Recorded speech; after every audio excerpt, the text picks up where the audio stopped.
Oh, press to speak, that works. Good morning. Morning. Sanibonani. Yevo.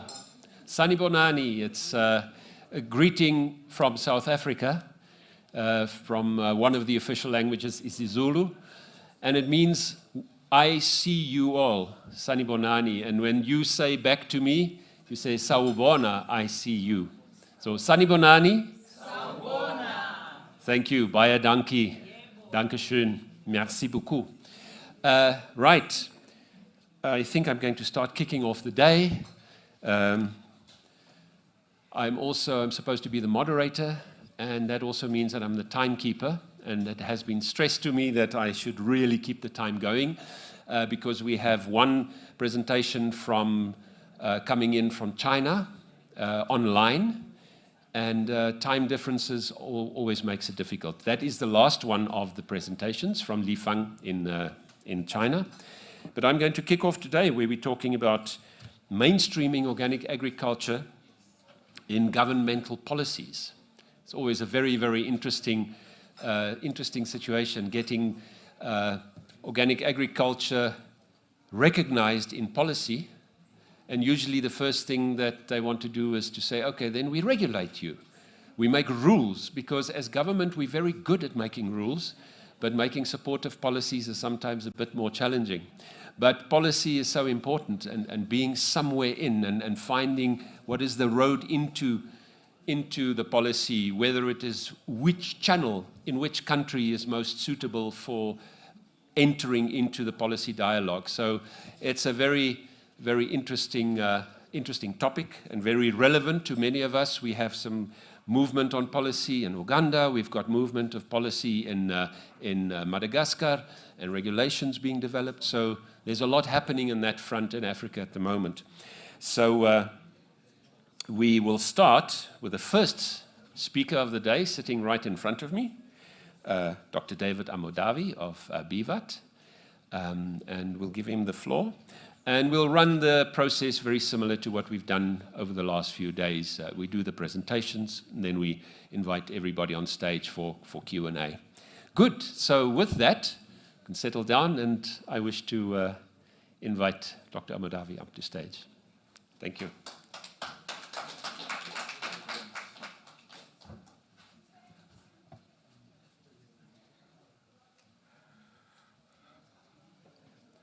Yes, a very good morning to all of you, and I want to thank the organizers of the conference for giving me this opportunity to make a brief presentation on overview of policies in support of organic agriculture and agroecology in Africa. Before I make the presentation, I just want to say I would first want us to have a revisit of where we stand in terms of our organic agriculture. I'm aware that there's been this need for distinguishing between organic agriculture and agroecology and other practices, but let us all agree that there is something organic about all these systems. So my presentation is going first to give us what is the status of organic production, producers, and so on this continent, very briefly, and also see how we compare with the rest of the world.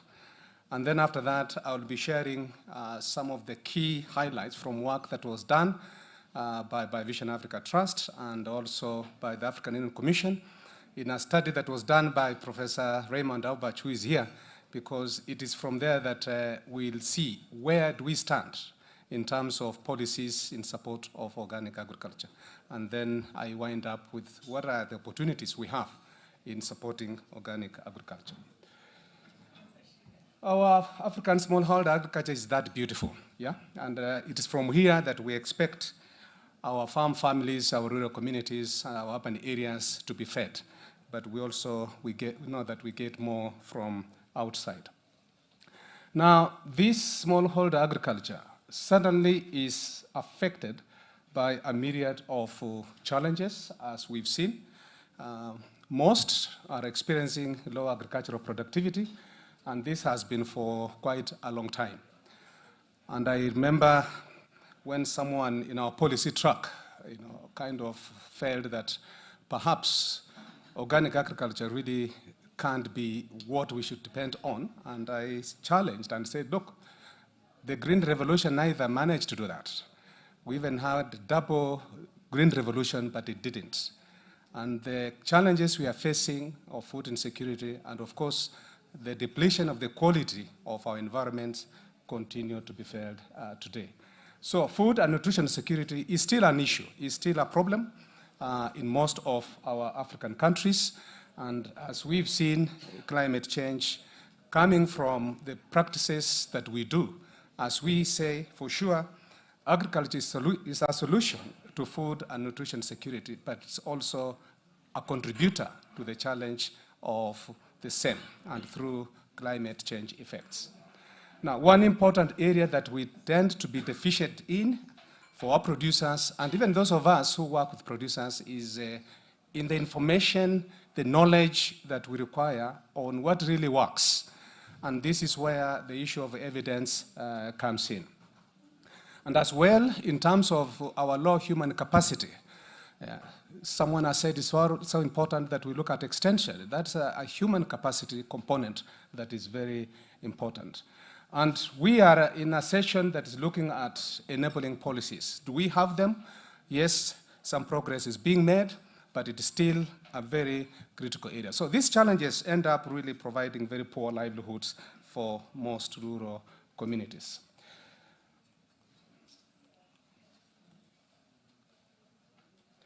Now, where do the solutions lie?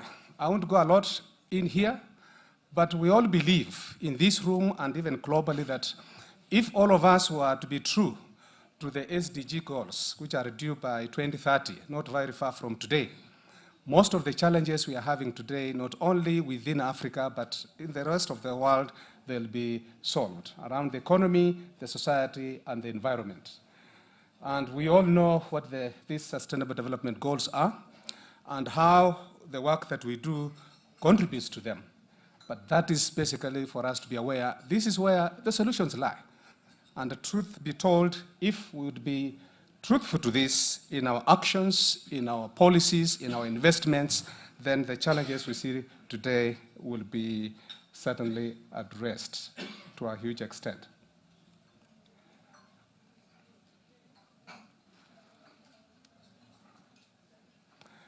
Now, I would like to briefly give an indication of the status of organic agriculture. And this is as per the statistics by FIBO, which is an important organization conducting agricultural research, organic research based in Frick in Switzerland. And together with the iFarm, we've been getting annual updates on where we stand. Now, as per the 2021 data, which is quite recent, Africa has recorded 2.7 million hectares of certified agricultural land. And this compared to what we had a year before, about 2,000. And that is actually an increase of 35%. So the increase is phenomenal. It is quite encouraging to see that the organic sector is increasing. And we have also seen the number of producers now going past 1 million. And a year before, there were just about 134 million. And that is giving an increase of about 26%. Now, in terms of specific countries, because the data that we usually get, FIBO tries to look at the best 10 countries, as you'll see, but first I'm giving you the summaries. Uganda had the largest organic area of about 500,000 hectares, followed by Ethiopia with around a third a million, then Tanzania with 286, and Tunisia with 279,000 thereabout. Uganda again had the highest number of producers, about 404,000, followed by Ethiopia, 218,000, and Tanzania, 148,000. Sao Tome and Prince, actually, it has always been the country in Africa contributing or allocating most of its sector, the highest that is, to organic. And it improved its allocation of the highest share of organic agriculture land from 21%, 20.7% to 21%. And that is quite a huge percent, indeed, for a country to have a commitment on the organic sector, almost edging towards what the second state in India, Sikkim state has for organic agriculture. And in most cases, for most organic products that are certified and they get their markets in Europe and North America. And most of them tend to be in vegetables, vegetable oils, bananas, coffee, cocoa, and so on. So in terms of summary, then in terms of figures, you can see the trend. As I've indicated, we are now at around 2.7 million hectares of certified organic land. And generally, the progress has been quite impressive. There is certainly an increasing trend in having more land under certified organic agriculture. If you look at Uganda, I mentioned earlier, Uganda has been having the highest, the largest organic agricultural area, as you've seen, over 500,000 hectares of land, followed by Ethiopia, Tanzania, and you can see. These are the top 10 countries that show how much land they have under organic agriculture. So if you are in this room and you are from a country that is not among the 10, then you can see where you are. You can see where you are in terms of how much of your land is actually being put under organic agriculture. So Uganda team, you are doing very well. Keep it up. Continue to work with your government, with the farmers and producers. Ethiopia, continue to do the same. I come from Kenya. My Kenyan friends, you have some work to do. Rwanda, you are coming up, and that's why we are here.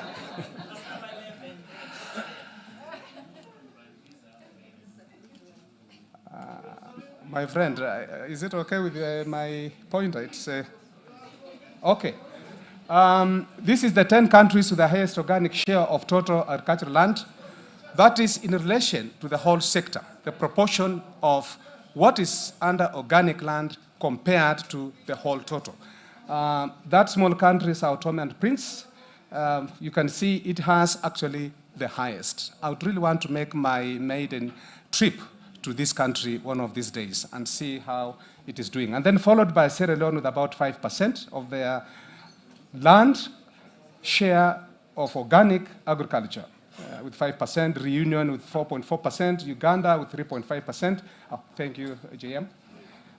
Togo, it continues, and Tanzania with 0.7%. And this is quite telling. This is quite telling indeed that the proportion of organic share of the total agriculture land, this is really showing how much it is quite below. So we have a lot of work to do.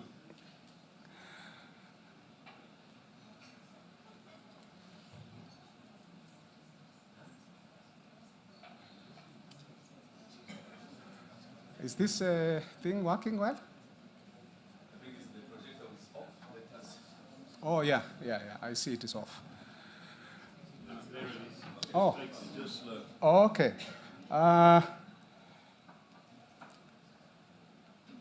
Sorry, I need to go to one slide.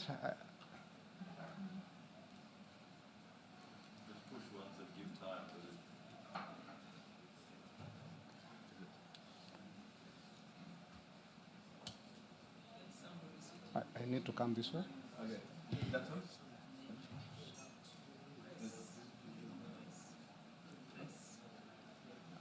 Oh, someone can assist with me.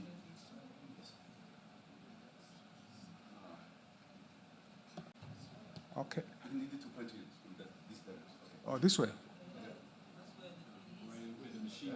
Oh, okay. Okay.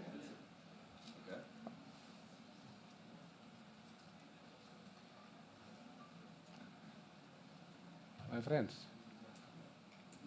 Okay, I think this was the next slide. Okay, yeah, so let me go to the next slide.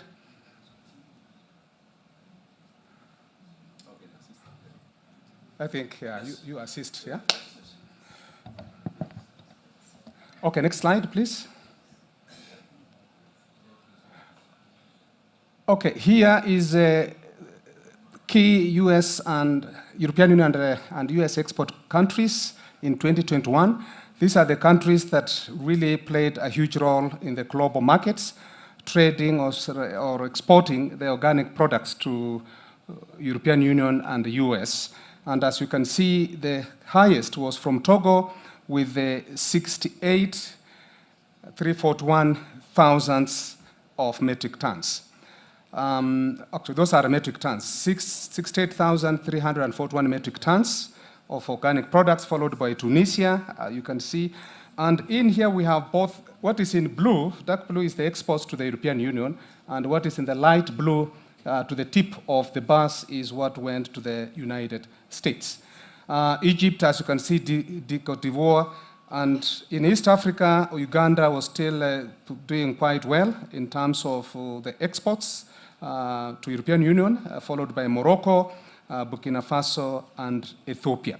So that is how the trend looks like in terms of exports to European Union and US markets. Next, please.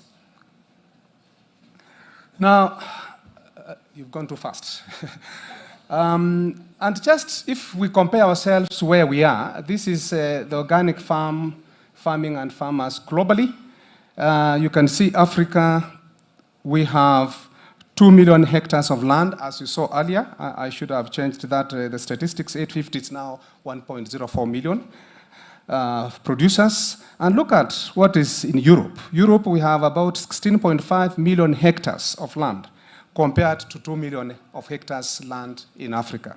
And in Europe, producers are only about 410,000 compared to ours. So about a half of our own producers. Of course, they have large-scale operations.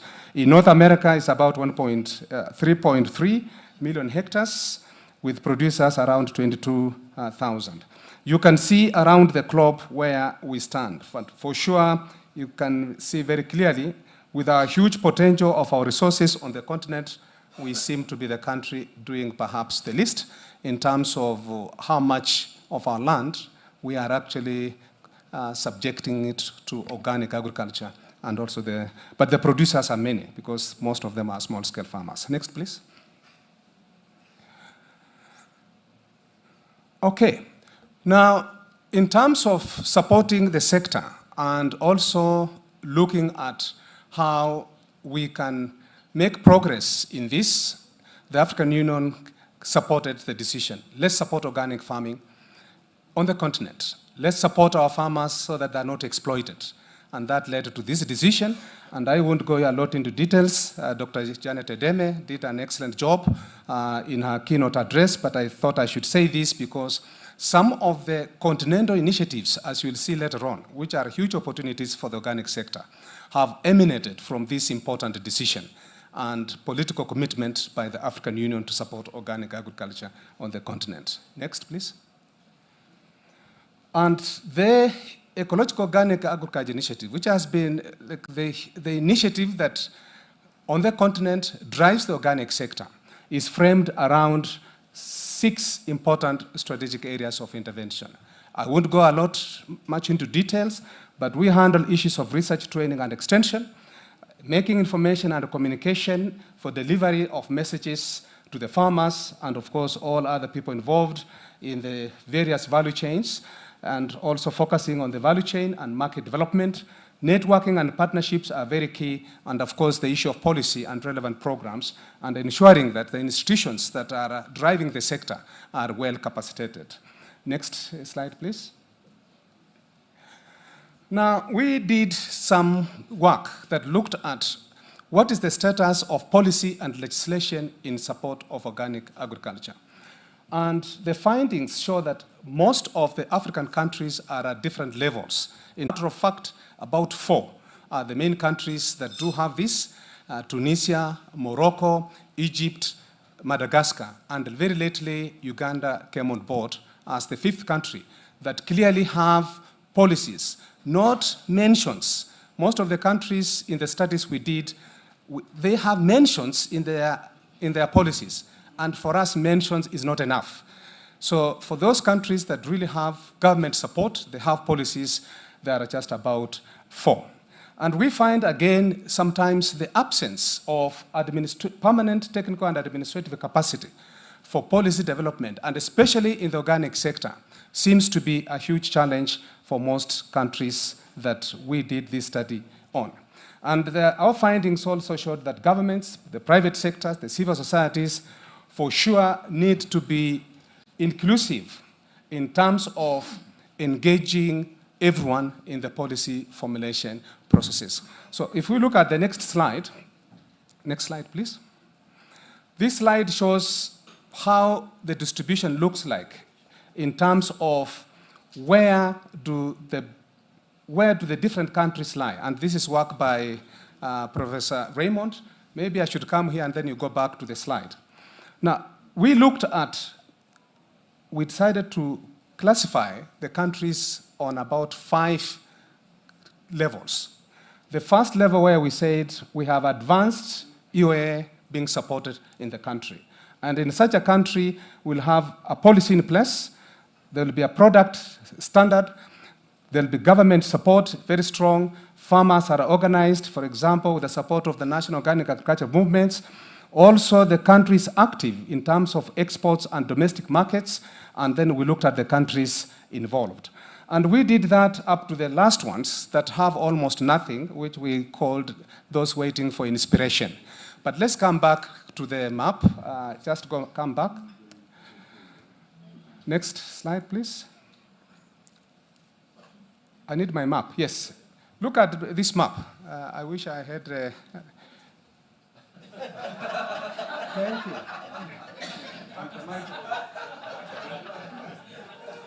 Now, the category A, the advanced. Thank you very much. The advanced category is this one in green. So this is the category where there is adequate government support. We have policies or strategies in place, better farmer organizations in place, thriving exports and markets. The private sector is also there. So really enabling environment for the organic sector to grow. And we have Morocco, Tunisia, Egypt, Sudan. Sudan has also come on board quite well, Madagascar, and lately Uganda. This is Uganda. The next are the second level. Bit of government support. The policies are coming in place, some farmer organization.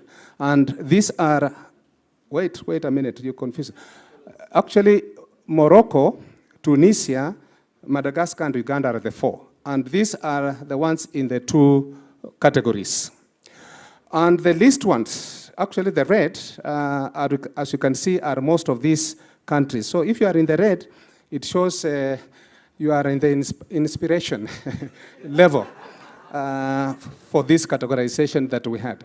It's not scientific, but at least it gives us an idea where our countries lie in terms of support to the sector via policies.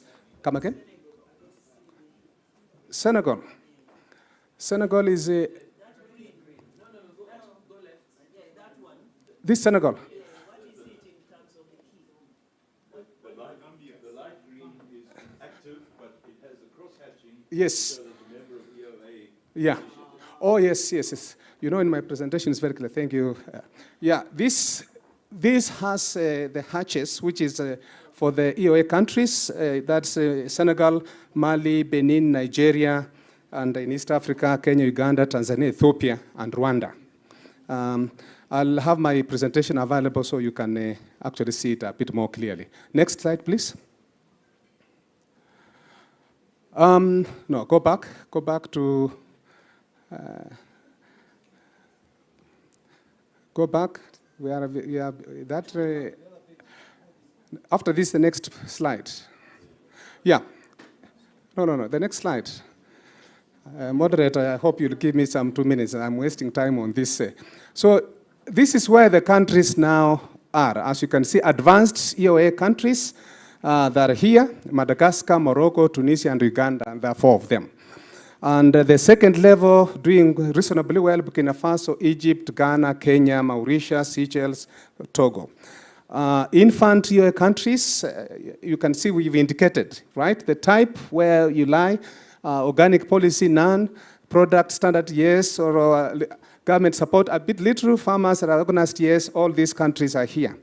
But you can see I wanted to say something about this. Those awaiting inspiration, there are many. Yeah? Angola, Botswana, Burundi, Central African Republic, Chad, Comoros, DRC, Gabon, Libya, Lesotho, Sudan. We have work to do with our RECs. So this is, what did you say? Benin. And Benin. Thank you. Thank you very much for this. Next slide, please. Next. Now, having said that, as you can see in terms of policies, we really can't say a lot. But of late, progress is happening, as you'll see shortly. But I want to mention just some of the opportunities that we have for the organic sector to grow, and therefore to influence policy as well in this direction. And one for sure is not only in the European market, but globally, even in our own countries, and we saw what COVID did. The demand for organic products went up. But what is documented is that we have huge trade in the organic sector that our countries can actually take advantage of. And secondly, increasing continental initiatives. EOA has done an excellent job in bringing the profile of the organic sector to the fore. And governments are actually seeing the reason why it's important that we do this, and I'll mention in summary why that is also being reflected as a recognition. The Knowledge Center for Organic Agriculture and Agroecology is also another important initiative that is being implemented on the continent. And the third one is the Agroecology Promotion Program, which is coming up. This is a new one. And I must say, the first one, we are very grateful to the African Union. Of course, it has been taking the lead, supported by the Swiss Development Corporation, and also a few organizations like the Swedish Society for Nature Conservation with support from CIDA. Now, the Knowledge Center for Organic Agriculture and Agroecology is supported by BMZ through GRZ. Now, the next program, which will be the Agroecology Promotion Program for Sub-Saharan Africa, is going to be a new program by SDC, building on the work we've done in the last 8 years. But the EU initiative will still continue. And Marcus made actually a bit of updates on this. Now, we have other several regional initiatives on the continent that are contributing to the basket of initiatives supportive of the organic sector.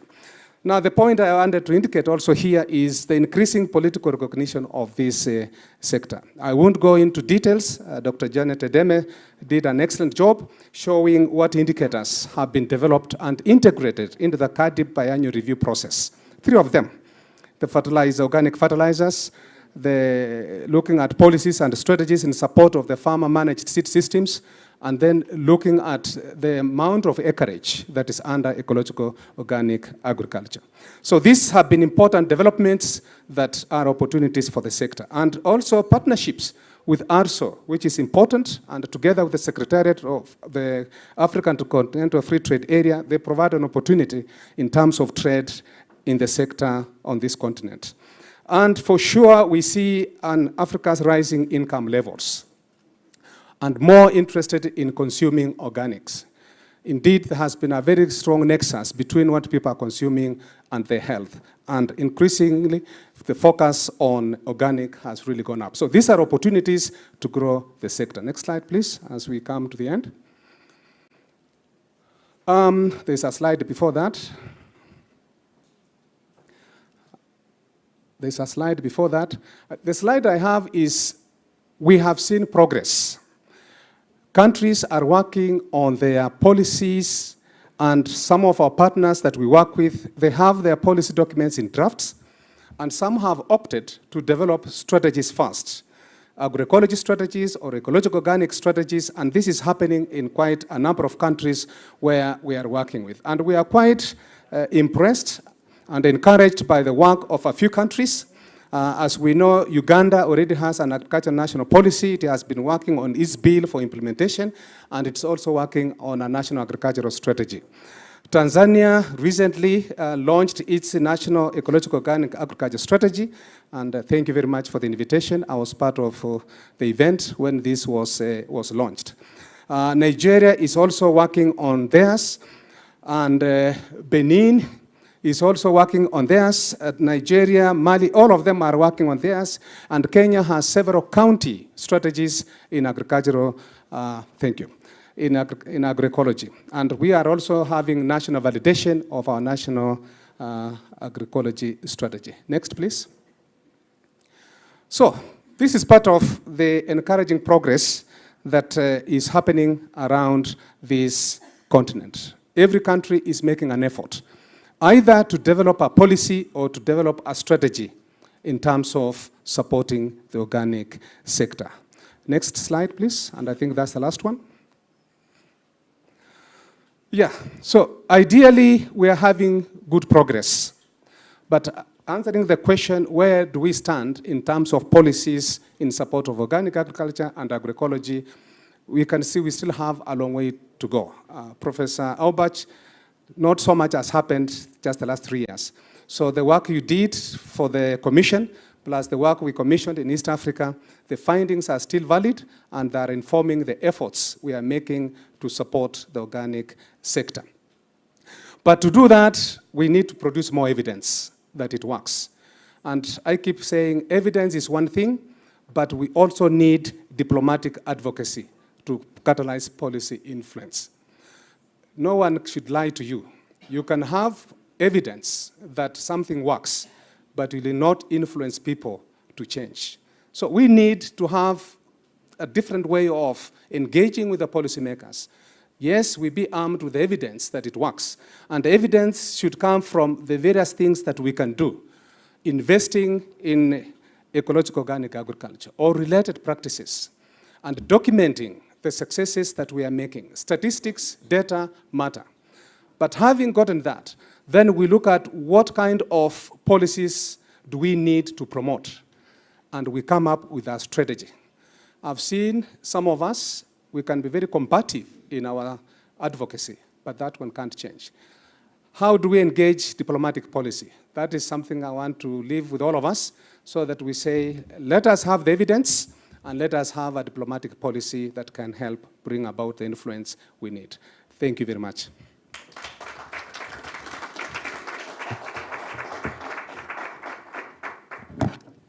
Thank you very much, David. Yes, I think I'm really excited about the session. I'm very happy that they asked me to moderate it, because for me this is such an important topic.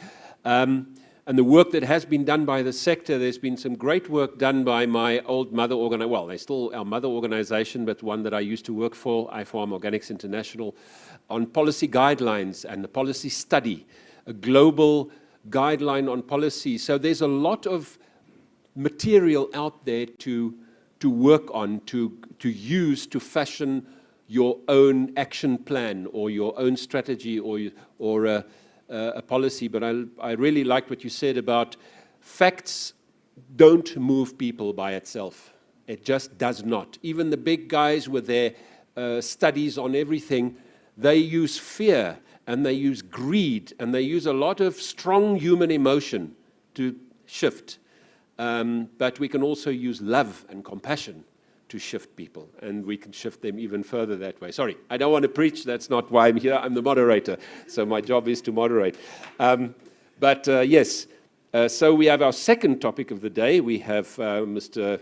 Did I say Chariton or Hariton? Chariton Namuwoza of Nogamu.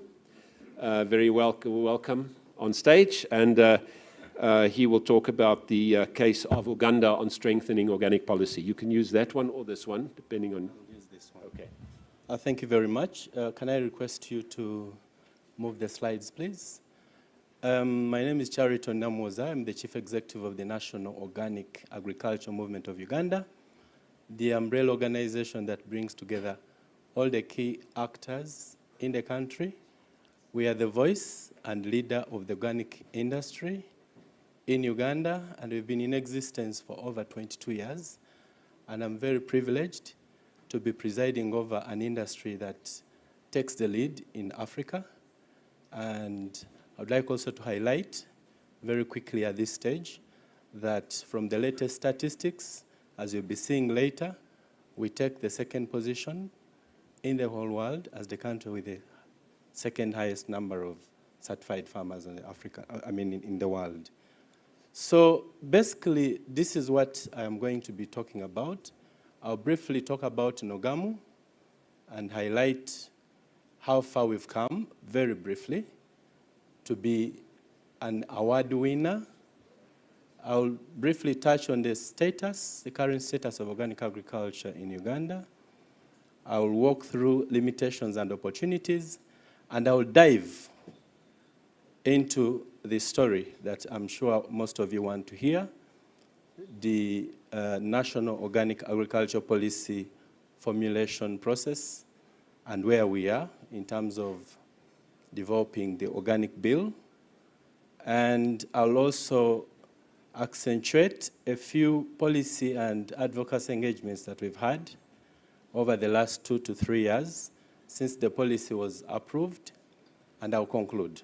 And I promise I'll conclude as soon as I am done. As I said, we are the voice and lead of the organic industry in Uganda. And I must say, we had sort of lost our position in 2018 when we went through a divorce with most of the development partners. It was a very difficult time. And I had left Nogam in 2015. I was recalled. Is the chair here? Where is the chair of the board? He's not here. Ah, very good. Mr. Nyanzi. Together with his board, they summoned me. And they told me, young man, you have a job to do. And I was like, what is it? You have to come back to Nogam. I couldn't understand because I had moved on. But long story short, I came back in 2020.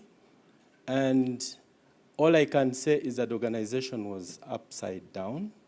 There was a lot that needed to be fixed. And we had to do the job. We had to reorganize the membership. We had to reach out to as many new companies as possible that have interest in organic agriculture. And we had to focus on our 4 strategic objectives of creating linkages at the local, regional, and international marketing levels, building capacity in production, training, research, and extension, and building capacity for compliance with different standards, and against which certification is sought. And of course, on the policy and advocacy front, to continue engaging government to build a conducive environment for promoting organic agriculture.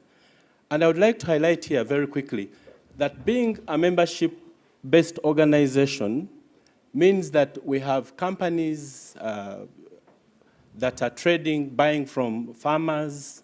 We have farming organizations. We have processors that are adding value. We have community-based organizations. We have CBOs, NGOs, business support organizations, to mention but a few. And within that network, as of 2017, 2018, we had a total of 2 million smallholder farmers that are organized under different organizations. We need to be updating this very soon. By the end of next year, we should have done another update. But out of these, and according to the latest statistics, about 400,000 are certified, mostly to international standards. A small percentage are certified via the PGS system. Next slide, please.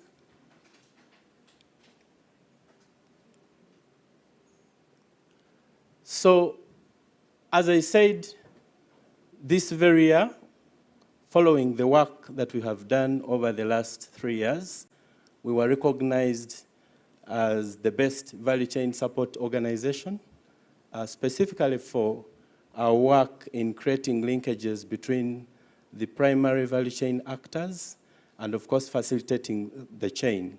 And this award was given to us in June, just this year. The lady that you see here is the 3rd Deputy Prime Minister. She's also from the Office of the President. So she's the single person in government that works in 2 offices, the Office of the President as well as the Office of the Prime Minister. And you can see your young man here. And the chairman, go back, please. I want to show people. I think I need to fire you from the job, eh? You can see, yes, I'll use the stick. You can see the chairman there. You can see these are board members. Those of you that know Alistair Taylor, the first, founding chair of NOGAM. He's one of those that bounced back. And earlier, we last got an award in 2009 as the first runner-up, as the Best Business Association, and the second runner-up as, consecutively, 2009 and 2010. Next slide, please. So I would like to briefly take you through where we stand as a country, as a sector. As I already said, we have the second highest number of certified farmers in the world, and that's the highest on the African continent. The same goes for the organic land. And there is a study that was conducted after several years. When NOGAM got into issues, there was no study. So with the support from UNEP and NEMA, and in collaboration with the Ministry of Agriculture, we commissioned a study. And this study was conducted by Makerere University in collaboration with the Center for Ecosystem Research and Development. 3 professors and 5 master's graduates based at Makerere and the Center for Ecosystem Research and Development. And it was established that over the period, we had a 91% increase in the number of certified farmers from 218,000 to 400,000 plus, 90% increase in the total number of certified agricultural land, about the same proportion, and 40% increase in organic food exports. We now have about 159 worth of exports, and these mostly go to the EU and the US, but also the Middle East, Japan, as well as the regional market, Kenya and Sudan. And then we had an increased share of the total agricultural exports. As a share of the total agriculture exports, we realized a jump from 8 to 12%, and nearly tripling of the number of processors from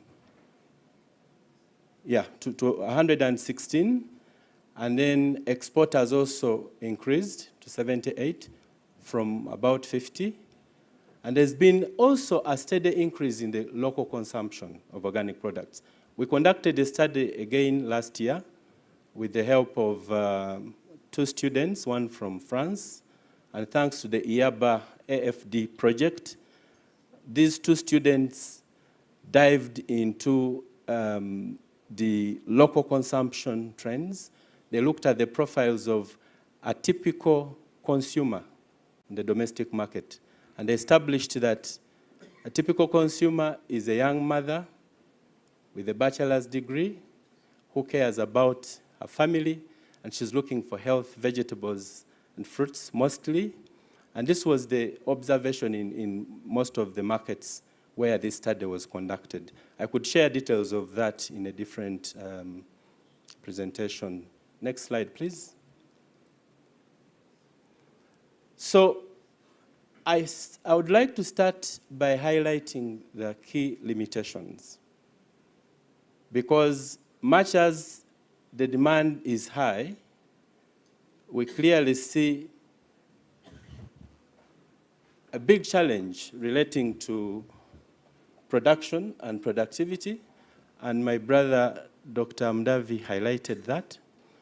It has become a song, because most of our farmers are smallholder farmers, trapped into what we call traditional agricultural practices, and without much access to inputs, organic inputs, without doing much. Sometimes we don't realize a lot of supply. Supply by far falls behind demand. There is inadequate access to high-quality seed. I think Dr. Mdavi brought this up also. Fertilizers, pesticides, herbicides, fungicides, and sometimes they're not available, rely on external sources. Well, this cuts across the agriculture sector, but there is an opportunity I will highlight later. And as you know, the global supply disruptions occasioned by the Russia-Ukraine war have even made matters worse. The cost of fertilizers, for instance, has tripled over the last 3 years. And even the conventional farmers are looking for alternatives, and I'll later show you.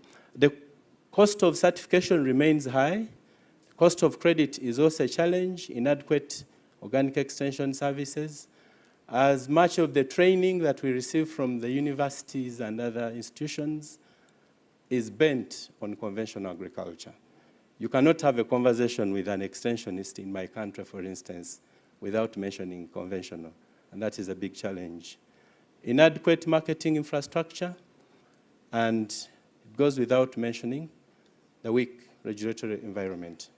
We have a policy, but to operationalize it and to make things happen, to translate a policy which is a light law, as one of the commissioners, the Minister of Agriculture in Uganda likes saying, we have to have a law or an act of parliament to translate the objectives that we want to attain into actions. Next slide, please.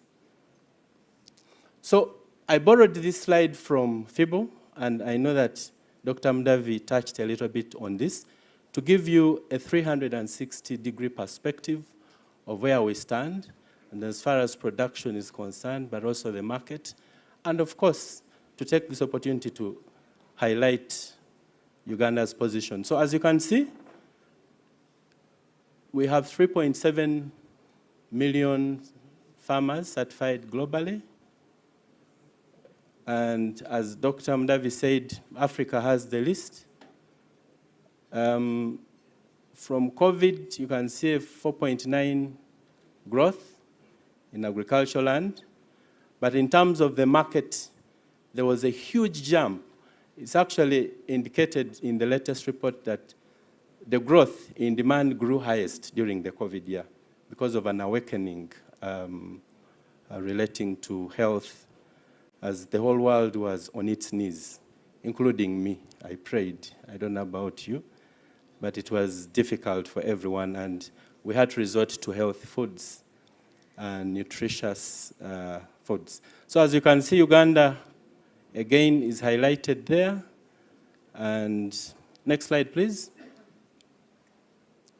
So I would like to quickly point out the opportunities that we have, despite the challenges. And the first opportunity in Uganda, ladies and gentlemen, which is timely, is that we have many companies that are manufacturing organic inputs. And most of these are certified to international standards. And you can see, this is one of the companies that we supported to attain international certification. Vermipro, they have a whole range of inputs, from fertilizers to pesticides, fungicides, probiotics for animals as well, increased milk production, egg production, fish. So the question of whether it's possible to do organic agriculture on a small and large scale in Uganda doesn't stand. And in fact, as you'll be seeing later, we have new entrants into the sector, big companies that have invested in sugarcane growing. They are certified, so we now have certified sugar in the country. So if you're looking for certified sugar, don't go far away, please. We have it in Uganda. And many, many other products, oil, crops. We have companies that are manufacturing oil. My slides have disappeared. Someone is, I don't think it's sabotage. I think it's technology. My brothers cannot sabotage me, I know them. So, yeah. And another innovation, only in Uganda. Makerere University, together with Nogamu and other civil society organizations like Pelam and AXA, came up with a tool called Kebera. It's a Uganda word which means check. And this tool, very simple, can check whether a product has a chemical or not. Kebera, it's new. It's yet to be commercialized, but has been tested and it has worked. Next slide, please. Another opportunity that we see is the growing investment in processing and value addition. As you can see, that is one of the biggest projects that came into the sector only recently, about 3 years ago. In fact, during the COVID year, we were there from the time they were breaking the ground up to when it was built to the end. And we supported with the certification. They are producing fruit pulp, exporting to different countries, but also selling locally. They sell to Coca-Cola. Some of the fruits that buyers had rejected, the indigenous mango varieties, which are mostly with a lot of fiber. This company is converting those small mangoes into good juice. And Coca-Cola buys it, Britannia buys it. They export to the Middle East, they export to Europe. They do pineapple, passion fruit, and banana puree. And huge quantities, containers are flowing to different markets. We have seen growing investment in coffee, processing, powder, beans, cocoa powder, oil crops, the likes of Mukwano, MMP Agro, big companies that have seen an opportunity in the industry, spices, and many others. Sugar. Next slide, please. In the retailing, hospitality, and tourism, we see opportunities. And one of the big supermarket chains, Carrefour, is stocking organic products.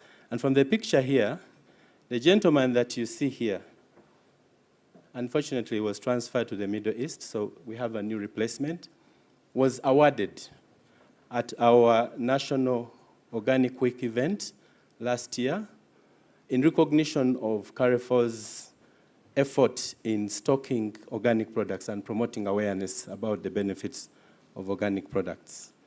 Capital shoppers. And what is interesting, we did a mini study. Some of the products that are sold in these supermarkets are imported. So Ugandans are buying. And you find shelves, empty. We have small shops that are mushrooming, health shops, restaurants, and very recently, as I will show you, there is interest from some of the hotels and eco-lodges, farmers markets that run, and many are coming up, schools, international schools that are demanding for different products, and there is this consumer group, the tourism and eco-lodges. I was privileged to sit on the board of Stanbic Business Incubator for a project that ended last year, and I took a tour as part of the board to Bwindi in Impenetrable Park, and you could see that many eco-lodges are increasingly, taking interest in serving organic dishes. Next slide, please. So can we take advantage of these organic opportunities? Yes, we need to strengthen the regulatory environment and mainstream organic agriculture into government plans and budgets, support the implementation of the policy. We need to support farmers to engage in production and trade. We need to be intentional in supporting certification via the 2 schemes that are recognized globally, third party and second party, but especially participatory guarantee systems, because they are much cheaper and local adapted.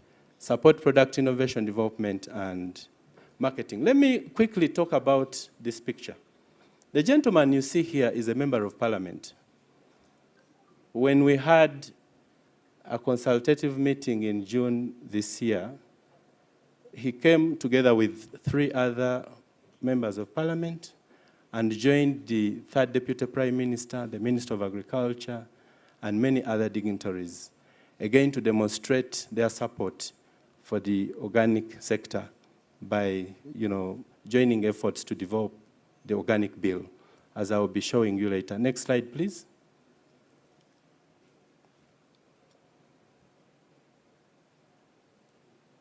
So I'll quickly walk you through the story of the organic policy, where we started. 2004 is when Nogamu convened stakeholders to talk about formulating an organic policy. And this was demand-driven, mostly coming from the exporters that were increasingly getting difficulties to manage their projects because of chemicals that were being used indiscriminately by some of the projects. And in 2006, the Ministry of Agriculture, after serious engagement, they constituted a multidisciplinary committee, and consultations were held across the country. And that was the time when I joined Nogamu, in 2006. In 2009, we had the first draft of the policy, which was updated in 2012. But from 2012, the process stalled. It sort of went silent. And we kept on engaging, but they kept on asking for different things until 2018, when Cabinet considered approving it, but with conditions. And the first one was to get a certificate of financial implications from the Ministry of Finance, which was granted. And in 2018, we teamed up with PELAM and AXA, and of course the Ministry of Agriculture, to constitute what we dubbed as a technical working group. Next slide, please. And in 2019, the policy was approved. It was approved and launched in 2020. It was a very beautiful moment. I witnessed it. I was there myself, and I believe many of the key actors were there physically and virtually, because that was shortly after the lockdown and there were restrictions on travel. As you can see, the masks. And one of the recommendations from the launch was the need to disseminate this policy. So we had to embark on the journey of disseminating this policy throughout the country. And as you can see, our Commissioner for Crop Production, Ms. Alex Lwakuba, those of you that know him, joined us, to unpack this policy and also generate views that would inform the development of the bill. And long story short, this process was concluded around June 2022. And we came up with a policy brief, which was a summary of the issues that we picked from the different stakeholders across the country. Next slide, please. And since that time, we have been very intentional in building strategic partnerships and alliances that are necessary to move us forward. And next slide, please. And as you can see, in 2022, we organized what we dubbed as the first National Organic Week, which had a series of activities, including a national dialogue on organic inputs, again to address the issue of production and productivity, to increase the demand and supply of inputs. You can see the State Minister for Agriculture, Dr. Mdavi, your friend, is there. You can see the third Deputy Prime Minister there. And they were basically interacting with one of the manufacturers of inputs. And we also had a series of other activities like recognizing the actors that have made contributions, across different levels of the value chain, from input suppliers to retailers and processors and exporters. Next slide, please. We also launched officially the report that Makerere University had developed after the study that was conducted to fill that gap from 2018 to 2021. And simultaneously and contemporaneously, we also launched our new strategic plan, which is a 5-year plan that speaks to our new, strategic direction objectives. And this strategic plan is aligned with the national organic agriculture policy and the implementation plan. So by implementing our strategic plan, we are actually taking care of the priorities in the policy. Next slide, please.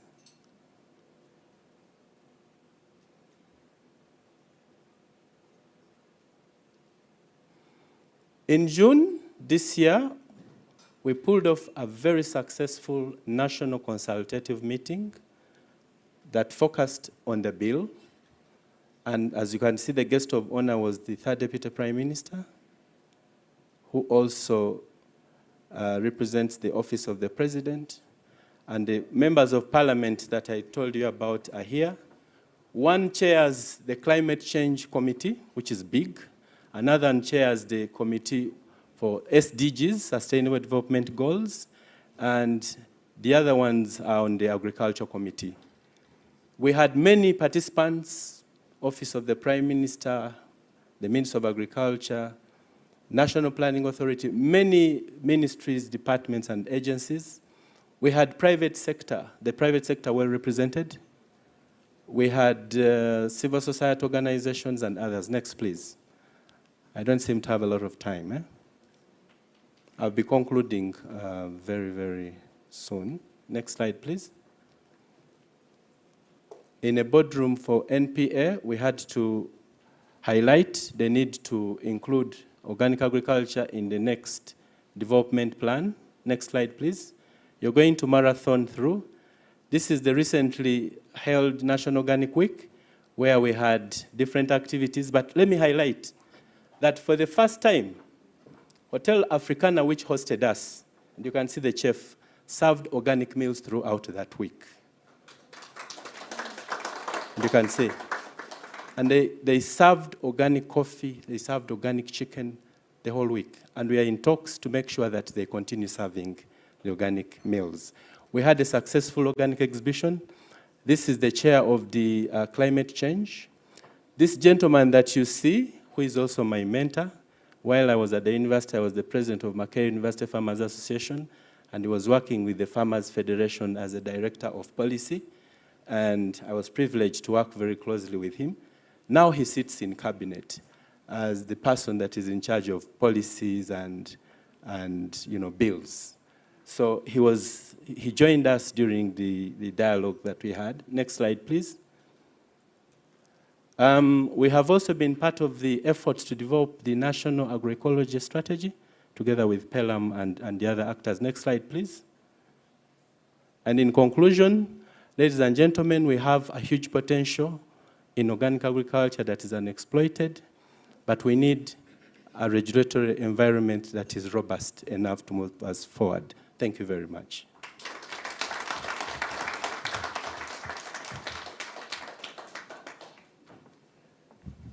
Thank you very much. And also apologies for being the bad cop, having to push for time. We started an hour late, and we have some technical challenges with moving our slides forward. So I have to push on time. I just want to thank you for your presentation. On the Uganda situation, yes, I was in Uganda with my classmates here, Jean-Marie and Raymond, in 2008. We were there, and we already learned a lot from our experiences in Uganda at the time, which formed part of our organic development. Yes, it has been also some challenging times, but we know if you bounce back better and stronger from your challenges, then it really works out. So, yes, I think it's a very inspiring story.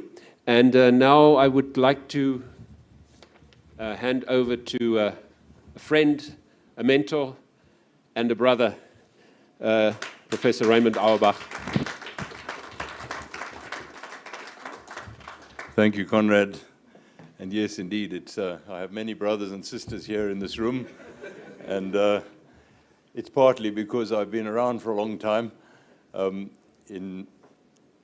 was 16 years old when I started my first organic garden, and when I joined Soil Association of South Africa, as it was then called. And so I'm now 70, so it's been quite a career of organics so far. And I don't think there are that many people who've been involved for 54 years in the organic sector in Africa. So it was also great to see Jorohu, who's whose namesake I know from way back from the Kenya Organic Agricultural Network, John and Njoroge, and Martin is here, who's not the son that I hoped he was, but he's a spiritual son, I think. So the East Africans have really taught us a lot in South Africa about what should happen. And yeah, can we have the presentation on slides? I intend to talk a bit about three aspects: the actual technical farming research and the community participation side, but also about how we have to move forward if we want to continue the progress that Chariton just told us about, which Uganda has been one of the leaders. Next slide.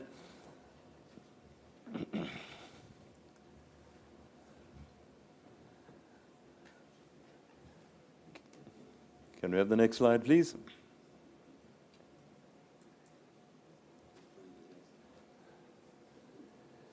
While the technical people are getting the next slide, it's just interesting that I am chairman of NOARA, and I'm also president of TIPI, the International Organic Research Body. And there are a number of colleagues. Tanvir is also part of TIPI, and we have American and European. All right, thank you. Tea time. Yeah, all right, this is definitely a change. Yeah. So I'm the chairman of NOARA, the Network of Organic Agricultural Research in Africa, and our secretariat, Benga, and his wonderful team have been involved in helping with that over the last couple of days. And NOARA works very closely with Afronet, and I think it's going to be very important. We heard from Tanvir how Asia has really got its act together, and I think the Asians have given us a good act to follow in Afronet. We really have to begin to find the funding for Afronet, find the leadership for Afronet, and carry on. So Afronet and TIPI, the International Organic Research, the Technology Implementation Innovation Platform of IFOAM. TIPI works very closely with IFOAM, and I'm hoping that the rest of Africa will begin to work more closely with IFOAM too. I don't see them as a threat, but I agree with my brothers and sisters that we in Africa don't need to be told what to do by Europe or America. We are quite capable of finding our own way into our own food sovereignty, but we need to be part of a world movement. So I'll talk a bit about those challenges, the work of the South African Organic Sector Organization. As we heard from Nogamo, it's wonderful to see that we've crept onto a couple of the slides that Dr. David showed us, because South Africa was off the charts in terms of poor performance, and I often think I'm the worst organic pioneer that you could imagine. 54 years, and South Africa's only got this much to show. But we're waking up. We're now on the slides, we're in the bottom, but look out, Kenya, we're chasing you. So it's not a competition. I think as we grow, we'll find that the market grows, and that's why we're growing, because the mothers of Africa and the mothers of the world are saying we want good food for our children. So I'll talk also about the need for comprehensive training and food systems transitions, and then I'll show you briefly our comparative organic farming systems trials, the Mandela trials, and I'll also quote a bit from this book, which came out a couple of years ago. That's 15 years of organic research. You can download it free of charge if you want from the net. If you Google CABI, C-A-B-I, and my surname, Auerbach, you'll find all 24 chapters are there, and that at least there's been some research published on peer-reviewed research in Africa, and my university was very pleased because the 24 chapters were evaluated, and each was evaluated as a full paper, so that book made $1.5 million in government subsidies for my university, so I was quite popular after that. Next slide, please. So, Dr. Janet, I missed your talk because my wife had an eye op, so I came late, and fortunately you sent your presentation to Jean-Marie, and he sent it to me, so without your permission, I'm cannibalizing 2 slides of yours. Thank you very much. And the AU logo disappeared, and my Nelson Mandela logo came in. So you can see these South Africans are very dangerous people. We tend to take over. That's why the gardener gave me a big stick. At least the batteries don't run out on this thing.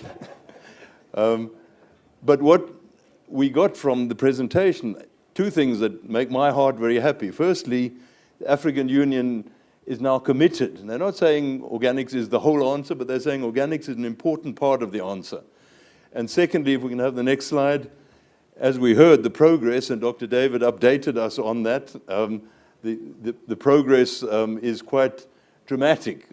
Since the Ecological Organic Agricultural Initiative started, there has been can we have the next slide, please? There we go. I won't read through it all. David updated us that it's now over 1 million farmers, and this growth is pretty dramatic. But the challenges are there. We know about the challenges. We've heard them. We heard from Chariton. Nogamo has not been without its challenges. All the NOAMs have had challenges. Conrad and I left our NOAM and we started PGS South Africa because there was just too much ego and not enough progress on the ground. But I'm glad to say that at our last meeting, we brought together PGS South Africa and SAOSO into one movement again under SAOSO Foundation. So slowly across the continent, we're getting organized to the benefit of small-scale farmers. Next slide, please. And just hit the next 5 times. I've seen the changes. Next slide, next slide, next slide. I've seen the changes from chemical monoculture on the one side and organic. And keep going, 5 more times, please. We saw integrated arable, integrated pest management, conservation, agriculture, all coming in the last 20 years. We saw biological farming now. The big farmers are beginning to understand soil biology. And organic farming, it used to be just chemical monoculture and organic farming. 2 again, permaculture, and all kinds of other things, even more than permaculture. And so we have this whole range now. I trained in biodynamic agriculture in Australia in the 70s. I did my apprenticeship there. And I think that this is really important to remember, that this whole development that has taken place, we tend to stand down over here and say, those guys are evil. And that doesn't really help much, because they're also producing food. And they look at us and they say, those guys are weird. And I think we've got to stop being weird. I think we've got to talk to other farmers. We've got to learn. A lot of these biological farmers know more than organic farmers about soil biology. And I think we have seen a lot of research that has been going on from Switzerland, the DOC trials that have been going on for 30 years, the Rodale trials, ICROFs in Denmark. So these 3 sets of long-term trials have been going on for over 30 years, some for nearly 40 years now, looking at comparing organic and conventional. And Rodale found that in dry years, organic can out-yield conventional. DOC and ICROFs found that most of the time in Europe, organic is about 10 or 20% less yield, but it makes more money because it's cheaper to produce and you get a better price for your produce. But then we have the African Union, after the Heads of State resolution, which we heard about from Dr. Janet and we heard from Dr. David. There's a movement now. It's beginning to happen. FIBL has done a lot of research in Kenya. We've seen about the work of BioVision Africa Trust. There's a lot of other research happening. Egypt, Morocco, and Tunisia have been working for a long time on organic and biodynamic research. So I'm going to focus a little bit about South Africa, the agroecology research, where we had a 7-country AVACLIM study, and I was scientific manager for the South African part of it. We also looked at Brazil and India and 4 other African countries, and we had that transition to an agroecological food systems project where I reviewed the final report, and then my Mandela trials, and we've had a number of, we had a number of African PhD students who have graduated. Most of them, my last 2 have just submitted. And we also, the AU assessment that Dr. David spoke about, in fact, he's already showed my last 2 slides. So when Conrad tells me that I've run out of time, we can just skip those 2, or just look briefly at them. So next slide, please. I want to try to do these 3 things. On the one hand, to tell you a little bit about the South African Organic Sector Organization. Next slide. And SAOSO is a part of IFOAM, and that's, I think, quite important. Can we have the next slide, please? And the next one. So we're a part of IFOAM, and we have always been proud to be a part of IFOAM. And I do know that there's been a lot of debate in Africa over the years saying, especially when we had IFOAM's Africa desk moved to Bonn. We didn't like that very much. We didn't like being ruled from Bonn. And so I think our job, and I think we've seen it yesterday and we've seen it today, our job as Africans is to take our own fate in our hands and not be told by the rest of the world what we should do, but we should learn from the rest of the world. And we should stand on the shoulders of giants. We should basically apply best practice as best we possibly can. And so we have struggled. We've also struggled with our standard. Conrad is a big part of that when he was still a South African before he became a German and left for the flesh pots of Europe. But never mind. I've got the stick, watch it. Just, can you go back, please?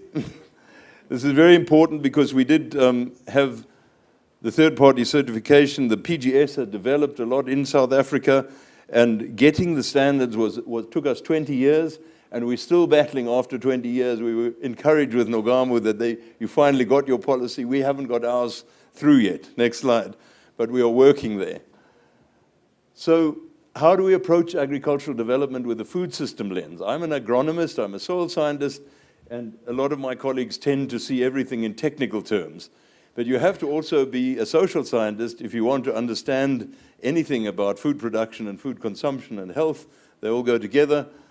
And so we do a lot of lobbying, advocacy, and policy work. We do organic food production is the major part of what we do, but food quality and food processing. So we call ourselves the South African Organic Sector Organization because we are not just about production.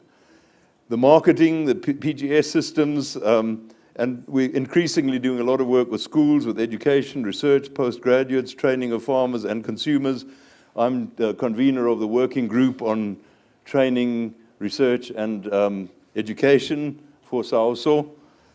But what does a sustainable food system look like? Now, I think we're working this out, all of us as organic farmers and organic pioneers being part of sustainable food systems. But we work with farmers markets, with PGS groups, with processors, with retailers, and with wholesalers. And we're now starting to interact with cafes, restaurants, and caterers. And I think we can't overestimate when the naked chef says, of course, you will use organic components. And Jamie Oliver and these various people make such a difference that people realize that if you possibly can, you should use organic. And it was lovely to hear that you guys got the hotel to actually do organic food for your conference. Excellent, well done. They always ask me, do you have any food preferences? And I always write, I prefer organic food. And I think we need to get out there and say so. Next slide, please. So what we did is we set up the Mandela Farming Systems Research Trials.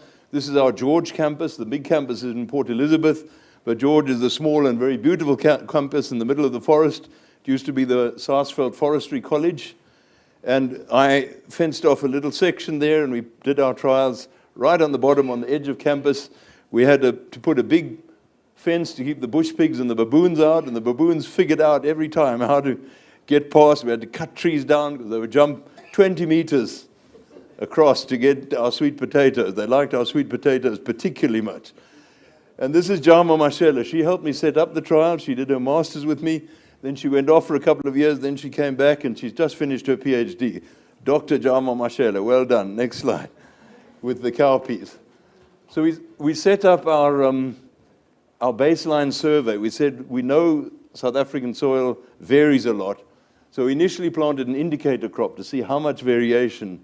And we found, as we expected, this was grass that had been plowed under, never had fertilizer, very acid, very low phosphate soils. Started off growing well, then ran out of nitrogen, then started showing phosphate deficiencies, as we expected, and eventually pretty well died off. So we put a good whack of, with a little bit of dolomitic lime, a ton a year for 3 years, which is not a lot, but just so that even the control had a bit of dealing with the acidity and aluminium. And the conventional plots got 400 kg of fertilizer in the first year, and then half of that. The organic plots, the first year we put 27 tons of compost, but that is not realistic. If you put that much compost, you can prove anything about organic. So we then cut it down to only 5 tons of compost, only every third crop. So only the cabbage got compost, The sweet potato and the cowpea got no fertilizer at all. So the total amount of nutrients that the cabbage got was already only a quarter of what the conventional got, but we had to do something that's practical for farmers. And next slide. So initially, I get technical just for 3 slides here. We had very low phosphate. The lime addition brought it from 4 to 10, still too low. The pH was 5, not too bad. The acid saturation was high. The exchangeable aluminium was quite high. Organic carbon started over 4% because it hadn't been plowed for years. I don't think it had been ever plowed. But as soon as we plowed it, we lost half of the carbon. And the soil K also dropped, availability as the pH dropped a bit, and the cation exchange capacity. So what did we do? With the fertilizer, that big dose of fertilizer, we corrected the soil phosphate. That's an acceptable level. The pH didn't change, the acid saturation didn't change, exchangeable aluminium didn't, organic carbon went up very slightly, and soil potassium was still low and CEC. Whereas organic, we fixed everything except the phosphate. The pH was going up nicely, acid saturation had come down, the aluminium had gone down not much, but the organic carbon was already coming up again, and because of the pH being a bit higher, the potassium was becoming available, cation exchange capacity up, but this is not enough P to actually grow a good crop. Next slide. So here's the control. You can see this is what happens if you don't add any fertilizer. It's just had lime, and the cabbages just didn't grow. This is organic cabbage, organic monocrop cabbage with mulch and a bit of compost. And then we had in rotation, can you go back, please? In rotation, we had the sweet peas and the sweet potatoes and the cowpeas rotating around, and then the conventional. We had 4 replications, and we had the cabbage monocrop, and then the 3 crops in rotation for organic, and the same for conventional, and 2 controls. Next slide. We checked, in fact, the last PhD who's just submitted her dissertation last week, Catherine Eckert. She put in moisture probes, and we checked every 20 centimeters down to 1.1 meter, how is the water and how is the temperature, and we measured underneath the mulch what is the response to rain with each thing. Next slide. And the results, now here's the second last technical slide. Our rainfall in Georgia is about 866 millimeters. The first year was a little bit dry, the second year was quite wet, and the third year was very dry. In the first year, the chemical agriculture was about 50, so we were about 25% less with organic. The second year, although both went up with the better rain, it was rain-fed agriculture, the conventional went up more. As you saw, we corrected the soil fertility was good from a conventional point of view. Organics went up, but the yield gap increased. So it was 25% less, it was now 31% less because we didn't fix the phosphate. And I wanted to show the skeptics in the organic system, you have to fix soil biology, but you also have to fix soil chemistry. If you don't, you won't get top levels of crops. So then we had the dry year, and all of a sudden organics is out yielding the chemical. So here we are, we've got up to a really good level of yield, and we are, these guys under the dry conditions are just not doing very well. Next slide. So these are the first 3 years. I'd like to stop there, but the 4th year we had a bit of a disaster. Why? Because my student, please stop changing the slide. Can we go back to where we were? The student she came to me and she said, Prof, you taught us in class that the compost we make with low phosphate inputs is going to be low phosphate compost. Can we not go and buy compost? I said, okay, Marika, go and buy compost as long as you don't buy from Grow Green, because that is terrible compost. So what does she do? She goes to the other company, they don't have enough, so she goes and buys from Grow Green. Terrible. When we analyzed it afterwards, we found almost no phosphate, almost no potassium. So from our very good performance, we then dropped back to quite bad performance, whereas the conventional was a good rainfall year, and conventional did that much better. But look at the very interesting thing, that the monocrop conventional was quite good, and the rotation conventional cabbage was better, significantly different. And under organic, our organic monocrop cabbage did terribly because the compost was so bad. But the organic rotated cabbage was almost the same as the conventional because it followed the cowpea. So the cowpea gave enough nitrogen that even though we had terrible compost, we got quite a good yield. So I was quite pleased in the end that we had that mistake because it really showed the importance of good compost. Next slide. Okay, so this is the slide that I give my students, and I know that time is getting on, so just very briefly, the carbon gets into the air and makes a blanket, and that causes global warming. A lot falls into the sea, almost as much goes back, evaporating as carbon monoxide and dioxide. And that's the circle, 7.5 billion tons of carbon going into the atmosphere every year. Agriculture should be helping clean that up, but it isn't. It's contributing to the problem.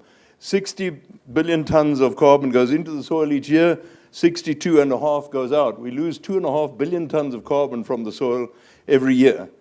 We have to change that. If we can change it and make it so 62 goes in and only 60 or 58 goes out, we can help clean up the atmosphere, but I don't agree with Rodale. I don't think we can completely change climate change. These guys also have to clean up their act, and we have to stop driving so many, we have to stop flying to so many conferences all over the place and driving petrol-hungry cars. Next slide, please. So at Nyaleni, we had in 2007, the Food Sovereignty Declaration. We want food for people, we want to value the farmers, we want to localize the systems, we want to put control locally, and we want to build knowledge and skills and work with nature. And how do we understand food systems? How do we lobby to move African food sovereignty and also biodiverse food security with health? Next slide. So one of the things is building trust, and the certification system, the consumer wants healthy food, and it's not just certification, but PGS can do it. The farmer has to produce according to defined quality management standards, can sell products at a higher price. So can we, next slide, and can we just go, and the next slide, we know about PGS, and the next slide, this was a meeting in South America. We're saying the South Americans were building their cooperatives. Next slide. And these guys were saying, yeah, I don't know who he is. Fellow I once knew. Next slide. And they had a big farmer. He had 100 hectares of coffee. And this was the guy from Chiquita, which is taken over from the Americans when it was nationalized. But he was able to help the small-scale farmers negotiate. So we have a similar thing in South Africa, where we can use some of the bigger farmers to help the smaller farmers develop. Next slide. And so we have using rapid rural appraisals. Next slide. Working with communities. Next slide. And then the next one in the pack house. And the next one teaching about certification. Diana Callier from Frisco. Next slide. Into the farmers' fields. How do they upgrade their record systems? Next slide. And teaching about, this guy was the Saoso. I remember Ernest, he was one of the pioneers, and he came and taught us how do you get organized as organic farmers. Next slide. So those were all from Rainman Landcare Foundation, where we were really training farmers. And then some of you will remember that in the second African Organic Congress, the Food and Agricultural Organization asked me to take the 10 best papers, and that was the first book we did in 2013 on resilience and sustainability in African food systems. And we found that AGRA spent that much, and EPOPA spent this much. AGRA reached that many people, nearly 100,000. EPOPA not only reached, but got certified 200,000 farmers in Uganda, and you heard about that. And the cost per household per year was $120 for AGRA, and the cost per household per year was $2 for EPOPA. And Gunnar Rundgren said, and Bo van Elsaker, they said each Swedish taxpayer paid the equivalent of 1 cup of coffee for that program. And yet it had that huge result, and we saw the later results. Alistair was very much involved with that as well, and Nogamo has shown the world how it's done. Next slide. So just very briefly, in South Africa, we thought if we gave women, mothers, even single mothers, we gave them a food subsidy, a child subsidy, that would help. And yes, it did bring down the number of people who said they were hungry. Next slide. There's been a steady downward trend, but it did not bring down the number of stunting. This is a shockingly high figure that 25% of kids in South Africa are stunted because of poor nutrition. So the mothers are taking the food grant and they are buying junk food. So we really need that education of consumers about food. Next slide. And just very briefly, with the quality studies that have been done in Europe over the last 20 years have shown that organic milk is much better with antioxidants, with the good fats, is less bad fat, better vitamins. Next slide.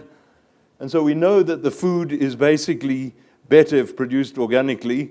And these last two slides, I know that I'm surprised that Conrad hasn't been shouting at me yet, but just in my last 2 minutes, the link between food and health and how to produce the healthy food has to be really strongly understood, and we really need to work more and more in the schools with that. But yeah, so you've seen from David the work that we did, and the last slide, please. And you've seen the map. Just two things I wanted to add to what David said. First of all, when we did the report in 2019, we said there are only 2 advanced ecological organic countries. And then we presented in 2019 in West Africa, and in end of 2019, I had a very annoyed letter from Nogamo saying, we've now got our policy right, and we want to be in that lot. And the same from Madagascar. They said, our policy is through. I said, wow, what do you know? Somebody cares about the system. So we revised it in our final report, and we put the East African work of Dr. Edith together, and we submitted our final report to David and to African Union.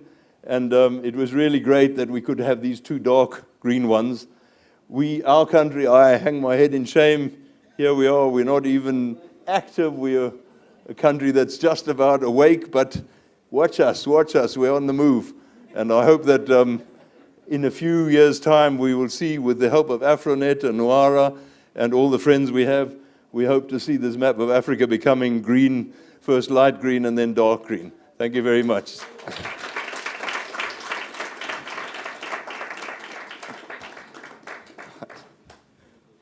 Thank you very much. Thanks, Raymond. Yes, I think we've had 3 really great presentations on these topics. We have a 4th one, which is online. I will just check with the organizers how our time will go, because I know we are behind time. But there he is, behind me, Dr. Li Fang, old friend, and one of my students in the leadership courses in Asia. And are you surprised to see me here? You are everywhere. Okay, yes. Okay, so we are over. We are in China with Li Fang to do his presentation, and the topic there is organic agriculture development in China, case study for African governments. There we go. So Li Fang, over to you. Okay, thank you, Conrad. That's my sharing. Yes, good afternoon to everyone from Shanghai, and I'm Li Feng, and now I'm feeling that it's my teacher is checking my homework.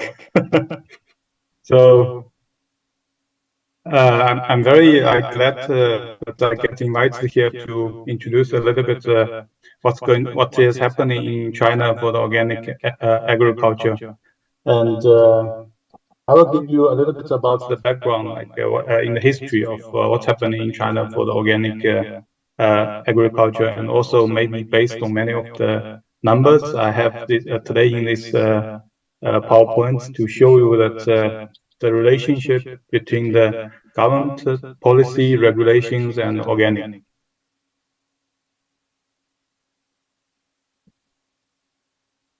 I think we know that in China we had a quite long history for our traditional agriculture, and it's very lasting for thousands of years. And also one of the books in the organic agriculture is quite important. It was the farmers of 40 centuries, and this allows us to have many of the accumulation of the traditional agriculture technology to support the organic agriculture development in China. It is a very good, in a way, it's very big advantage, but sometimes in reality, it can also act to be a little bit hard for more like scientific development, or maybe also for the innovations in organic sectors in China now, because I think for me at least, it's very important that we also have to find that there's also a very important part of organic agriculture, especially for the modern organic agriculture, is also science and also the innovations we should have. And we don't really have the very pioneers, organic pioneers in, how to say, in the first half of the 20th century, like Rudolf Steiner, like maybe the Albert Howard. And the history of the modern organic agriculture in China was starting from maybe, because days ago I just went to Japan, and some of the Japanese organic pioneer told me that they went to China in 1977, and they start to introduce the organic agriculture to Chinese again. And so maybe we can trace it back to 1977, and maybe also in some of the literatures, we see that actually in the 1980s, some of the researchers, they went to Rhoda Institute, they also went to Europe, they have been looking into this concept, so-called organic agriculture. And the first action we took actually was in 1987. There's one of the organization under the Department of Ecology in China now, and they have start to really focus on the organic agriculture, so to helping the environment protection in China. In 1987, they joined IFOM as the first IFOM member in China. And later they have been developed their organization with a name so-called the Organic Food Development Center. So this is the first organic CB also in China. And you see in the pictures in the right below, there's one of the organic tea garden. And actually this is the first organic inspection happened in China. It was in 1990. And it was done by one of the Dutch organization. It's a SCAR, and you also see the inspector is Joos Meyer. So all the activity actually we are starting for organic inspection is from 1990s, and actually from 1990s, China is also changing many of our like policy. We are more focused on the market development, and so organic agriculture in the very beginning is more taking up as a way for exporting. So in that time, China was still not a member of the World Trade Organization. So we have to, if we want to export our agro products, then we need to really find some ways to do it. And organic certification was found as a very efficient way. And also, as you see, tea is traditional, a very good products from China. So organic tea is the first organic certified products in China, and it was exported to Europe by Zhejiang Tea Group company. And from that time, the organic certification in China is mainly done by the EU standards, or later by the US standards. And until in 2003, in China, we had a very big food scandal. It's about the baby milk powder. And people start to realize the food safety problems. And then in 2004, OFDC taking the lead at the IFOM member. So it took the lead to draft the organic standards in China. And in 2005, the China organic standard was in force. And this is the first version. And at the same time, in China, it is also different, quite much different from the other countries in the world. Our organic activities are more managed by the Department of Market Supervision, and less by the Department of Agriculture itself. And so later in the after 2005, all our organic standards, the drafting and also the updating and everything is more like supervised by the certification and the accreditation administration of the People's Republic of China. So it's more like a regulation for regulation, and it's not a regulation really very much based on the organic principles or based on organic practice, but more for supervise all the organic products in the market. So this is, in a way, it's good. In a way, also it gives us quite much pressure for developing our organic, especially for the smallholders. And in 2011, we had our second version of the organic standards, and in this version, basically speaking, the smallholders are not really allowed it to be certified as organic in China, or it's very hard for them to get certified as organic in China. And it makes all the in China, if you really want to get certified, you have to, in the application, normally you have to be a legal entity. So normally it's a company.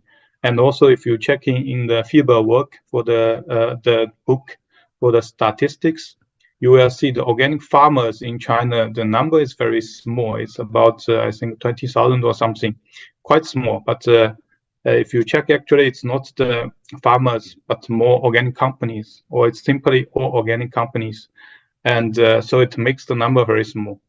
And but actually, there's many of the farmers and many of the people are involved in the organic sector in China.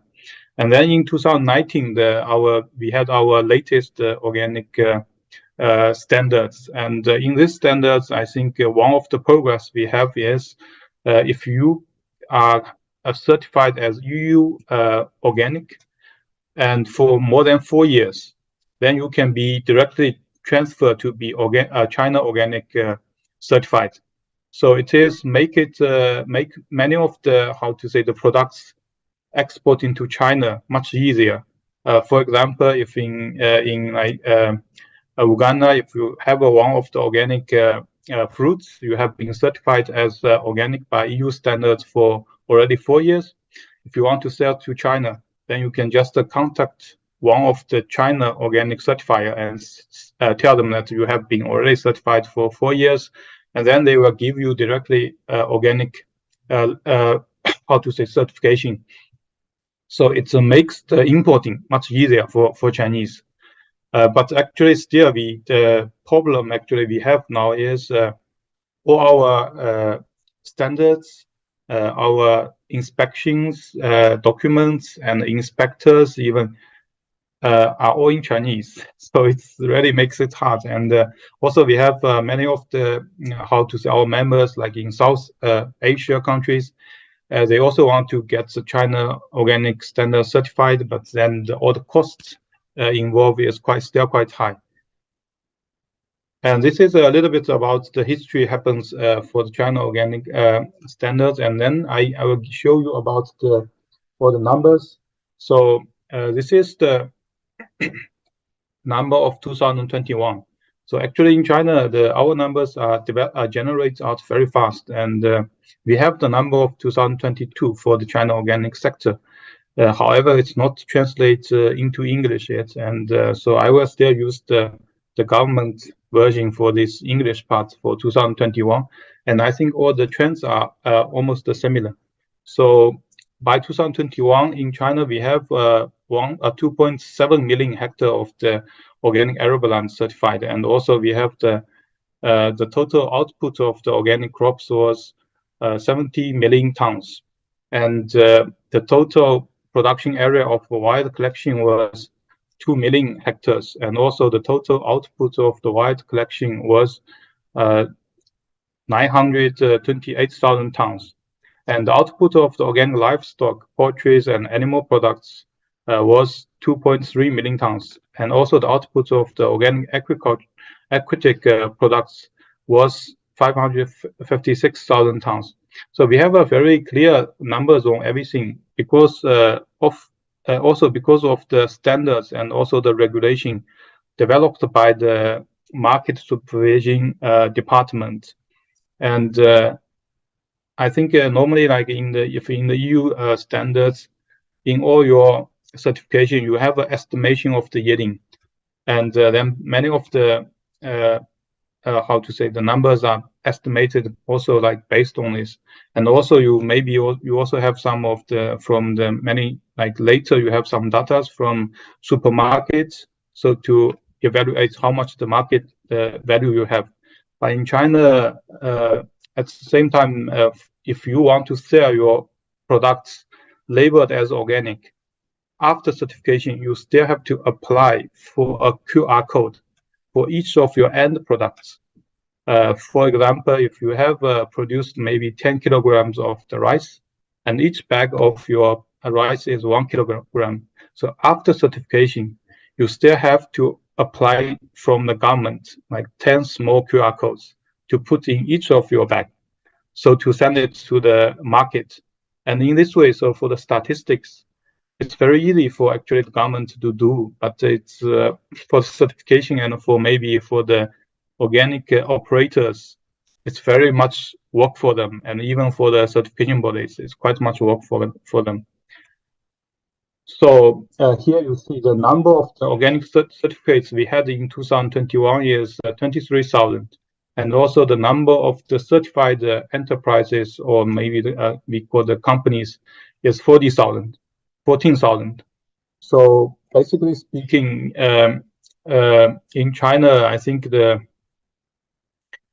it looks like we have a quite big number, but compared to the area we have in China, that still for each city we have more than 300 cities at least, and so the organic producers are still scandals in a very big area. It makes the logistics still a little bit hard for the market, and this is still one of the very big obstacles we have in China. And you can also see that in China, the certification bodies, the number of the certification bodies is also developing very fast. And I think until this year, we have more than 100 organic certifiers. And this gives too much competition for them to compete for these 23,000 certificates. And sometimes there's some, how to say, disadvantage also for this, because of the quality of the certification can be a little bit lower. And the government has really spent so much energy on pushing on this, but still we have many of the consumers are complaining on the quality of the certification. I think one of the reasons is because we have too many of the certifiers at the same time. And if you take a look at this picture here, 66% of the certified products here in China is the plant products. And we also have about processed products is about 24%.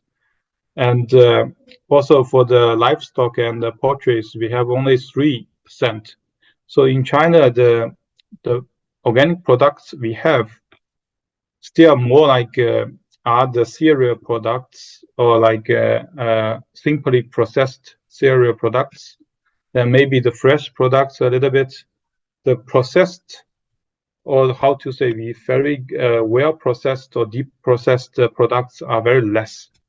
And many of the imports products, organic products we have are for this like milk powders, for these very well value added products. And here is about a little bit the production and the market overview of also in 2021. And you see here the area and the yielding, especially for the area of organic certified land is in China, it's dynamic sometimes. Sometimes we have some decrease. And this is also because in west part of China, they have a very big pasture land. And sometimes they certify only because they want to show that they are ecological development. Maybe they were certified for this year, next year, but on third year they said, oh, maybe we don't necessarily have to do this. Our product still sells very good already, and they were quit certification. but the land they have is very big. So it's always gives some of the dynamics in our area of the certified land. And this is also because government is, especially some of the local governments are pushing because they would like to see more of their farmland are certified organic. This, in a way, it's very good that organic sector gets attention from the local government, but sometimes when the government leaders are changing, when the policy is changing, and it will also give dramatic change on the organic managed land in China also. So you will see always for the government and the regulations, policies, and organic sector, the relationship is a little bit complicated. It's not sometimes very, you have to really balance it. And also you see the, here you can see a little bit on the different provinces of the China.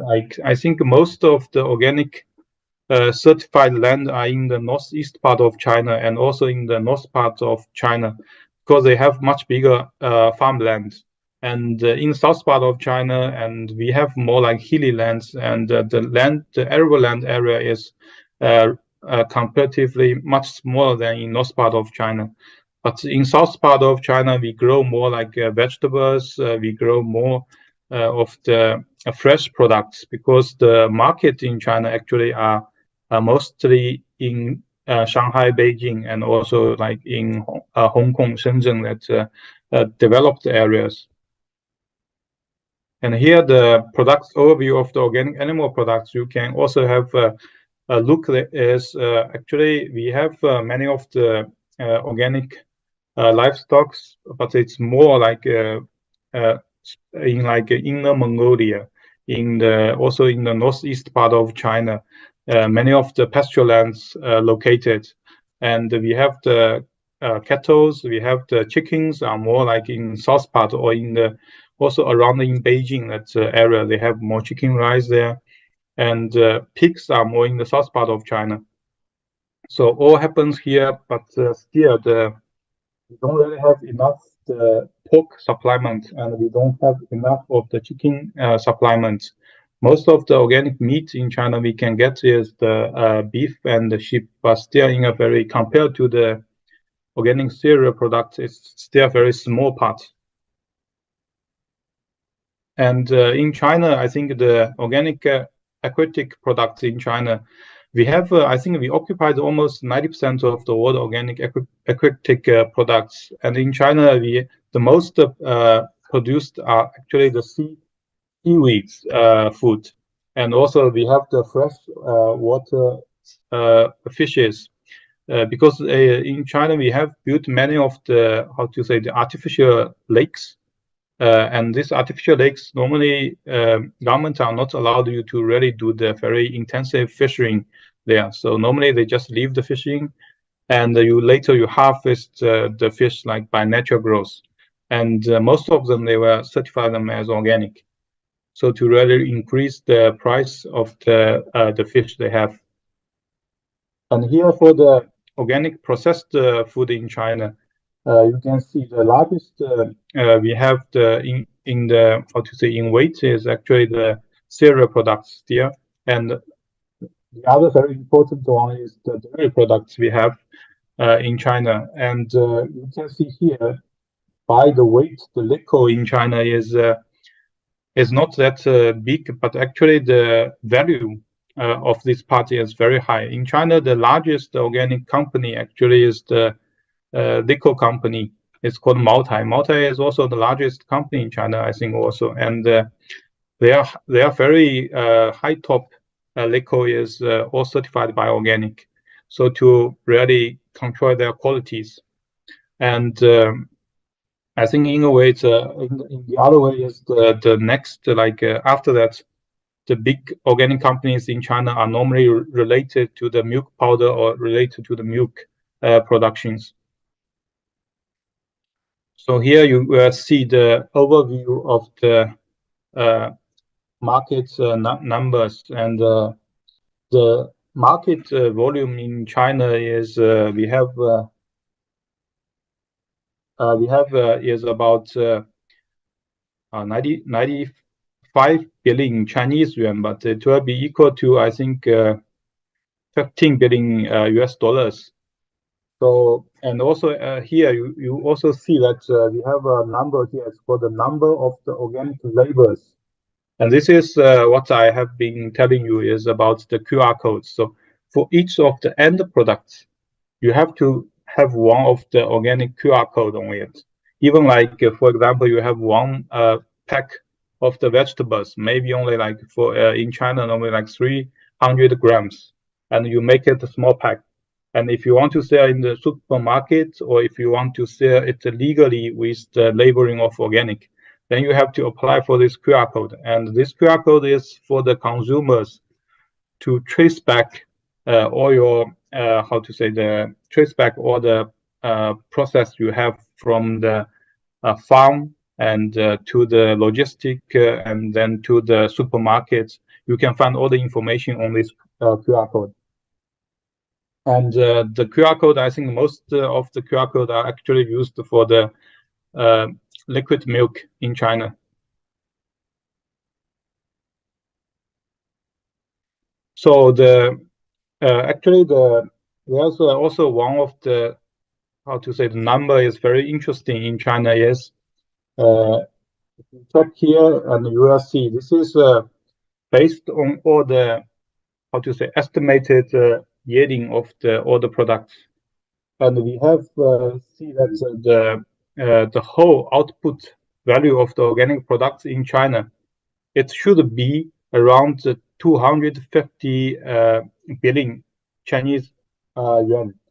But actually our market is only 1/3 of it. So it means actually 2/3 of the produced organic or certified organic products, they are not sold as organic, or maybe they are sold as conventional or a normal food price, or they are not even applied for this QR code. So the market is at the same time, the consumers markets are also saying that we cannot find enough good organic products, and for the producers, they will say we are overproduced and we cannot really find our market.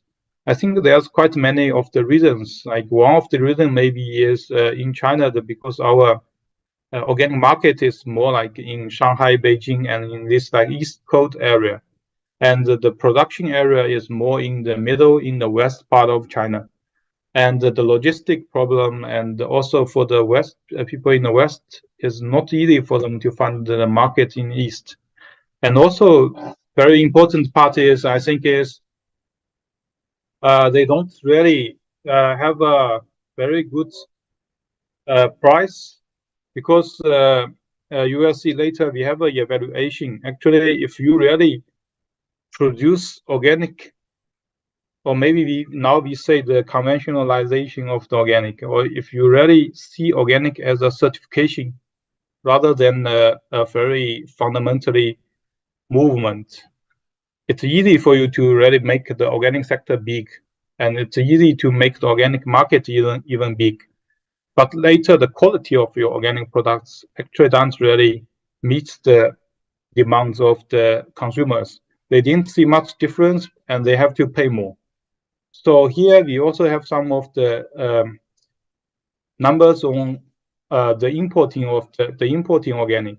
So if you look at here, actually in China, we are importing quite much of the organic products, but it's mainly from the how to say, Europe, and it's mainly about the organic milk powders or related products, organic wines, and this kind of products. So in the past years, the importing organic in China is growing larger and larger, and it's much more than the exporting value of the organic products in China. And now I think every year we are importing about 1 billion US dollars, maybe 1.1 billion US dollars organic products from the world. And the export of the organic products out is also less than 1 billion dollars. So I'll just skip this. And you see, this is for the exporting of organic products from China. And the graphic in the below, you will see it's averagely it will be just $1 billion US. So the importing of the organic products in China is getting more and more, and the exporting is also very stable. It's never really growing bigger. So I think that one of the reason is normally the products we have for exporting is normally like tea, some of the vegetables, and we don't really developing more new products for exporting. And so it stays quite stable. But for the importing of the organic products, it's really growing faster. And I think in the future, there's be more of the imported organic products into China. And okay, I think for time being, and I will just then show a little bit more about the policy we have in China for supporting organic. So for the country level, we don't really have a very specific policy, especially for organic. But normally in every year's central government documents, they will say we have to really develop organic. And also at the same time, I think our president, he also like to visit some of the organic farms. And for the, how to say, department level or maybe for the local government level, actually there's many more of the policy are really supporting organic, but in two ways. First is related to the rural revitalization, or before we also relate to the poverty elevation. So normally in the west part of the China, they will get their products, agro products certified as organic. So to increase their price, and then they get more. Do you hear us from the room? Yes. Yes. We would like to know if you can summarize for time management purpose for your good presentation. Yes. Okay. How many slides do you? Okay, and maybe I will just have two more slides. So yes. Two. Okay. Thank you. Summarize. Thank you very much. Over to you again. Okay, and also for the organic agriculture, we also have one more policy is for the high quality development. It's called. So it means we have to really level up the organic productivity in a scientific way or technical way, but at the same time it must be ecologically development. So this is also one of the policies we have normally for organic development, and normally for one of the organic companies, they are always a champion company in their local level, and they will get quite many of the government subsidies. This is in a way it's good, but in another way it's maybe not very good. For example, the government subsidies are normally goes for greenhouses, for you to construct many of the infrastructures in your farm, but it's destroy the farm as like a organism in a way. And so it's good and bad. And also at the same time, we are supporting many of the smart farming system. And this is sometimes it's much better also. So if you're looking at the policy and also subsidies, normally they have two sides for your organic development in the countries. And we also have many of the counties, they are specially focused on organic agriculture. And they will highlight organic agriculture as their policy focus. So they give more supporting to the organic companies, farmers, and to leading the organic development. For example, one of our partners called Sichuan County. They were especially focused to put more international events to attract the whole countries to their counties to develop their market and everything. And also here, the last slides I would like to show you is, I think it's also quite important because I think one of the speakers is also mentioned about organic inputs and everything. I think in China, because we are really also focused very much on certification, and if once you certify, you can sell as organic.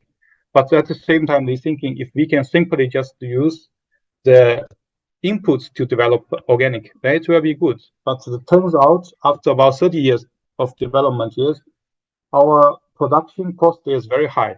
So the price of the organic products in China is normally five times more than the conventional products. And it makes the consumers very hard to really consume organic. It's because we are using too much of the commercial organic compost. We are using too much of the inputs we bought from outside. And also, we are really would like to see that more of the trainings are happening in China and for the organic concepts for the principal development. So this is, I think, is also very important actually for long run for a very healthy organic sector. So thank you for your attentions. I think I'll just stop here, and I really would like to next time to participate in person in the African Organic Congress.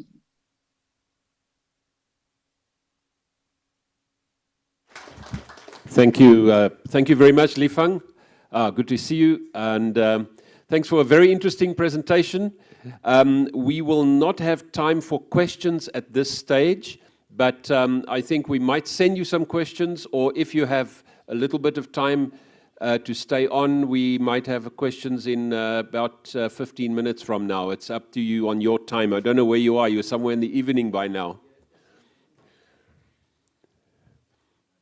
So I think I have to leave for dinner with my baby. Sorry. So, okay. But you can send me the questions. So they are shouting outside. Okay, we will, because we'll have a question and answer session, and then we can send to you, and you can send back. Then we can communicate. But thank you very much. It was good to see you, and hope to see you soon again in person. Okay. Bye-bye. Great. Yes, we are very much over time, unfortunately. But in fact, if we take the thing that we started an hour late, we are on time. We took the right amount of time. What we decided to do, I just want to thank everybody again for their contributions. Li Fang's contribution, Raymond, yours, Nogamu, yours, everybody's here, David. We will take a short 15-minute break. Some of you have already had some refreshments in the room. And then we will come back and we'll have a short question and answer session after the break before we go into the next session. So take a break, stretch your legs, get some blood flowing, get some coffee, and see you back here in 15 minutes.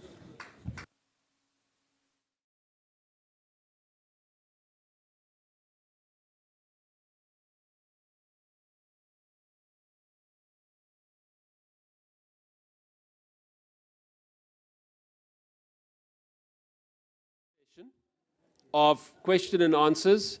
I was told by the management that we will allow to each of the panelists. Now, Li Fang is now having dinner with his baby, so he won't be with us. But the three panelists, maybe we can grab the chair and move them a little bit out.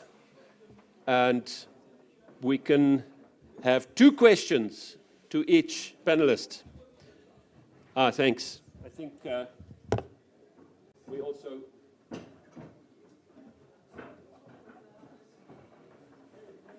that and put the other one there, and we can. I think we can just use the roaming microphone. You want us to sit up there? Yes. So please come and join me up on stage for a little Q&A session. Maybe we can move a little bit more across. That everybody, we can't go further, but I think that will help. So we will allow 2 questions per panelist. So that means 6 questions.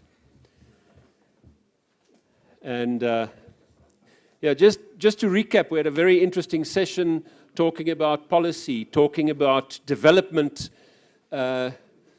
with or without policy, and how things have developed in so many parts of Africa, and also some interesting facts and figures from China. Interesting to note, something that I just wanted to note to get us back into thinking. When we looked at the statistics that David showed us in the beginning, there's something that I always stress to people when I do training on this and say, what can you glean from these facts? We have the fact that in the global south, Latin America, Africa, and especially South Asia, we have close to 4 million farmers. Way more farmers involved in organic agriculture and dependent on the livelihood through organic agriculture. So more farmers than any other part of the world. Maybe 80% of the farmers involved in organic agriculture are 80% of the farmers involved in the organic agriculture are in the global south. 80% of the market is in the global north. 80%, nearly half in the US, a little bit less than half in the EU, and then the rest in China, and the rest of the world, maybe 1%, makes up the rest of the organic market. This is an interesting fact, that the people who are paying, people who are buying, are not the people who are producing. The families that are dependent on organic agriculture sit in Africa, in Asia, in Latin America. Even if we don't have the largest market, at the moment we have the most farmers, we have the most families involved in livelihood and survival and building their own wealth through organic agriculture. And that's quite significant. And what we must try and do is see if we can also move the market closer to us. Because if we have a market closer to us, we have a shorter supply chain, we have an easier way of communicating, we have more transparency, and we have more trust. So this is just my little lecture to start us off. And I think these things are important to think about. So 2 questions to each of the panelists. Yes, whoa, I've got 1, 2, 3, 4, 5, 6 hands up. Yes, and one at the back. We'll do it. Yes, we'll take to whom? Okay, thank you. My question will be to David. I was very happy of your presentation regarding policies. Something that I liked was concerning women's youth and also issues of resources regarding those components. So do you have some enrichment to this presentation concerning what we can do, especially regarding, women are the most concerned regarding organic agriculture. They are also the ones who are feeding families and very concerned with health issue. So how do you see policies concerning women? For us, we think we shall, for example, have a special fund for women regarding strengthening their entrepreneurship, strengthening the capacity of accessing land, strengthening their capacities, and also helping them to be aware of their rights regarding organics. So we have this proposition of having a special funding for women, even for these conferences, having special spaces where women can express themselves, express themselves, talk about their special problems and also solutions that can help, so that African Union and all partners could be aware of what specially could be addressed, the problems that they are having. My second point is a comment regarding policies and how civil society is organized and function. If we want to convince policy makers, we also need solidarity. We need not just to fight within civil society, but see how we can work in synergy, support each other, because we even lack finance, we lack funding. But even the small funding that is available is not used for synergy, it's not used for partnership. So for that, I'm calling civil society to be united, to be working together. We have big organizations in Africa that should work together, strengthen their capacity, and then look for outdoor support like Asian, and we are supporting this idea of having, as AfroNet, this conference between Asia and Africa. Thank you. Thank you very much. Before we carry on, there is a question, or there was a question in there. Today, also at the final day of the conference, we will have a declaration. We'll have a discussion on what we ask and what we state and what we demand. I would like to keep us in the discipline that we stick to asking a question and getting an answer. I know we all have a burning issue, but we need to get through the questions. So there is a question. David, maybe you can answer that question straight off. I will do it that way. We'll do a Q&A. So please go ahead. Thank you. Thank you very much, Josephine, for your question and comment. I'll go straight. How do we get policy be in favor of women empowerment within the organic sector? And that is your question. And I want to say you have already provided a very good answer and a recommendation, which should go even into the communique, that we need to have a special fund targeted for women programs. And you have already looked at areas that women should be supported in. And indeed, some of the areas you are suggesting are addressing the challenges that women do face.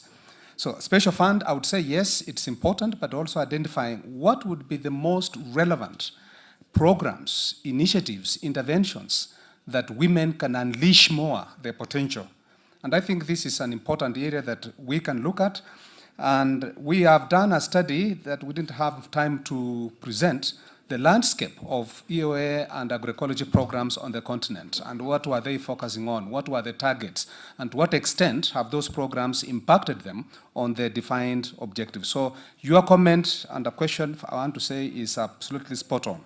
We presented yesterday another presentation on the role of youth in agroecology, trying to identify where do we have youth the most, again, to unleash their potential, to have a case, developing a case, agroecology as a case, economic agriculture as a case for business. And we have really interesting findings that really help us to see where do we need to focus on, and therefore, in terms of policy, where do we need to have greater orientation to engage the youth more productively. And finally, on your comment, I totally agree with you.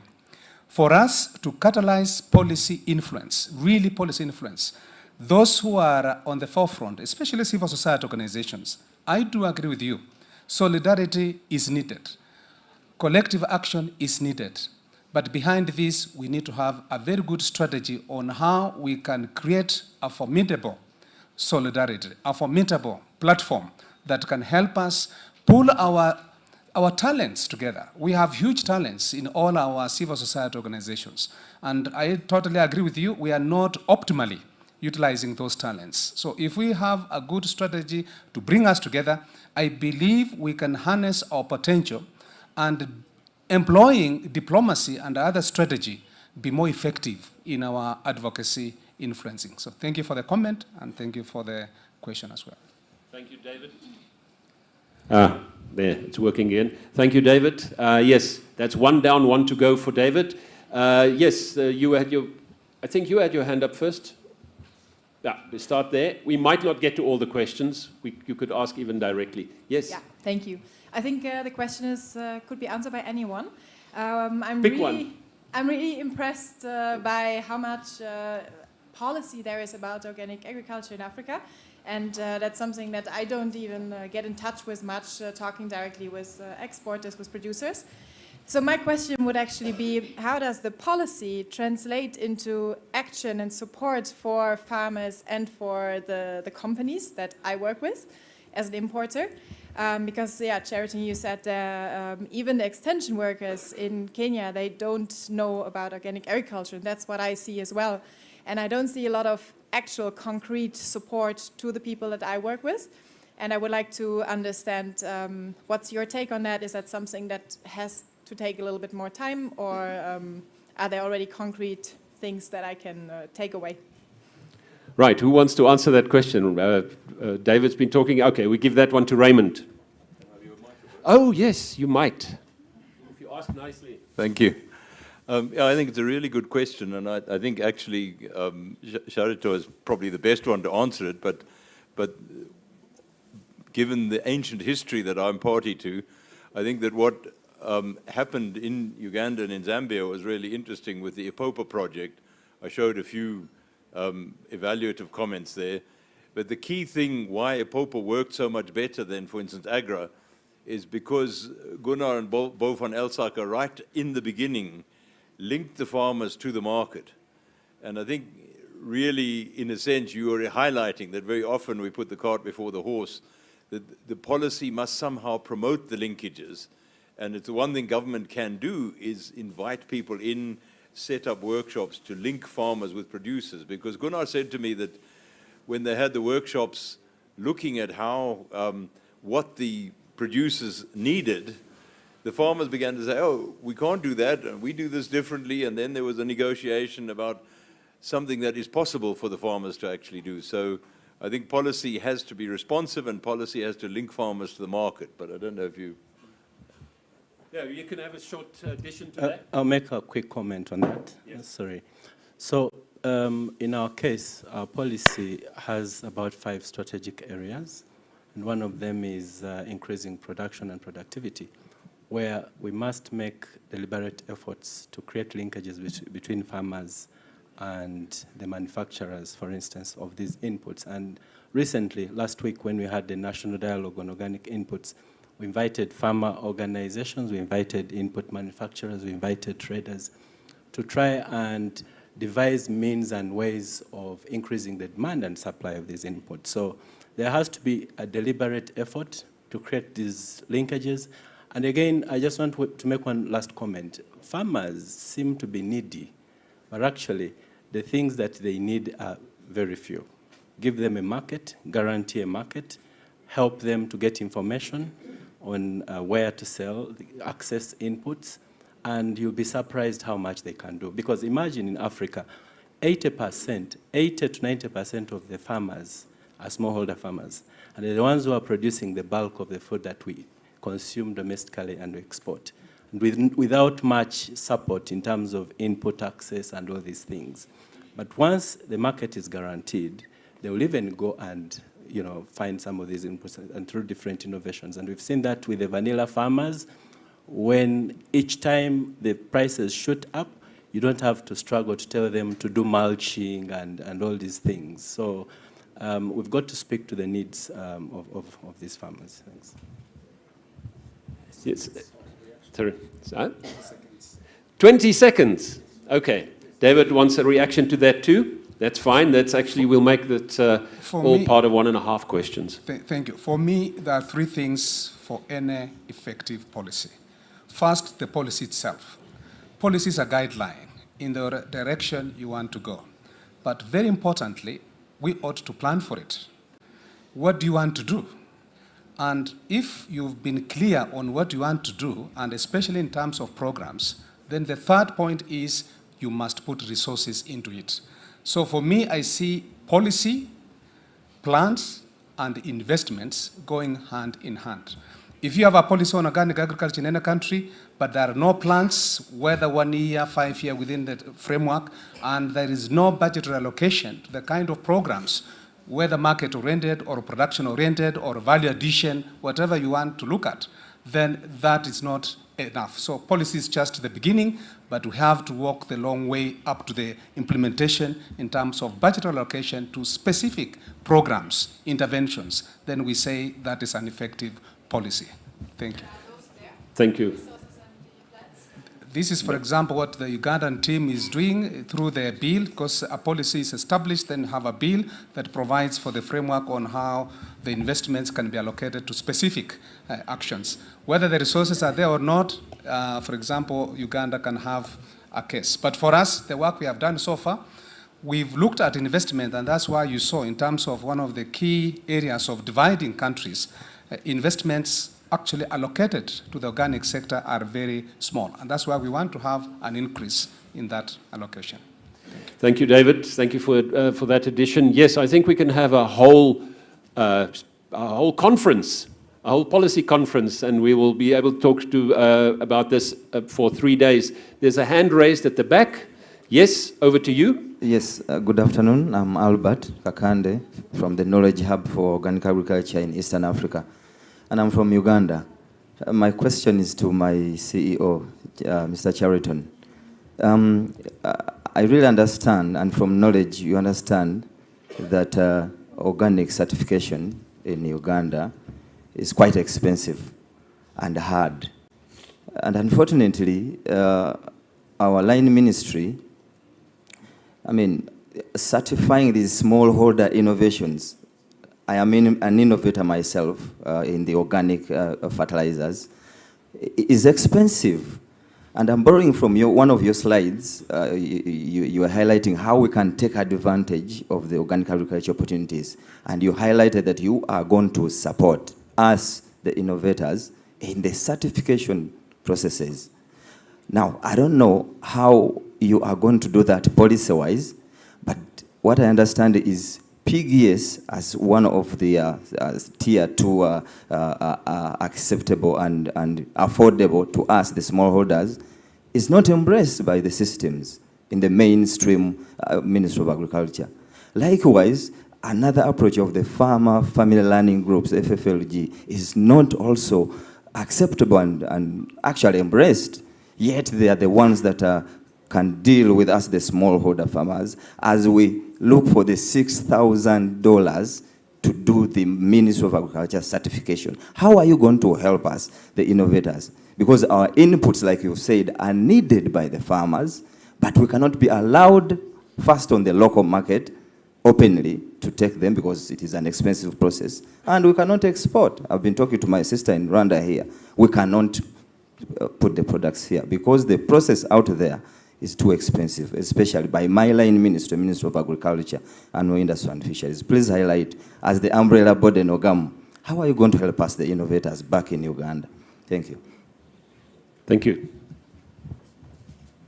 First of all, Albert, thanks for the excellent work you're doing with the innovation. I've been following you very closely.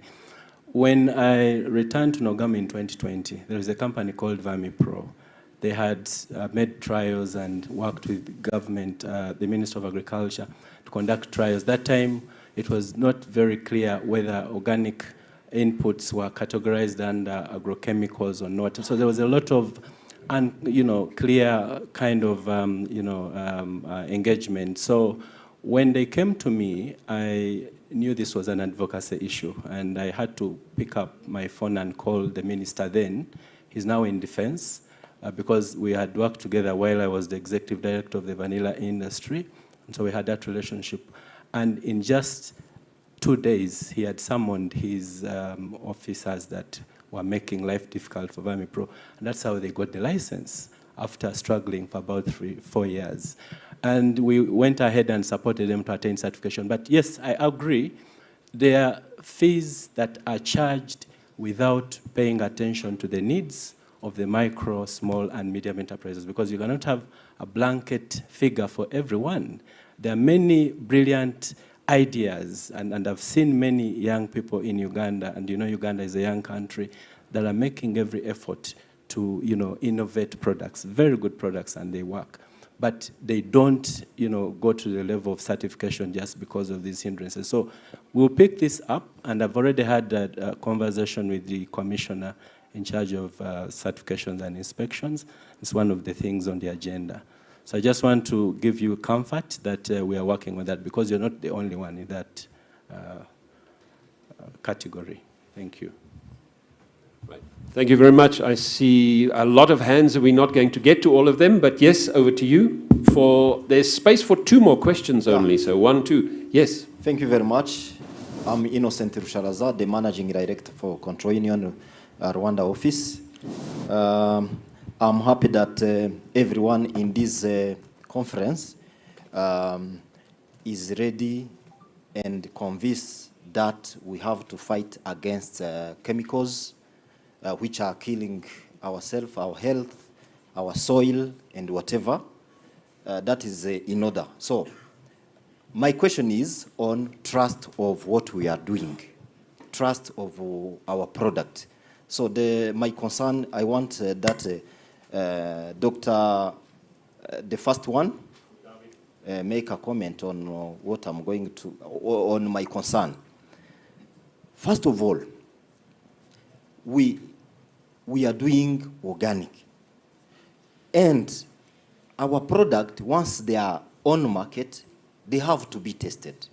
Don't you see that, apart from good agriculture practices in organic, good policies that we have, don't you see that there is another fact which is laboratory analysis which has to be included on it so that our product can be trusted on national and international market, so that our product cannot be criminalized on international market before they go, as my colleague from Kenya, James Murete, said about criminalizing our product. I say this because you may have good organic farming because you understand, because you have understood, but your neighbor can contaminate you. So in Control Union, we have to go through these processes for certification, but also we take samples so that we make sure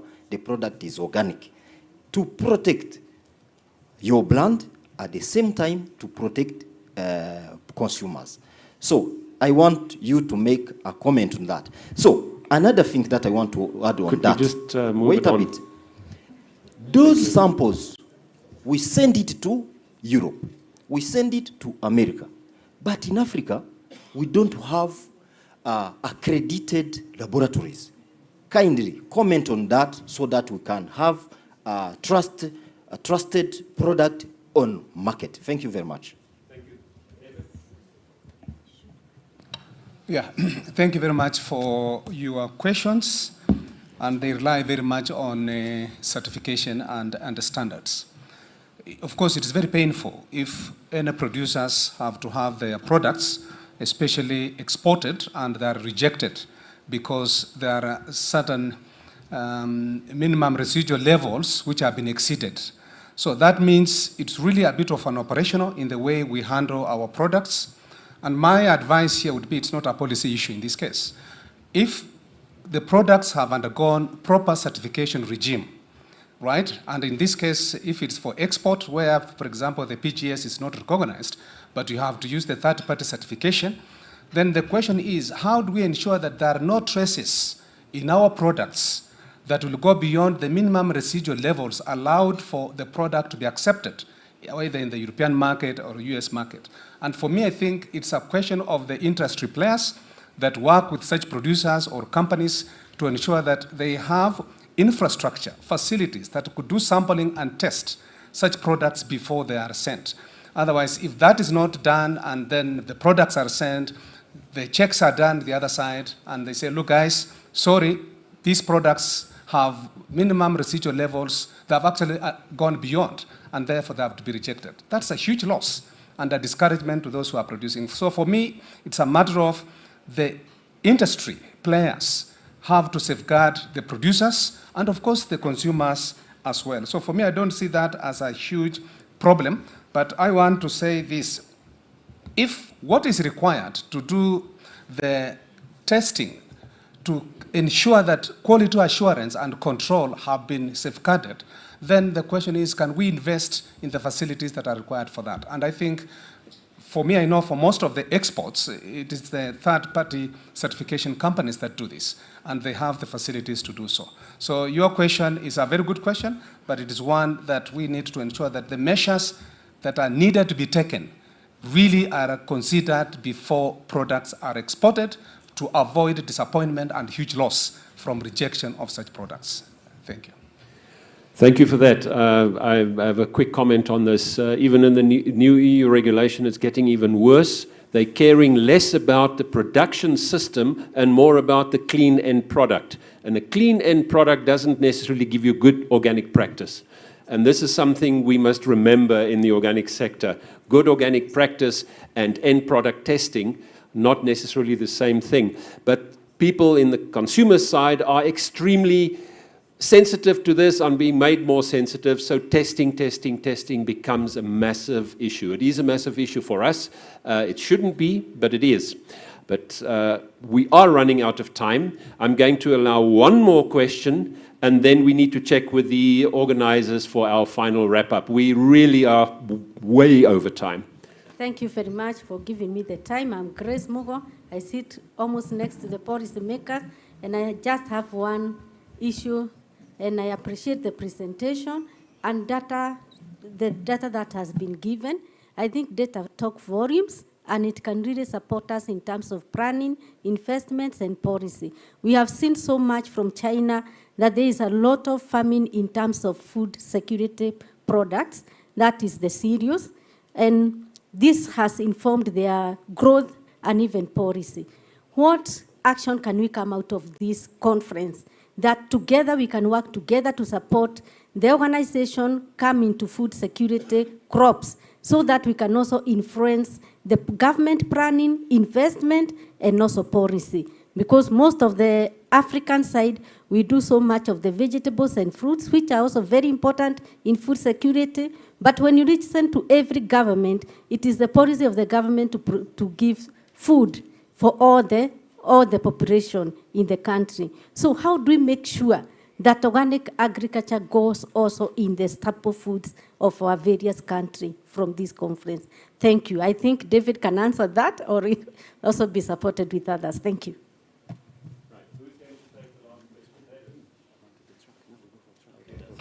Thank you very much, Grace, for your very good comment. What lessons do we learn from China's case? And for me, I want to say, perhaps a strategy I would use if I was to convince the Ministry of Agriculture in Kenya that it's also important for us to invest in organic agriculture because it is a promising business case. Look at the examples of what is happening around the world and use a few cases of what we saw from the presentation from China. Sharing lessons of others from other countries can be very influential. Secondly, I totally agree with you. The organic sector in most of our countries should go beyond just looking at basic short value chains, and especially in vegetables.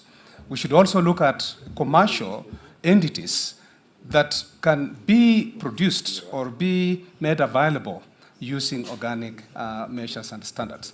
So for me, I think getting the message that organic is not just about vegetables, but it's about the whole industry of the agriculture. I think for me that is a very big message. And how do we do it?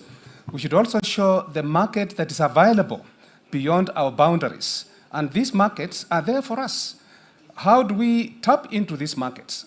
They can't come to us, but we have to get to the markets. We have to produce. So your question, I may not have a specific answer, but I can borrow a few bullet points that actually we can package in as recommendations on what we can share with our governments, with the private sector, with the civil society organizations, and with the farmers, so that we unlock this huge potential within the organic sector. And now also tailing it around agroecology. I think that is the way to go for sustainability. Thank you. Right. I have to look at the bosses in the black suits who are telling me the time is up. I am sorry, this is a fantastic topic and we can go on for hours, but I'm not in control. So I'm asking Olugbenga and Jean-Marie, I need to hand over. So that's always easy, push the problem higher up in the chain. I'm signing off. It was great to host you. It was wonderful to be a moderator. I'm handing over to Jean-Marie and Olugbenga. Thank you very much. We want to appreciate all of you. Please, let's give them a round of applause. And before even the closing, we really want to appreciate, thank you very much. We want to appreciate our colleagues, from Asia. They invited a few of us to join, the first Asian Organic Innovation Summit, and we saw what they are doing, and we appealed to them that they have, to support us in Africa, and we are happy, that they're here, online and here, and we look forward to stronger partnership with us in Africa. So, one important thing we have to happen in the next segment, which is at the track. Ideally, the track should still keep listening, to presenters and then platform for discussions of stakeholders. But the take-home for this event is the declaration. And then we have short time for this. And so we want to, recommendation is that in each of the track, you have to give us a summary that should go into declaration and action plan. Yes, I know for the research tracks, you still have a lot of presenters.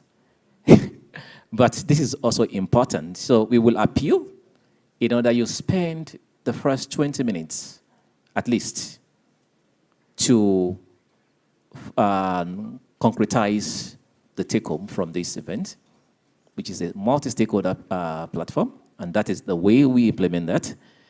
So each track, some input have been put together like draft. If we don't have that yet in your track, come up with that. We don't want so many. Those are the things that will go into the declaration.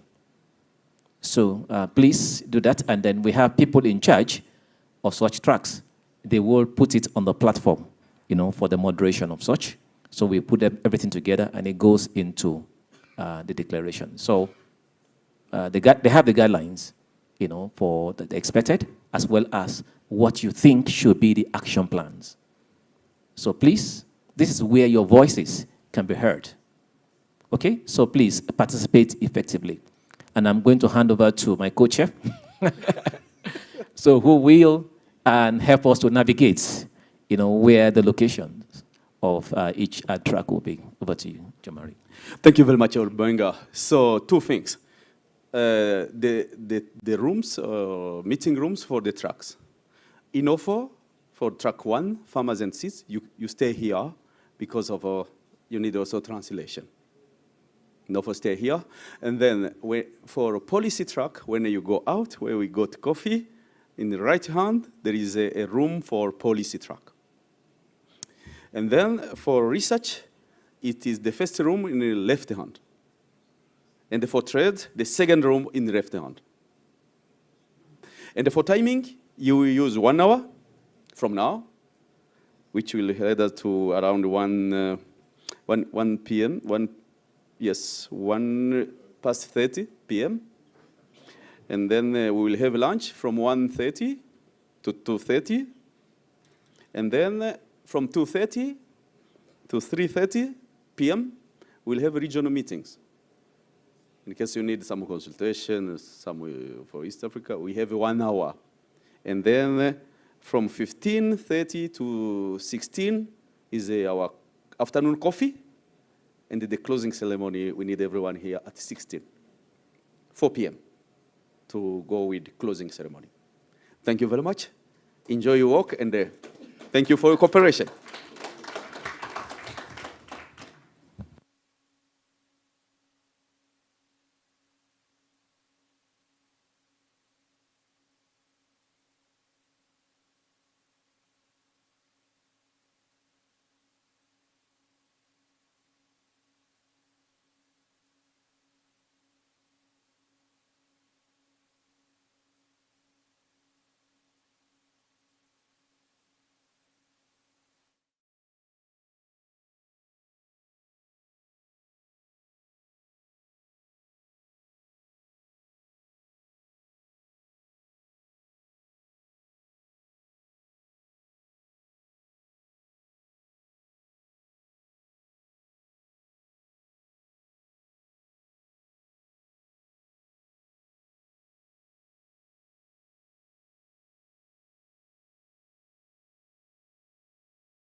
Educate farmers about GMOs.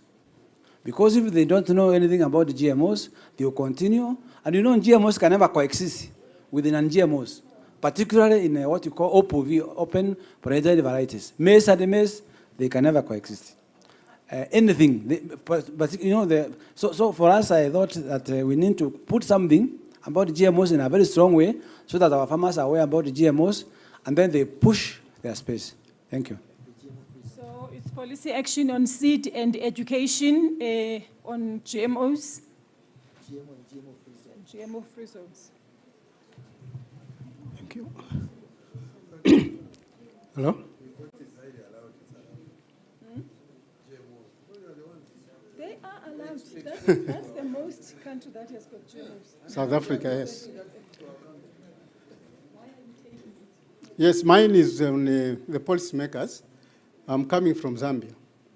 What we have discovered in Zambia is that the Minister of Agriculture mostly has not talked much on organic farming. Usually our extension officers will go around to teach people how to apply fertilizer. You are talking of the basal dressing, top dressing, like that. But nothing of organic is mostly talked. So we want to appeal to the policymakers that in their programs, we should have organic also being taught to our small-scale farmers. Otherwise, if we don't do that, organic to our small-scale farmers is very alien. So if our policymakers can do something on that one. Okay. Another point on education. Thank you so much, moderator. My input is on participatory guarantee systems as alternatives. As a practitioner in PGS, together with the people who have participated in the farmers' track for the past 3 days, this is the 3rd day, I want to add our voices to send a call to us who are promoting organic agriculture to work together in our regions to have functional PGS institutional framework such that we showcase to our governments that this is an alternative, then it will end up into a policy matter. Thank you. Thank you. That's another farmer innovation, and I like with PGS because I was going to query the fact that we're speaking of education to farmers and we're leaving the consumers. But as we know that PGS includes the consumers. I need to come here? Okay. I'm Hakim, and I'm from Uganda. I'm a smallholder farmer. Organic farming has had a problem of the synthetic inputs, chemicals, fertilizers. The biggest challenge is that there are rules and there's... Hey, the camera is behind. Sorry. Sorry about that. I'm Hakim Valiraine. I'm from Uganda and I'm a small-scale farmer. I'm from ESAF. I was saying that organic agriculture has been affected highly because of the synthetic inputs, the chemicals, fertilizers, the chemical pesticides and herbicides. And this is why our products cannot pass and go on the market because they already have toxins in them, poison. So the other side that there are standards which have been set by government, but there are no restrictions which can criminalize the producers and the users of the synthetic farmers who erode our farms. I have an organic farm here. The other one is having his conventional farm the other side. It is me who is not supposed to sell in the market. The other one who is using synthetic is free to sell in the market. There is no penalty. I would propose, let there be restrictive rules and regulations to the conventional farmers who use chemicals, in that we who are organic are able to sell our products, and even the other one have regulations which restrict them to sell our products. Secondly, I call for the labeling of products on the shelves, in that a farmer has a choice to say, let me go for organic, or let me go for the one which has synthetic, or the one which has chemicals. But when the market is just left like that, the premium are always, we have a problem of selling our products. If you have no certificate, you share the same premium. So the premium will not be high. Those are my two sharing and call to action in the recommendations. Thank you. Thank you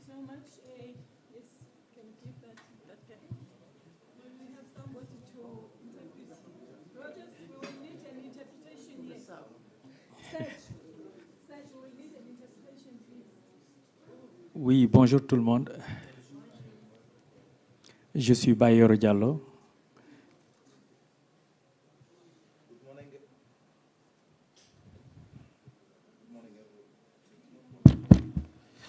Hello? Yes. Good morning, everyone. His name is Good afternoon. Yes. His name is Bare Diallo. Oui, j'aimerais partager l'expérience en Afrique de l'Ouest. Je viens du Sénégal. He's willing to share with us the experience they have in West Africa, Senegal.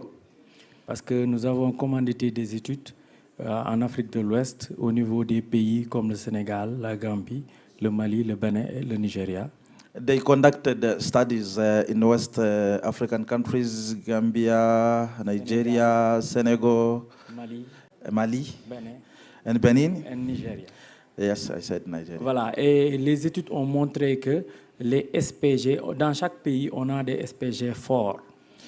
In the study showed that they have the strong PGS in every country. Dans chaque pays, on a un SPG qui domine les autres. And they had PGS. There has maybe one PGS which is dominant to all others. Dans le cadre du projet Centre de connaissances en agriculture, in KCOI project, voilà, nous avons vraiment convié les acteurs pour travailler sur l'institutionnalisation des SPG pour avoir une seule standard pour l'Afrique de l'Ouest. And with the in other KCOI project, they called upon all the people in the project so that they can do the strong PGS.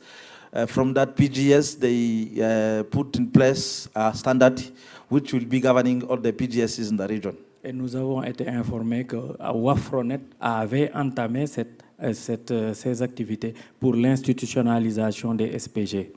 And they learned that Afronet has already conducted the same activity for making the strong PGS. Voilà, ces SPG, une fois institutionnalisés avec l'appui de la CEDEAO, vraiment, ça va booster l'agroécologie au niveau ouest africain. And I think that when the PGS are strong with the same standard, they'll be somehow stronger in the West Africa.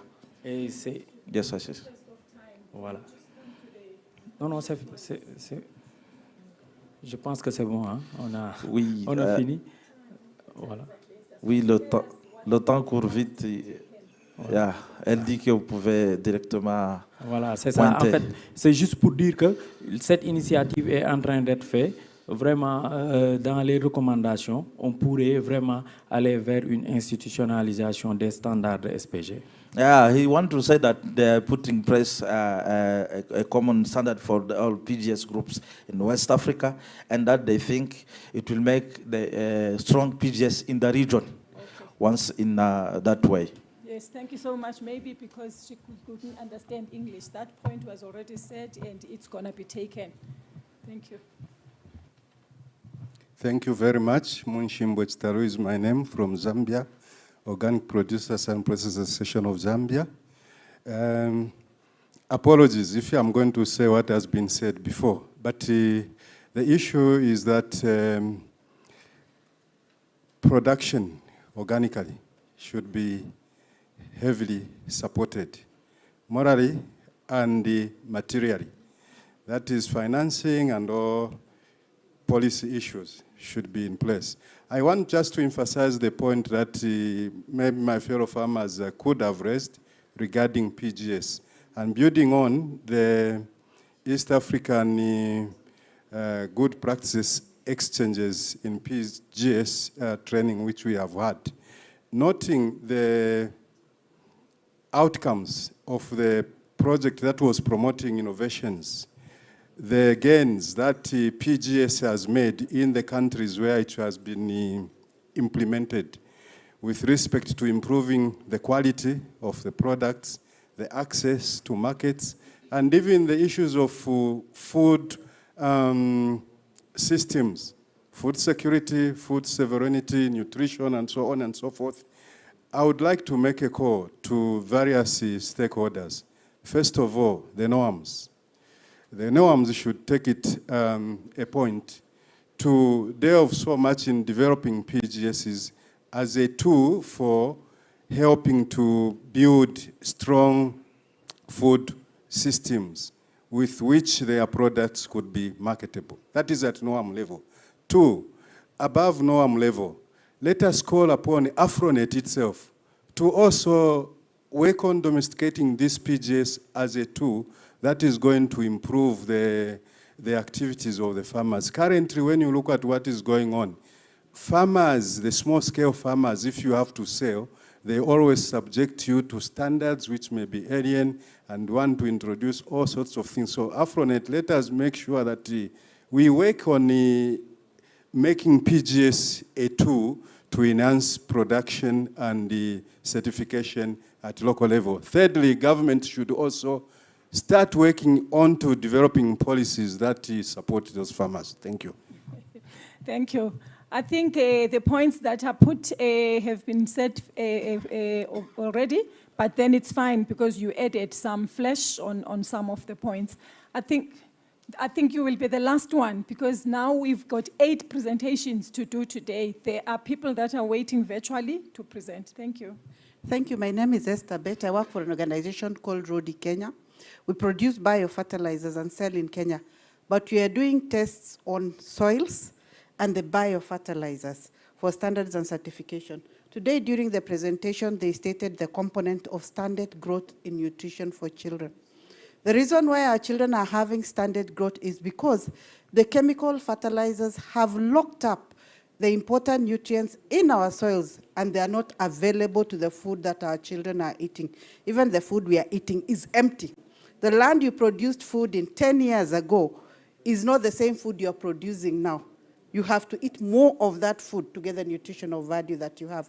And currently we are testing the biologically produced organic fertilizers against the chemically produced fertilizers. And it has proved that the nutritional value of the organically grown food, where we've used the biofertilizers, is richer and has more nutrients and has more healing value than the food that is chemically grown. So organic fertilizer also gives you healthier and more nutritious food which tastes better and has a better color and flavor and stores longer.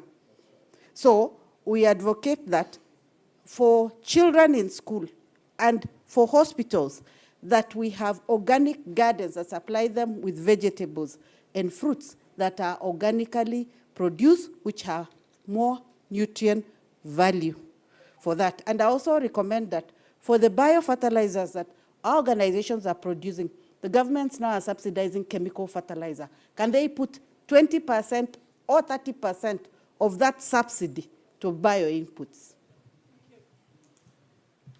Thank you so much. I think we finished. I would like to ask the one who was writing for us to just briefly give us all the points so that we see that she has taken everything that we have said. And remember, yesterday, there was a call that was saying, after this conference, then what? And we had asked that every organization that wanted to be connected for taking this forward and continuing with this should leave their names with Margaret. I hope everybody has done that. Thank you. No one. Yeah. Margaret, please stand up. They say they don't know who you are. I can't finish. I just stand here. Yeah? Come forward, brother. Okay.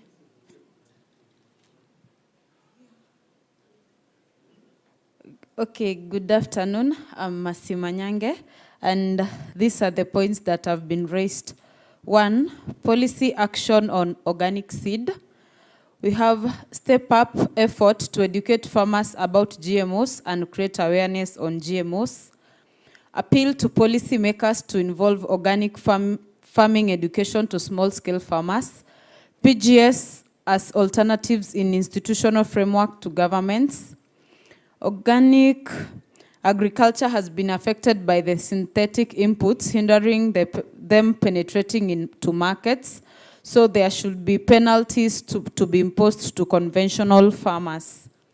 Then labeling of products on shelves. production organically to be supported in all means, that is materially and financially. Call upon Afronet to work on domesticating on PGS as a tool to improve on farmers' activities.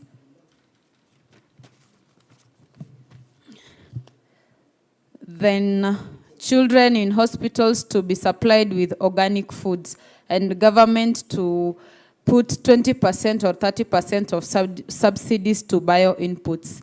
I think you can confirm if what I've written is what people have said. Someone to second. Yes, I confirm whatever you've said, but I feel you've missed out 2 points. One on PGS. Yes, you mentioned Afronet to support, but the call was wide. It said call for regional standards for PGS institutionalization in all regions, to have common standards at regional level. Then for the bio inputs, the call also included advocate that children in schools and people in hospitals are served with organic supplies. Thank you. Okay, and I also like the fact that people in hospitals, we should not only say children, because they're also elderly and yes. Thank you. Thank you very much. I also want to add a little bit on what my colleagues here said, because it has been a concern for me that stunting should be blamed on, of course, nutrition, and also the fact that justifies biofortification. Instead of improving the soils, they go on to the shortcut of biofortification, which again, doesn't work, but also it supports the industrial agriculture, which we are going against. So in the statement that my colleague said, I wish we could also refine it by saying that standing is due, as she said, to poor soils, and therefore we need to do what she said, improve the soils through not biofortification, but bio inputs that are organic. And as well, we justify this by saying that even if you use it as an indicator, I was just, questioning here, what will you use as an indicator that you have done your work and you have succeeded by, removing stunting? What height will you be measuring our children and ourselves to say that you have succeeded? So her statement on using bioorganics to enrich the soils should be the starting point before we grow anything that we are going to call organic. Much as we do the other processes, but the soils must be enriched using bio inputs. Yeah, thank you. Whatever language you want to put it in. Yeah. Because stunting is actually genetic. How will you make the pygmies to become tall? Yeah? Yes. No, the stunting is not genetic. They do measurements of the hand, and they do measurements of weight. They do measurements of IQ. They check autism and all the things that are happening, because we are having a lot of children having autism. We have a lot of children struggling now to grow, and they are born deformed because the mothers don't have the necessary nutrients. So the way we measure stunting, it will show that there is growth and development in early childhood development. Thank you, thank you. We've got a little bit of bad news, guys. I think we should stop now because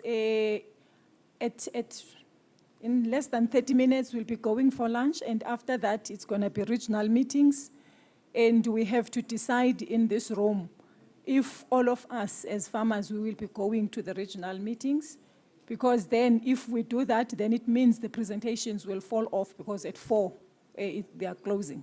What I've suggested to the team of moderators, that PGS is very crucial, and as we are saying that we need to take it as a takeaway.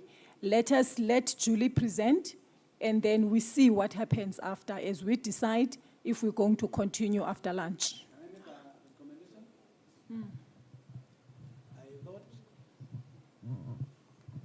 I thought it is wise if we have a few people, 3 people or 4 people, who can sit down with our rapporteur, then they came up with the actual words, so that we don't just get this list unwritten. We need to put our recommendations in a way that is honest. I'm not talking about the recommendations that I'm talking about the presentations that are supposed to be done, that were due to be done today. So this one is not a problem. I'm going to write it on a Word document and then we will send it. Okay. So I'm talking about the presentations that for the farmers' trek that were supposed to be done. Yeah. I think so. We finished now. Can we start with presentations for today? And we give to Margaret to give the opening remarks as the program was saying. Then after that, we start with the presentation. Okay. Let me stand here. Okay. Okay, I'll go straight because we don't have time. Farmers, farmer organizations, organic farming, agroecology practitioners, government officials, policymakers, civil society organizations, NGOs, researchers, companies, agro-enterprises represented here, all protocols observed. Ladies and gentlemen, good afternoon. First, let me extend much appreciation to INOFO for organizing this farmers' track. This has allowed us to appreciate the concerted work farmers do with many stakeholders. We have delved into a broad range of topics, be it agroecological or organic practices as sustainable and resilient agricultural practices, certification systems, including alternative organic certification, the PGS, and product traceability system, inclusive business models, product aggregation and marketing, strengthen market linkages and access, and consumption of organic products by and for all Africans, irrespective of our different social statuses. The role of farm organizations and the private sector and other stakeholders, moreover, a favorable policy environment in making agroecology sustainable, a reality and a promising future. As a Swahili proverb says, mgaga na upwa hali wali mkavu. This means that all these efforts are not in vain, underscoring the main theme of the 5th Agroecology Organic Conference that we are here. From many corners of our beautiful continent, Africa, we have gathered in Rwanda, the land of 1,000 miles, 1,000 hills, for the past few days and have delved into deep, game-changing deliberations. As we continue with the journey of unlocking the potential of organic agriculture and agroecology in transforming our food systems, it cannot be overemphasized. All this means that we need farmer-led agricultural research and development across farming systems and agroclimatic conditions. We need extension services that effectively encourage the adoption of agroecology and organic farming by more farmers. We need effective, low-cost ways of enriching soils and retaining soil moisture and preventing land degradation and reclaiming our lands that have been adversely affected by chemical inputs and industrial agriculture. Beyond the farm, as echoed by presentations we've had in the past days, agroecology and organic farming need strengthened input and produce markets, the improvement of off-farm to market roads and infrastructure, access to credit, financing options, support for farmers to invest in better processing and value addition and storage technologies to reduce post-harvest losses. Indeed, this kind of support needs to be intensified if the continent is to feed its growing population and demand for organic products, including participating in global agricultural markets. While agroecology and organic agriculture in Africa face multiple challenges, I'm optimistic. Why? Because Africa enjoys many potential advantages. It has relatively abundant land and it has industrious workforce, impressive entrepreneurial skills, and a deep reservoir of traditional and indigenous knowledge that we take pride in sustainable farming systems. If Africa can utilize effectively its natural resources, human and technological resources, it can become an agricultural powerhouse in the decades to come, feeding its own people with nutritious and safe food and supplying rapidly growing world food. I look forward to hearing ideas and stimulating more discussions today on agroecological practices. I hope by the end of today and also the end of the conference, we will have endorsed a strong and ambitious mission to advance the sustainable development of African agroecology and organic agriculture in the 21st century. According to a Nigerian proverb that I came across, it says, the hunger that has hope for its satisfaction does not kill. That means we all hunger for answers and question on how to achieve sustainable agriculture across the continent that will lead to sustainable food systems, food security, and farmer livelihoods. Ladies and gentlemen, I wish you productive, exciting, and fruitful deliberations. Go organic, organic farmer, no food, no life for all, as I say. Thank you.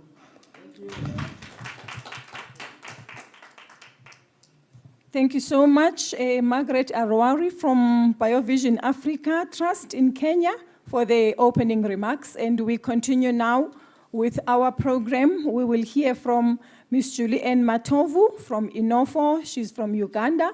We'll be talking about participatory guarantee systems in practice as a catalyst for the growth of organic agriculture in Africa through socio-economic transformation at the grassroots. Over to you, Madam.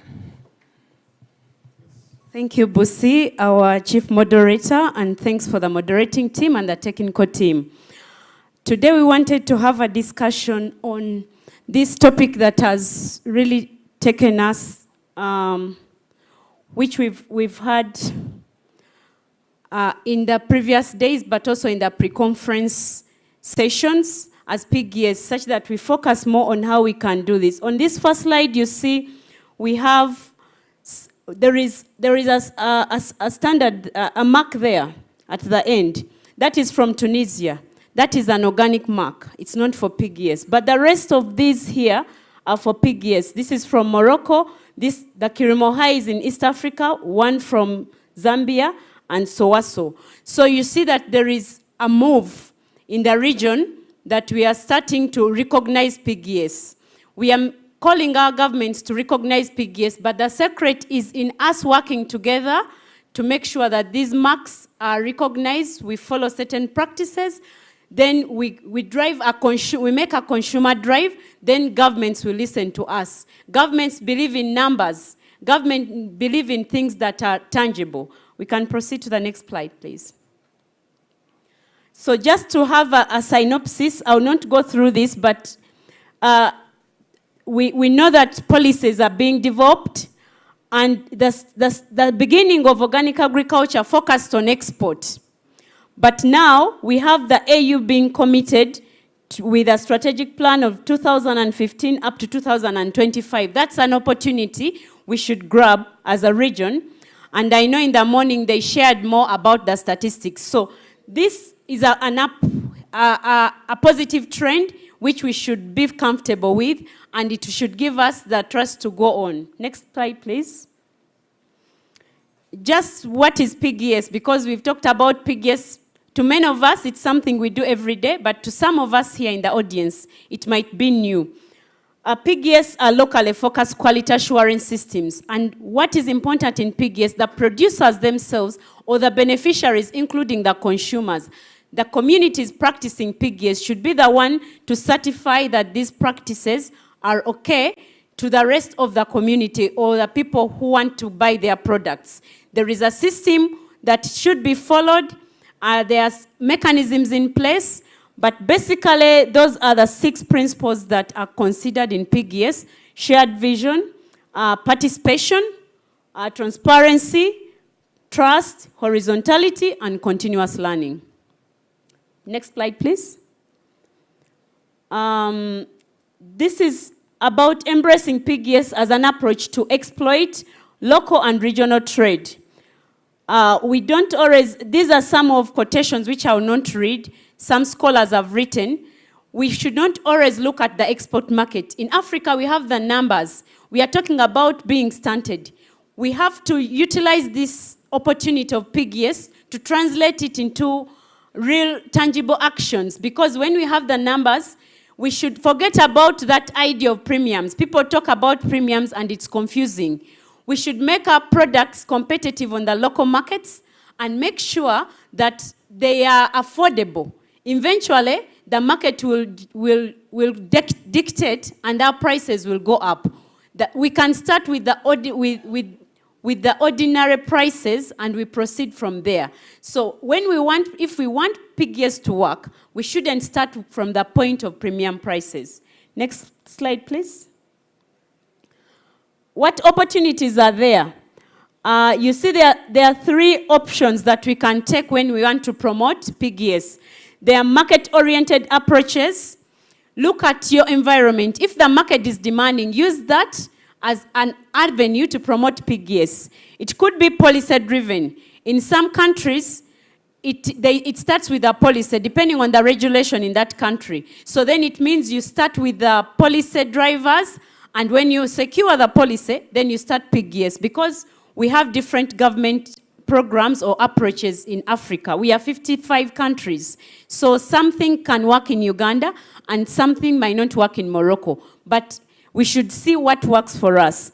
Then there is this approach of private and non-government stakeholder-driven approach. This is very common in the region here, where civil society organizations are supporting farmer groups and communities to establish PGS.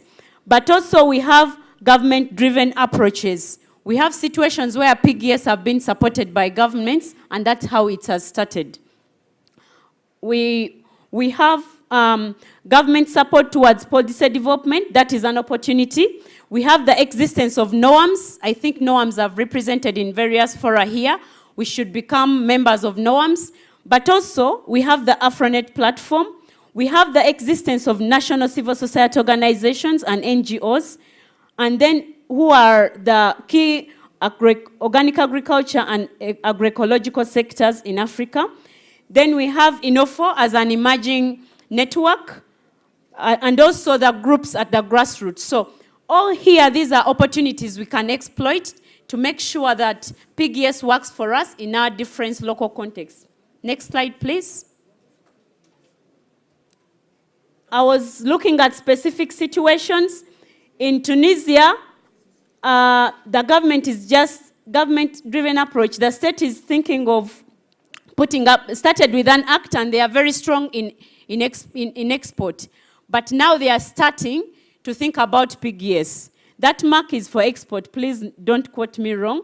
But there are awareness campaigns, because when you look at the previous slides, we are talking about what opportunities. So this is what the different countries are doing.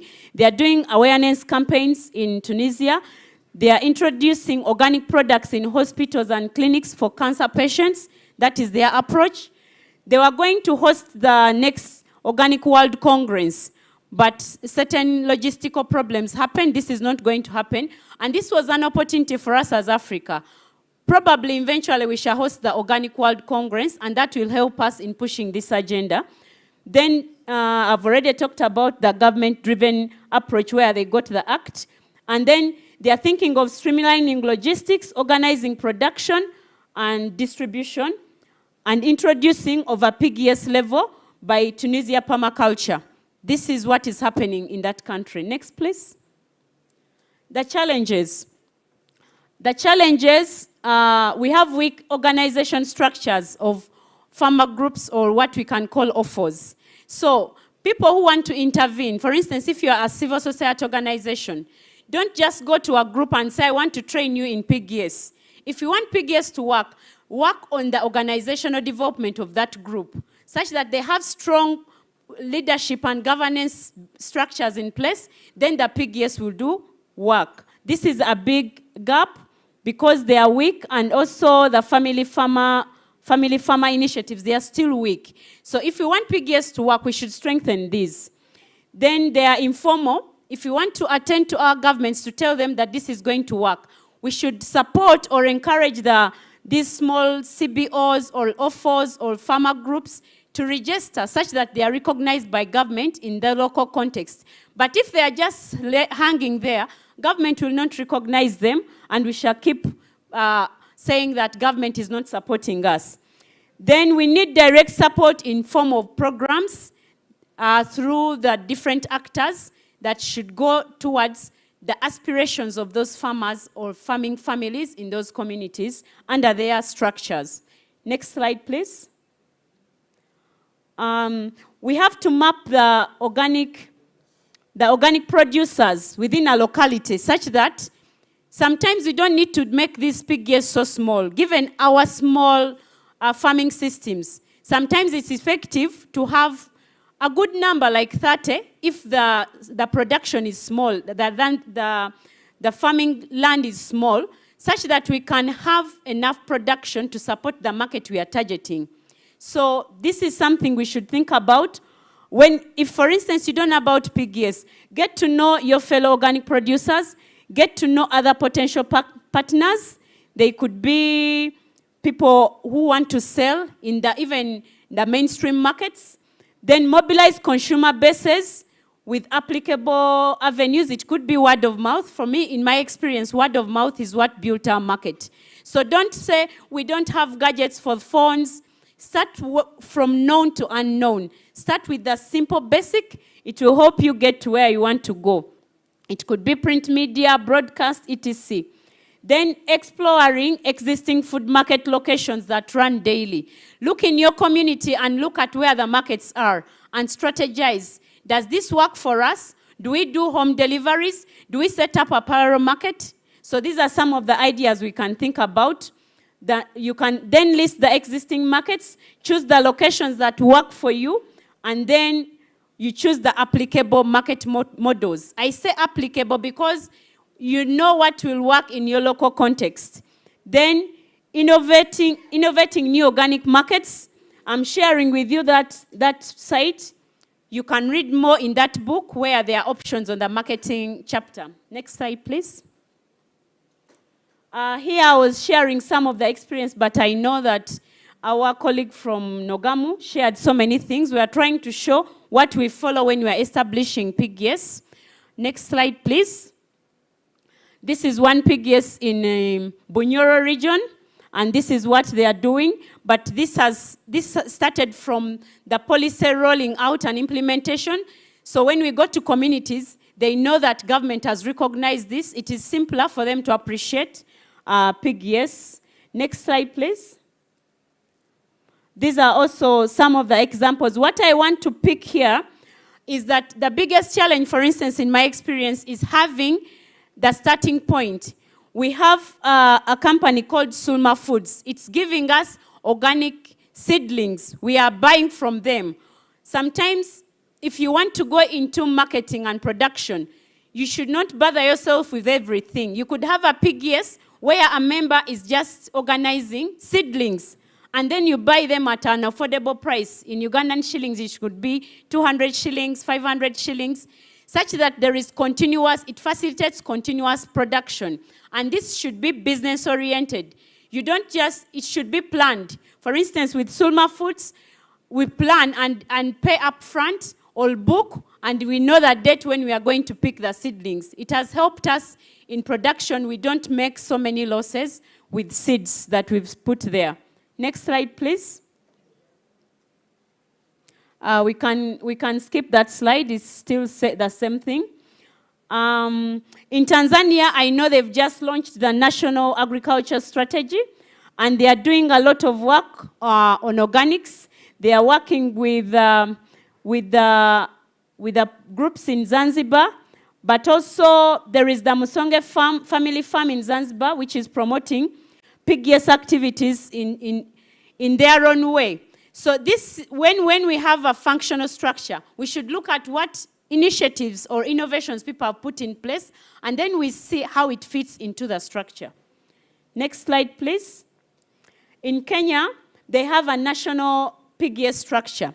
So please, because we want to work together, it's important that, for instance, if you're in Kenya, work with COAN and see how you can be helped, because we are all using the Kirimo mark in the East African region, which is owned by the member states. You shouldn't scratch your heads because this is not so complicated. Already people are doing it. There is a resource base which you could benefit from if you want to start. Next slide, please. In Zambia, OPAS is doing some work on pig gears. So a lot of work is already happening across the region. Please contact OPAS. Don't bother yourself saying, I don't know what to do. Pig gears is complicated. I've read about this. Go to the practitioners where they already exist. Next slide, please. There is also the Madagascans, they are just starting, but they are doing some work. They are working with their governments. They started with a strategy, and now they want to roll out. We recently had a workshop with them, and it was very good because we generated knowledge all together. Next slide, please. This is what is happening in Morocco. They have their own standard, but the challenge is government does not recognize this standard, but the markets do. And in Morocco, you can't say your pig is organic. Organic is the reserve for only the export. So we have all these dynamics. If we understand them and work together, we can help each other to improve these situations. Next slide, please. There are ongoing interventions. Not like things have been ongoing. For instance, we have the Yaba project that is closing, and these have been partners, and work is ongoing, has been ongoing and is still going on in the closure stages within Tanzania, Uganda, and Morocco, and being supported by partners from France. And there is the Knowledge Hub.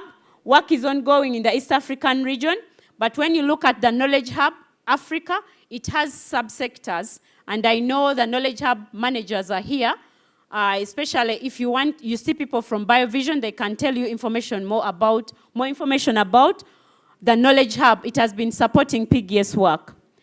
Next slide, please.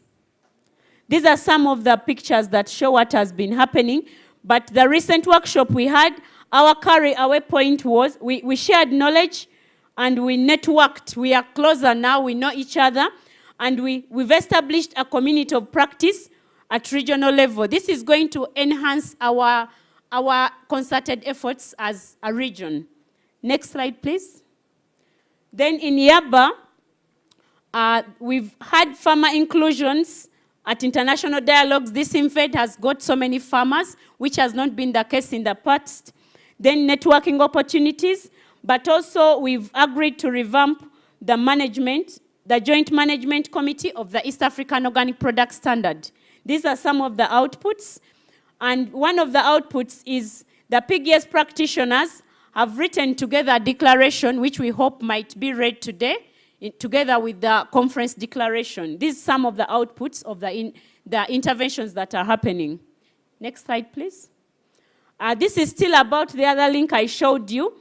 This book, if you want to start an innovation which is going to generate incomes but also try to solve some of the community problems in terms of a business sense, you can go to that link I showed earlier, because this book is a guide for food system drivers, is a guide for innovations, and to inspire it, you read, then you see what works in your context.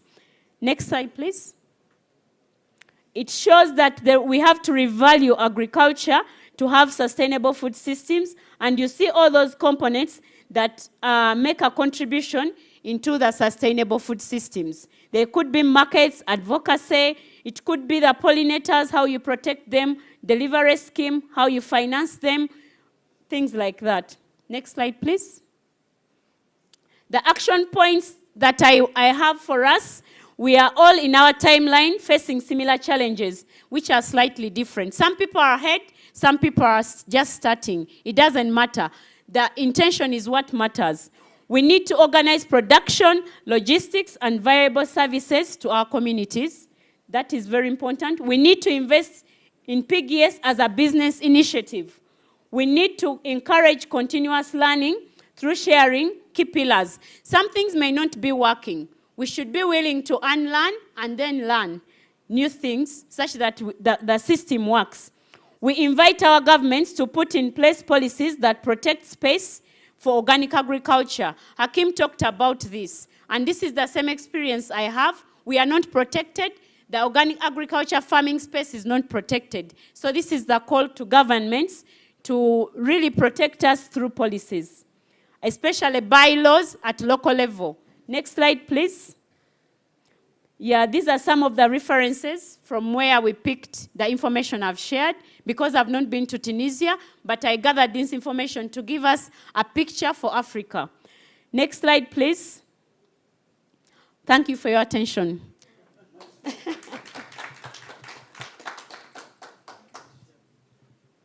so much, Julia. Thank you so much, Julie.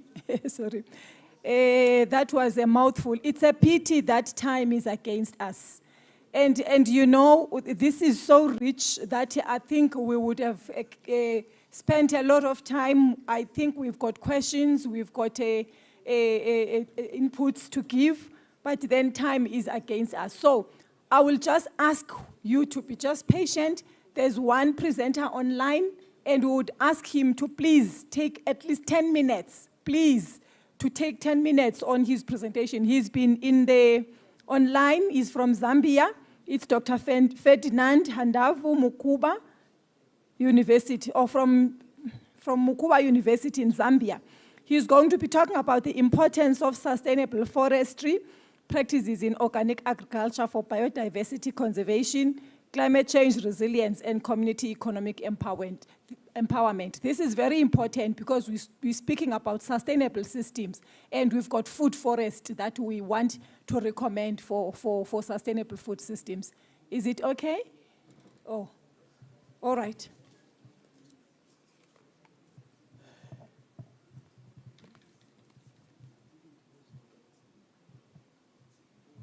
Then we'll ask questions after that.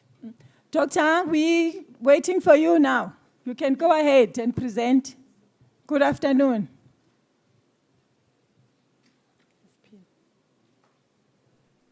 Good afternoon, thank you. Oh. Is it possible you can run the slides for me from there? Yes. Thank you. Please put in your video, even if it's just for the first time as you are speaking, in case the network is a problem when you put the video for the long time. Just yes. Thank you so much. As the moderator has indicated, I'm coming from Zambia. I work for Mukuba University in Kitwe on the Copper Belt, and I'm also a small-scale organic farmer. Thank you. Next slide, please.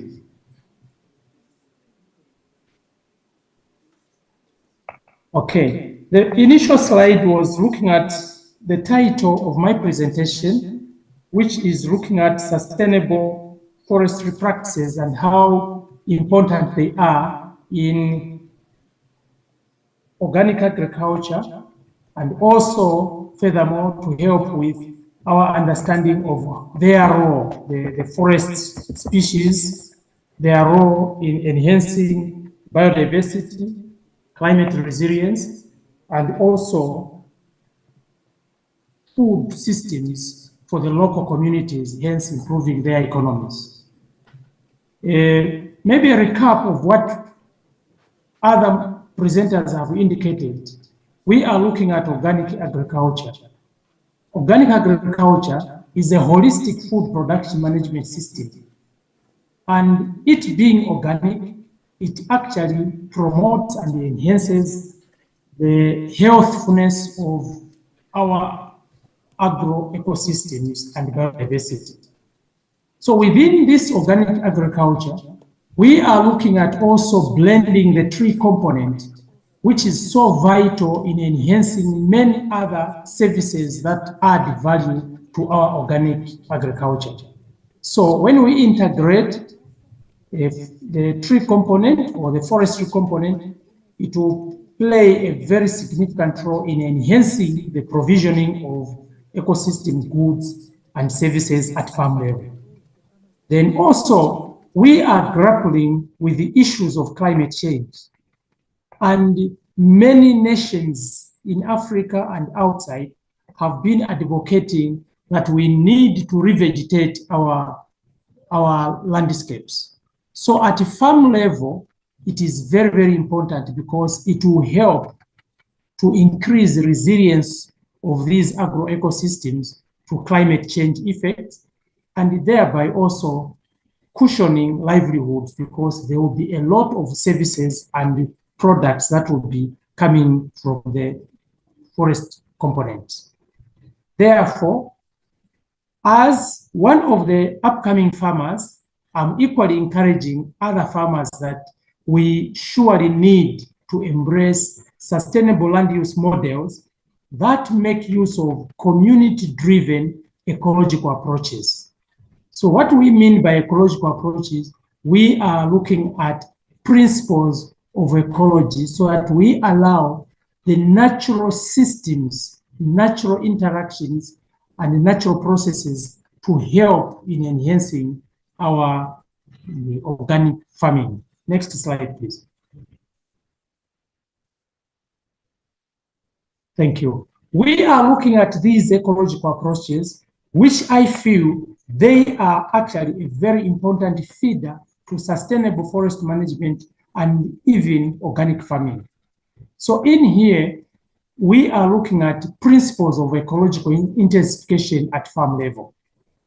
The principles of ecological intensification at farm level enhances the ecological processes. So the natural processes that take up or that are supposed to be undertaken will be enhanced. Hence, we will have the entire ecosystem thriving in a natural way, and in the end, will derive quite a number of benefits. Next point. Okay, so in embracing the principles of ecological intensification, we are looking at embracing the concepts of integrated food forestry systems. In here, we will need to have, as farmers, a deeper understanding of the ecological principles. And these actually will help in changing the farmers' perception on how the landscapes are supposed to be managed. Then it will also help in the enhancement of ecosystem services to benefit sustainable and resilient land use systems. Next.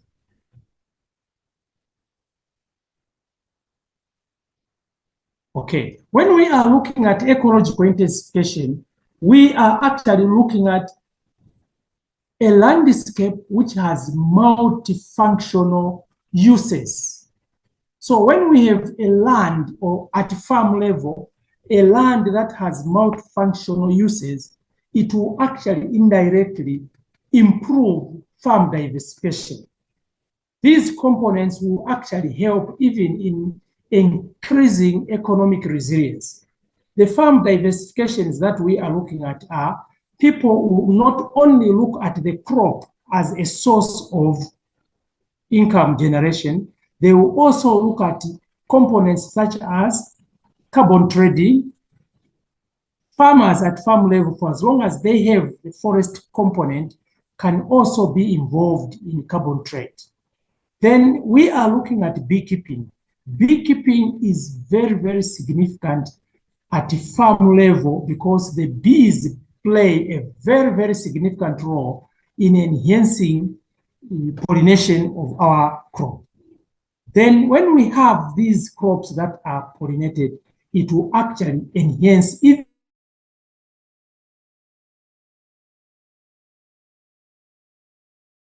the purity of our crop, also help to enhance ecosystem services. Ecosystem services are multiple. Now we look at food systems provisioning.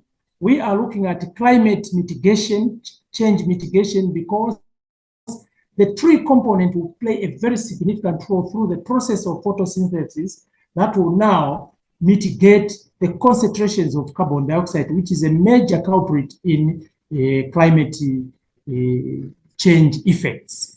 So we will have so many of those services, and even the non-timber forest products or non-wood forest products that will be derived by each individual farmer when they have enhanced their forestry component. We are looking at environmental security. We are actually grappling with a lot of problems that even go to issues of pollution, environmental degradation. So these are the components that if we embrace sustainable forestry into our organic farming, we will be able to have an environment which is secure. We will be able to have food that is secure, and we will also enhance agro-ecosystem biodiversity patterns. The more diverse our land will be, the more benefits that will derive, because the natural processes will also encourage issues of maintenance of soil fertility, also enhancing the storage of carbon, thereby mitigating the effect of climate change. And we also look at issues to do with soil conservation. So other aspects that are very cardinal at farm level is engaging the farmer into carbon trade. So far, like in my country, starting from the president, we have been having so much talk about carbon trade, and this can be so beneficial at farm level because it will help to enhance all these benefits that we are looking at when we encourage sustainable forest management within the agro ecosystem that are farm oriented. Next slide. Please wrap up. This is the last. Okay. Thank you. So the take-home messages are as follows. Food and environmental security have become a global challenge. And in Africa, this is really very, very critical. And this now requires urgent attention. And environmental degradation has been reported to be the main cause of food insecurity. And when a family or a household is food insecure, they get to undertake many other devastating activities or practices that will end up now disturbing the whole landscape that we are interested in. In this, we are looking at when all these are seen to be problematic, we actually need to embrace the integrated food forestry systems that hinge on enhancing ecological stability through ecological intensification. Thank you so much. Asante sana. Thank you so much. Can we have a round of applause for Dr. Thank you, Dr. Ferdinandi. I don't know if I may say you keep around so that then I don't know if we'll have a time for asking questions, but I think we will indicate, Charles will indicate if then that is the case. Sorry for the rush. It's things that are beyond our control. Farmers, we have a presenter who was supposed to present virtually from Senegal, but he is here physical. It would be unfair if we don't hear from him, and he's been trying to speak to us and share information. And that is Baye Yoro Diallo from Senegal. But what we are going to do to save time, we will give out those things for interpretation that will be put in English, so that then we don't take time by interpreting and translating. Thank you so much. Over to you, Senegal.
It's OK.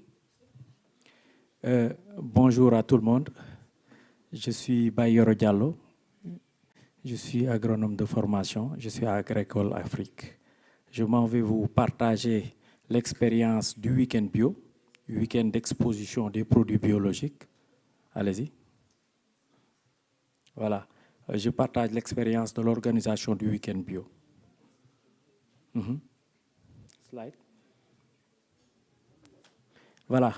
L'organisation qu'on appelle Agricole Afrique, qui est basée au Sénégal, existe depuis plus de 30 ans et accompagne les acteurs de l'agriculture biologique et écologique à travers la production, à travers également la sensibilisation et l'accompagnement à travers des circuits courts de commercialisation.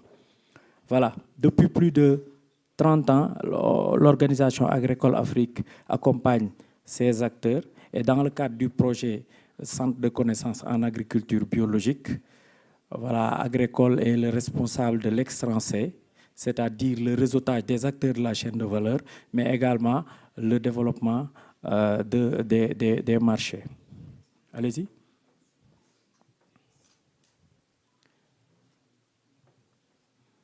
Voilà. De manière vraiment synthétique, plusieurs appuis ont été octroyés à ces organisations pour appuyer les acteurs à vraiment produire, à pouvoir produire des produits biologiques. Maintenant, il y a eu beaucoup d'accompagnement. Je l'ai rappelé tout à l'heure, plus de 30 ans d'existence auprès des acteurs. Maintenant, les acteurs sont allés à un niveau de production vraiment élevé. Il est maintenant prouvé qu'ils peuvent faire de l'agriculture biologique et qu'ils peuvent produire des produits biologiques. Maintenant, les producteurs et le groupe de consommateurs sollicitent régulièrement à Agricole le fait de vraiment organiser des foires pour vraiment écouler leurs produits, mais également pour faire la sensibilisation.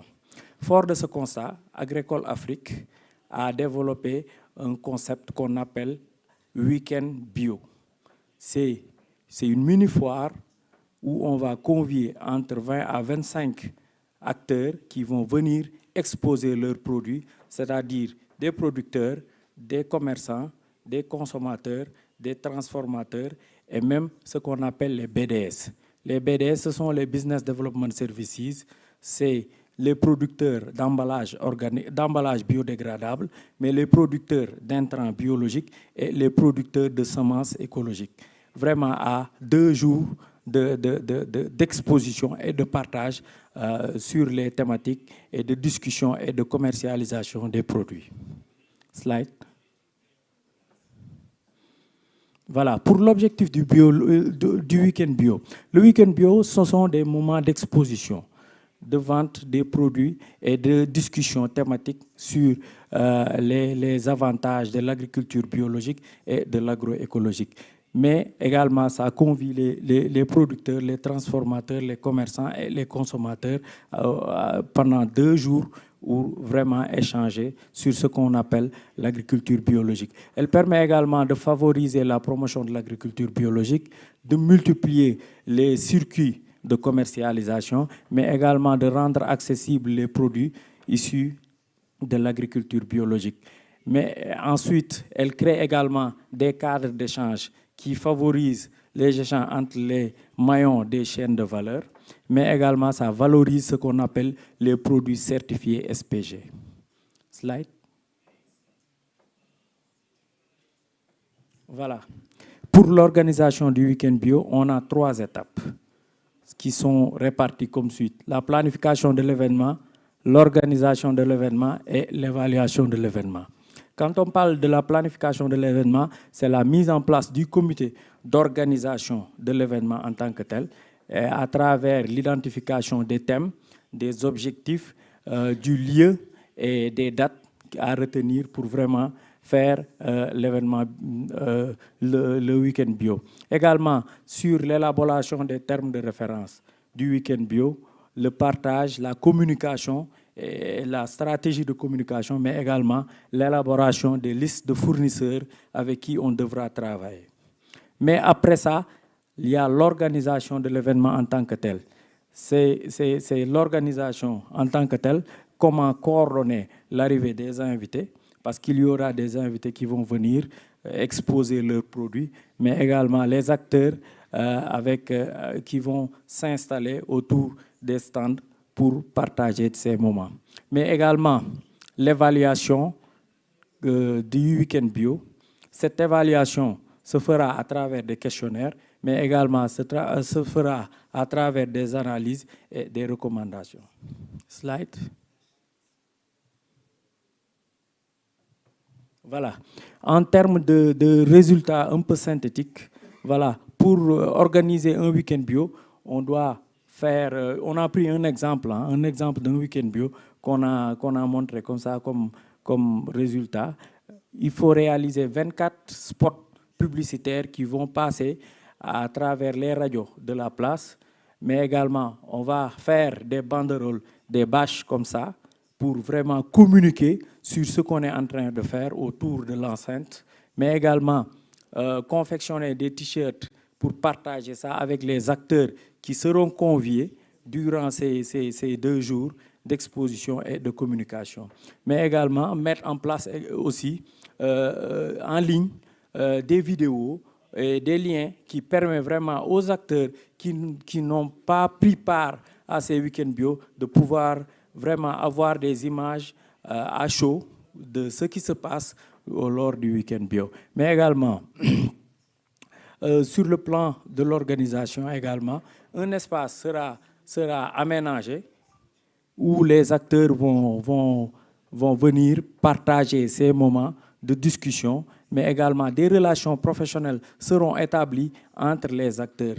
Je prends un exemple, un producteur de mangue qui contractualise ou bien qui noue des relations professionnelles avec une unité de transformation des produits pour vraiment fournir la matière première, et ce qui fait que les acteurs, entre eux, ils vont développer ce qu'on appelle les relations professionnelles.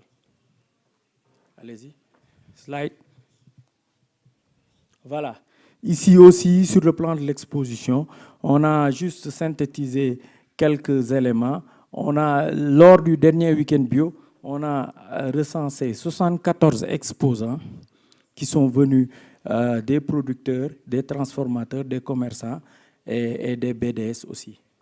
Mais il faut noter qu'il y a une forte représentation des femmes, plus de 63% de représentation des femmes, et qui sont venus également de 13 collectivités du Sénégal et de 19 organisations d'acteurs.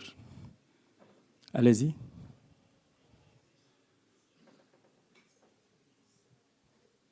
Voilà, ici on a des témoignages de quelques acteurs. Elle, c'est une responsable d'une unité de transformation qui témoigne que lors des week-ends bio, ça lui permet de nouer des relations professionnelles avec les producteurs en tant que tels, pour vraiment avoir de la matière première, mais pour pouvoir continuer à faire de la transformation. Elle, c'est une consommatrice. Elle consomme des produits issus de l'agriculture biologique depuis plus de 15 ans. Elle dit que lors des week-ends bio, ça lui permet d'être en contact direct avec le producteur qui produit ce qu'il consomme. Elle aussi, c'est une commerçante que des produits biologiques. Elle ne commercialise que des produits biologiques. Elle est du label SPG Cell-Cellal. Elle dit que lors du week-end bio, elle note que ses revenus augmentent. Ce qui veut dire que le week-end bio a son importance. Allez-y. Slide. Voilà, pour les mesures de durabilité. Lors de l'organisation, quand on met en place le comité d'organisation du week-end bio, on favorise l'implication des acteurs de la chaîne de valeur, ce qui pérennise l'activité. Mais également, la conception des relations professionnelles aussi est un des atouts des week-ends bio. Après ça aussi, on a également la conclusion ou bien le fait de nouer des partenariats avec les gouvernants locaux pour vraiment nous octroyer l'espace pour qu'on puisse régulièrement y organiser nos week-ends bio sans pour autant être embêtés par les services d'ordre.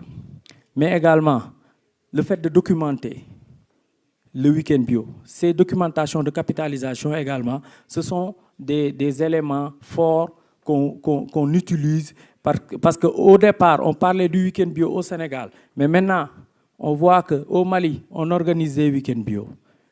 Au Bénin, on organise des week-ends bio. Au Nigeria, on organise des week-ends bio. Et récemment, en Gambie, on va organiser un week-end bio. Ce qui veut dire que le concept du week-end bio a commencé à prendre vraiment de l'ampleur. Également, pour des mesures également de cotisation des acteurs, pour qu'on va aller jusqu'à un niveau où les acteurs eux-mêmes vont contribuer pour la pérennisation de l'activité, puisqu'ils font partie des membres qui organisent le week-end bio. Slide. Voilà, tout de même, il y a quelques difficultés. Parce qu'au départ, on était sur 20 exposants. Maintenant, on est jusqu'à 74 exposants, ce qui engendre également des coûts. Ce qui veut dire que les coûts d'organisation sont devenus plus chers. Maintenant, il y a des acteurs aussi. Lors du week-end bio, on collecte les données, la quantité vendue, les quantités de produits, les prix. Mais cette collecte-là, parfois, l'équipe d'organisation rencontre des difficultés pour collecter les données les plus fiables pour vraiment renseigner ce qu'on appelle l'évaluation du coût. Il y a également l'absence d'harmonisation des prix. Un producteur peut venir vendre ses carottes à 1200, l'autre veut venir vendre ses carottes à 600 francs. Si on a vraiment un système d'harmonisation, ce serait vraiment l'idéal. Le nombre de visiteurs qui est aussi important. On note qu'il y a beaucoup de gens qui visitent, mais il y a peu de consommateurs. Le club de consommateurs est vraiment très limité. Ça aussi, ça constitue une difficulté. Par rapport au défi, c'est de faire contribuer le réseau sur la participation financière pour vraiment supporter l'organisation de ce week-end bio. Certifier tous les produits exposés, soit des produits issus du SPG. Mais également organiser les week-ends bio plus régulièrement. Jusque-là, on l'organise 3 fois par an, mais on peut aller jusqu'à l'organiser tous les 2 mois. Voilà. Et la diversification également, et inclure davantage les aspects végétaux et production. Voilà. Mener des activités de sensibilisation également à travers les week-ends bio. Je pense que... Allez-y. Voilà. Je pense que c'est la dernière slide. Maintenant, je vous laisse avec cette image pour vraiment contempler un peu ce qui se passe durant le week-end bio. Merci beaucoup. Wow, thank you so much. Thank you so much. I'm so glad that this presentation happened. How far are we with lunch? We still have time. Oh, okay. So we will ask both presenters now to get on the stage, Julie, and the farmer that just said for questions. Sure, marathon. This has been a marathon, really.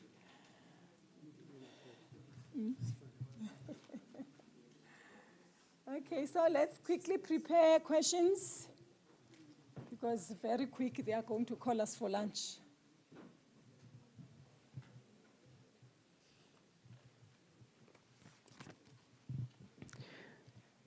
Can I begin to fire the questions? Okay.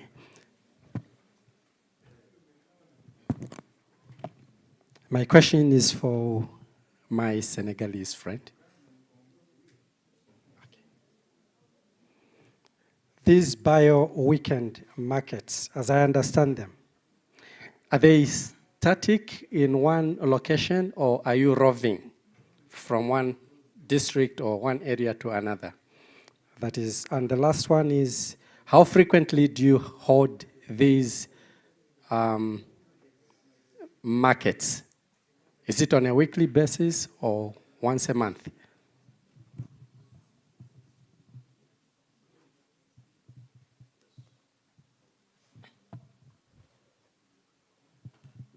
Je réponds directement.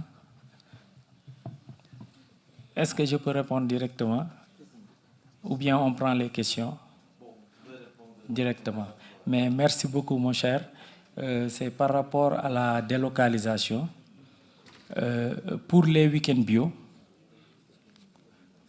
on a tenté de délocaliser les week-ends bio, mais on a rencontré énormément de difficultés, surtout sur le plan administratif, pour avoir l'autorisation de l'organiser, pour avoir également l'autorisation et l'adhésion du grand public, mais également des autorités. Je veux parler du préfet, je veux parler des autres autorités.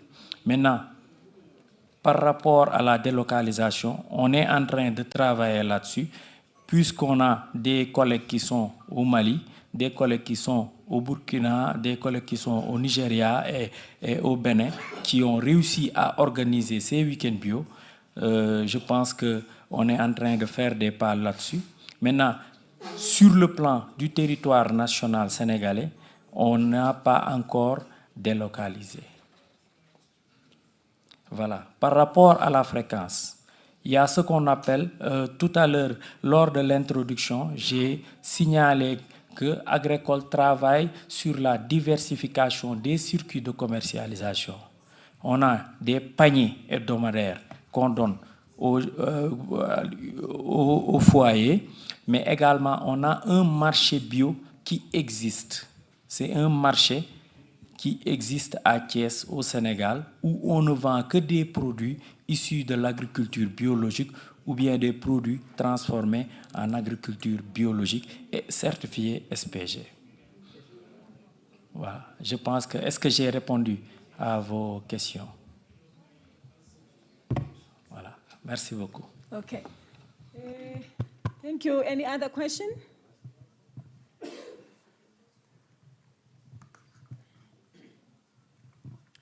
My name is Zakayo from Tanzania, Toam. I would ask the one who presenting about the organic carbon trade. So I want to know more about this trade. He was online, but I don't think now he's there. We can send the question to them.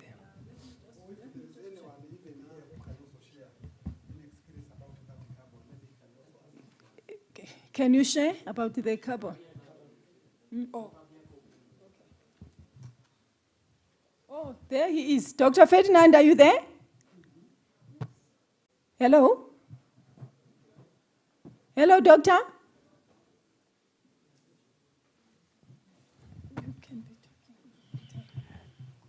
I will not have the figures, but the general concept of carbon trading.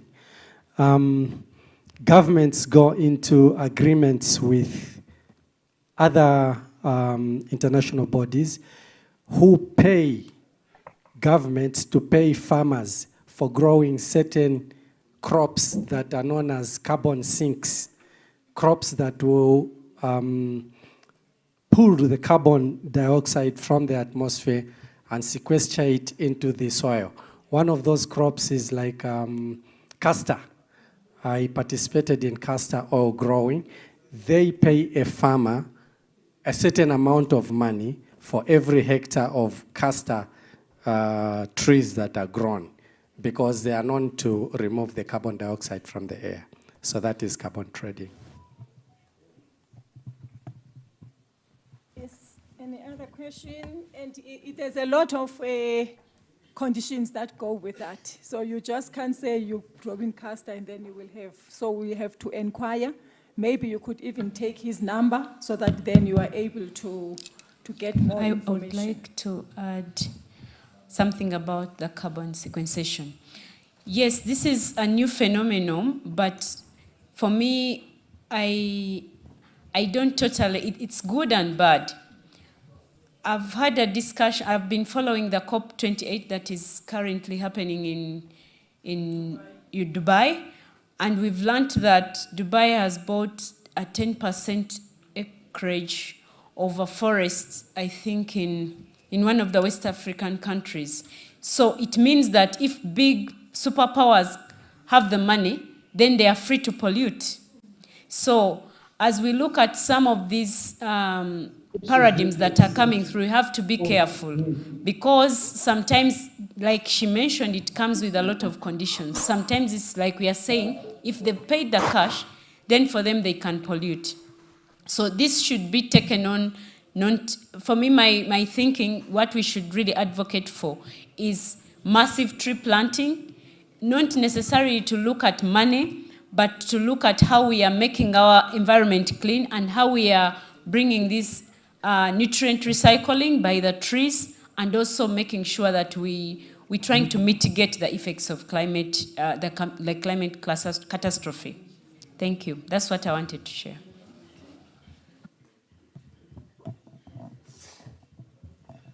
Mine is not a question, but maybe just to have us thinking, as I support what Julie is saying.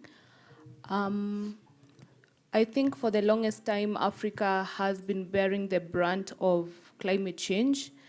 And now, as I just try to make us think deeper about carbon credits and geoengineering at large, as a response towards climate change, well, they want to pollute more and want us to clean this for them. In layman's language, I think that is what I understand. I am not totally against it because it's a method that is trying to get CO2 out of the atmosphere, but what we really need to do is to limit the CO2 that we're emitting and not really just have so much carbon in the air, and then now we are trying to look at what can we, I don't know if you're getting the whole thing, but let's work on having less carbon as opposed to having more and then now trying to see how we reduce it. Thank you. Thank you so much. It's a way of saying I'm an activist, I'm an entrepreneur, and then where is your ally? Where is your conscience? So I'm told, is there a question for PGS? I'm told we have to go for lunch at 15 minutes, and already there are 2 presenters online. So if we could quickly, if there's a question for PGS, or okay, all right. So let's finish. Thank you so much to the presenters, and.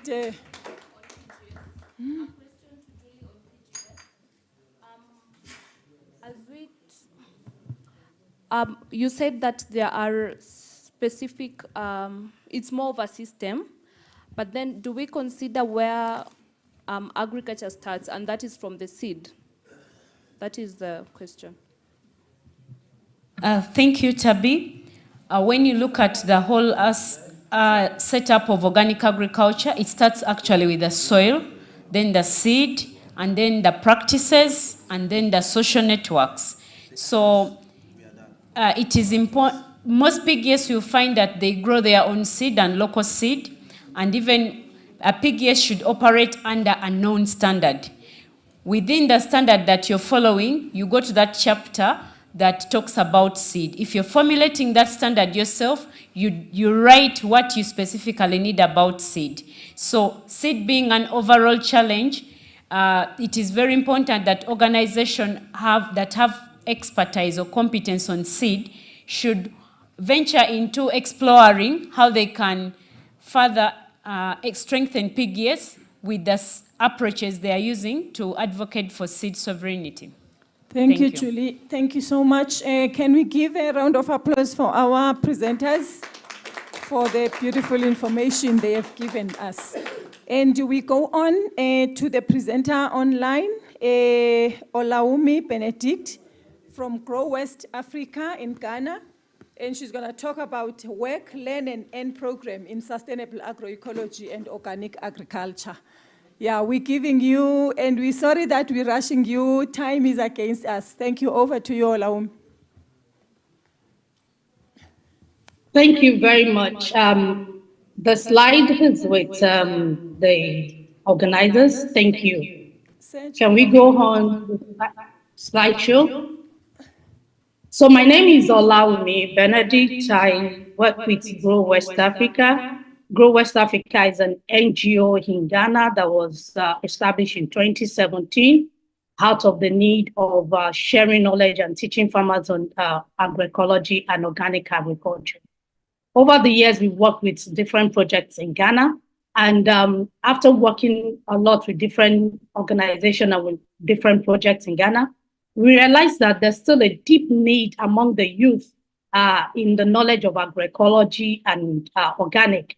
And many of those who have even organic farms are not getting organic youth to work as farm managers. So it's done on us that there's a need to establish a place where they can physically learn about organic agriculture and about agroecology. That is why we started this Work, Learn, and Earn program in sustainable agroecology and organic agriculture this year.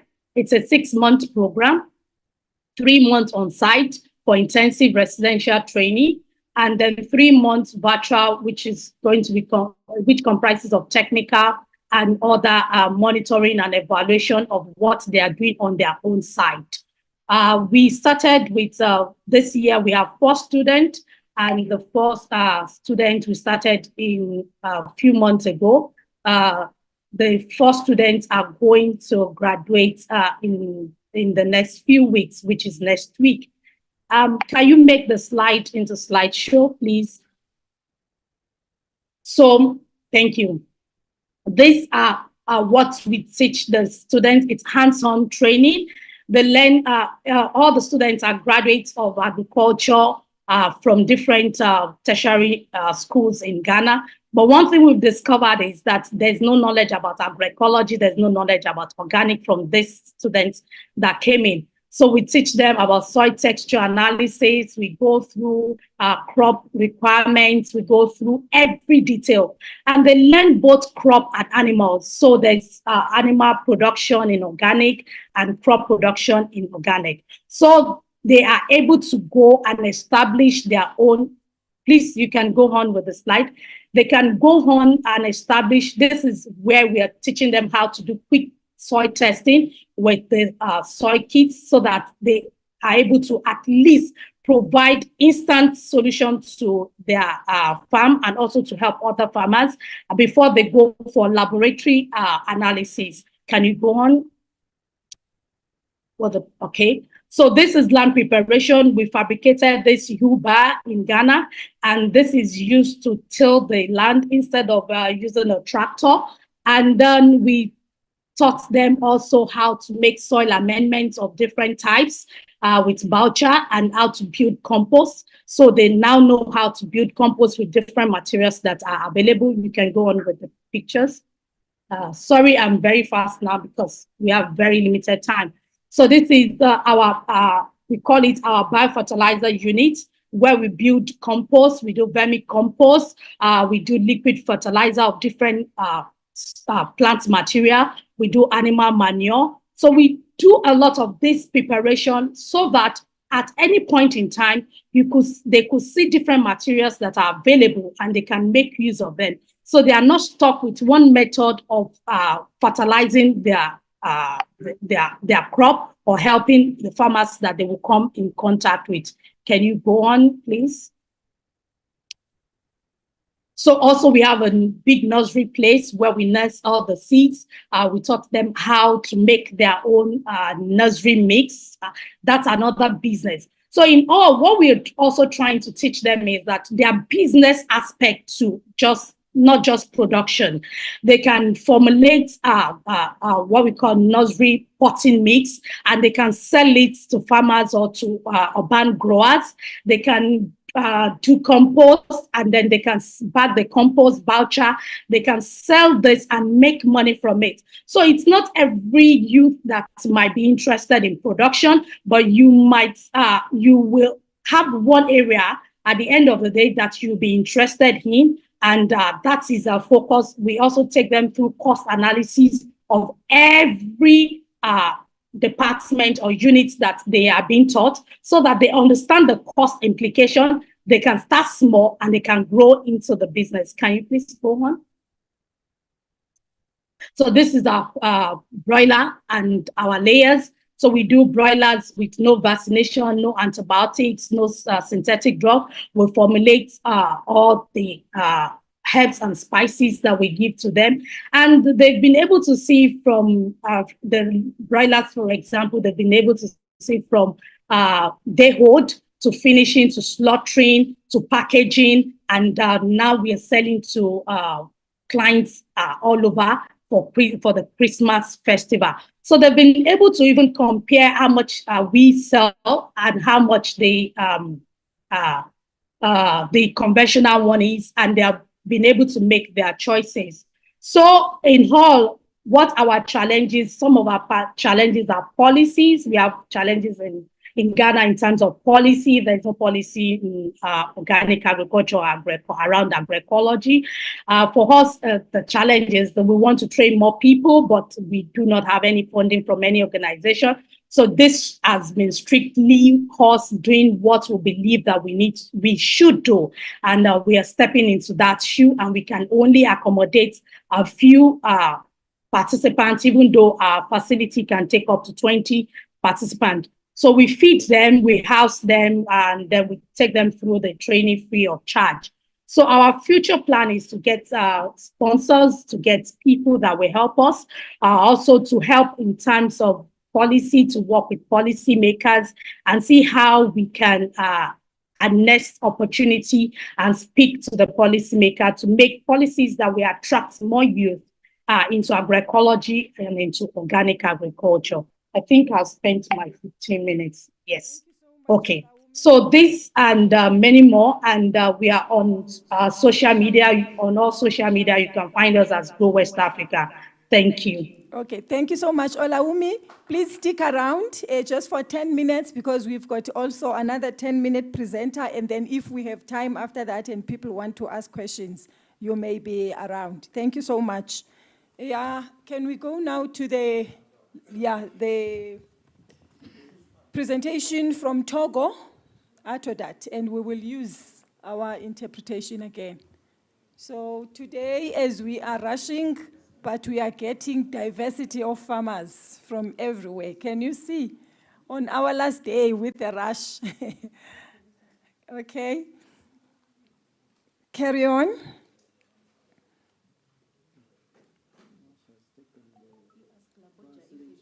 Ousmane Laboja, that's his.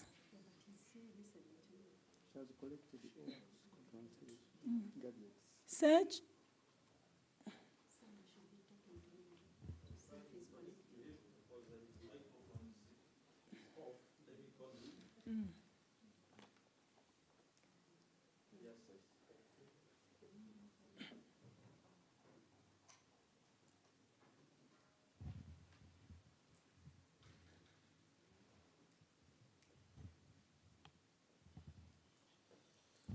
Bonjour, bonjour, bon après-midi Ousmane. Allô? Bonjour, bonjour, bon après-midi Ousmane.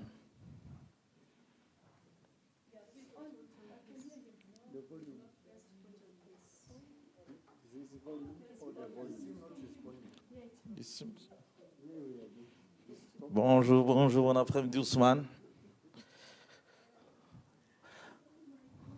I think he's not online.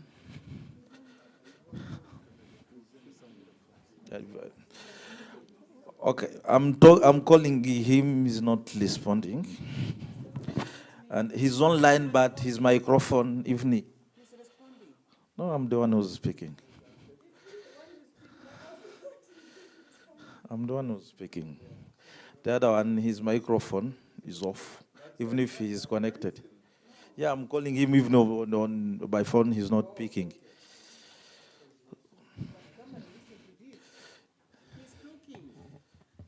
He's talking.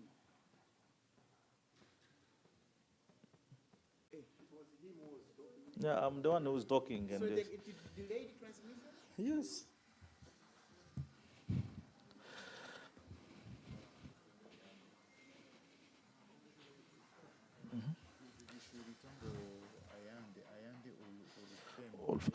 Maybe we jump to another one. Yes, I can share his presentation.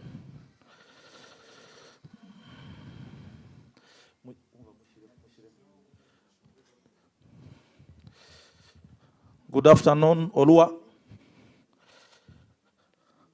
Hello. Hello. Good afternoon, Anyanfe Olua. Hello. Good afternoon. How are you? Yeah, we are okay. Okay. All right. You will quickly put in your presentation.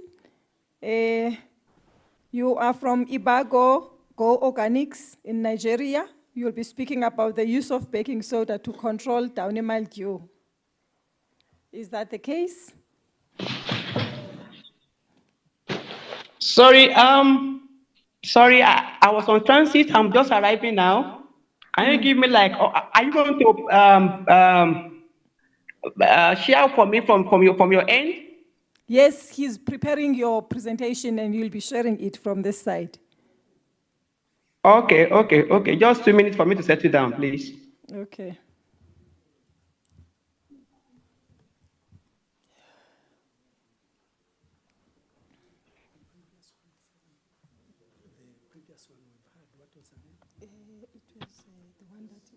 That did present. It's Olaumi Benedict from Ghana. Yeah, Benedict. Oh, okay. Your presentation is on now. I am fair. Oluwa. Okay. Sorry, just a moment, just 1 minute.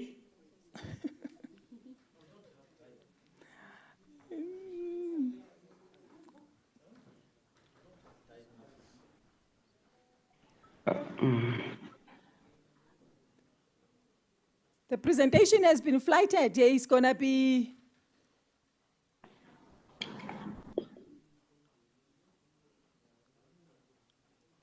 Thank you. Good afternoon, all. Good afternoon. Greetings from Nigeria. The name is not Ibadan, it's Ibadan. I tried to make that correction to you at a point, but you did not effect the correction. Ibadan is the largest city in West Africa, so not Ibadan. Okay. So, it's fine. I'm Olufemi Ayofeoluwa by name, and I'm making presentation on the use of baking soda in controlling downy mildew in fruits and vegetables. Introduction.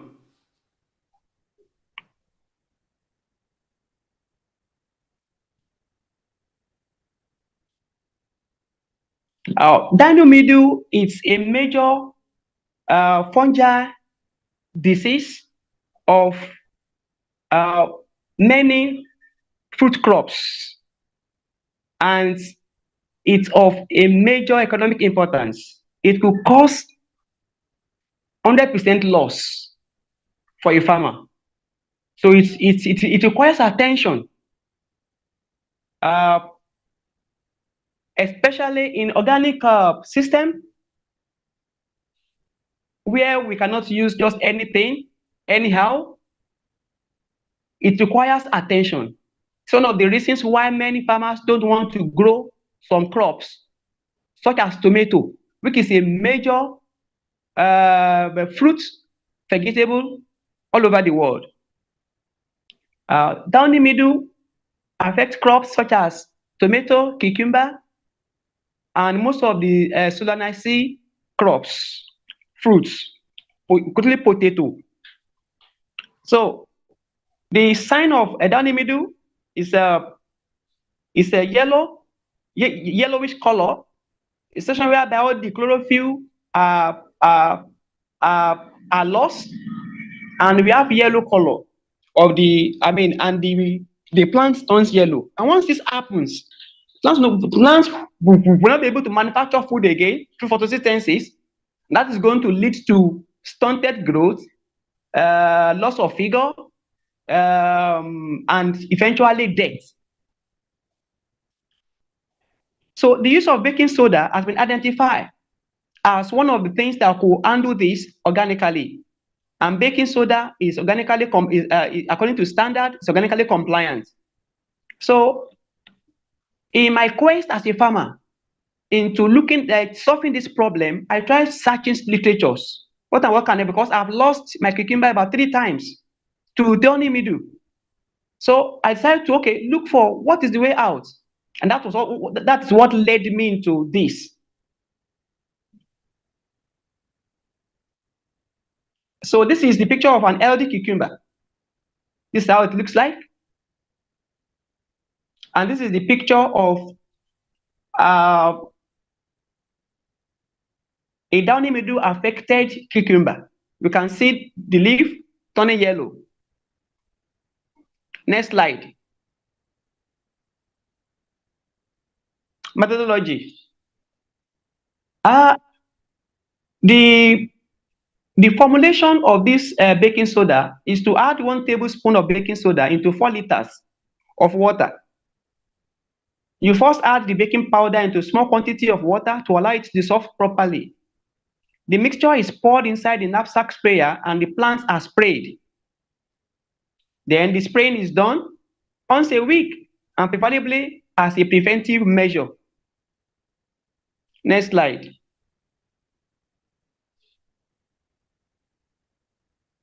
Yes, this picture shows the preparation of the baking powder solution. The first one shows the baking powder itself and how it's been measured out into a bucket. The second picture in the middle shows the stirring of the mixing of the baking powder in water. Then the next one shows the solution in a bucket. Next slide. This also shows how the baking powder solution is being poured inside a sprayer. And the other one shows the spraying inside a cucumber farm.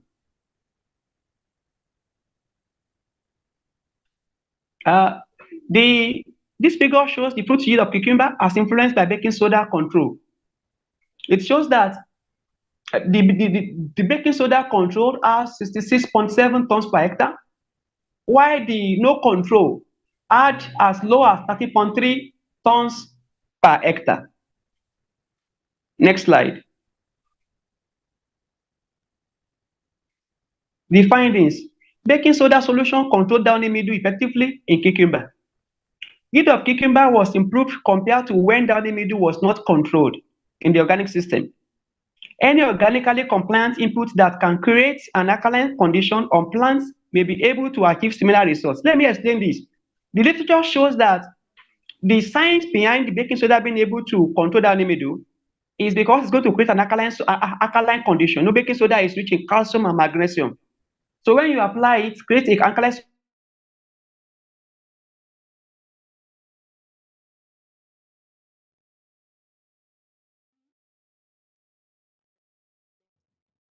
Hello? Olua? Maybe his network cut. Yeah. Solution, alkaline condition, likes acidic. Hello? Yes, continue, please. Can you hear me? We had lost you there. Can you hear me? Yes, now we can hear you. Please continue. Hello, Olua? Please continue. Can you hear me, please?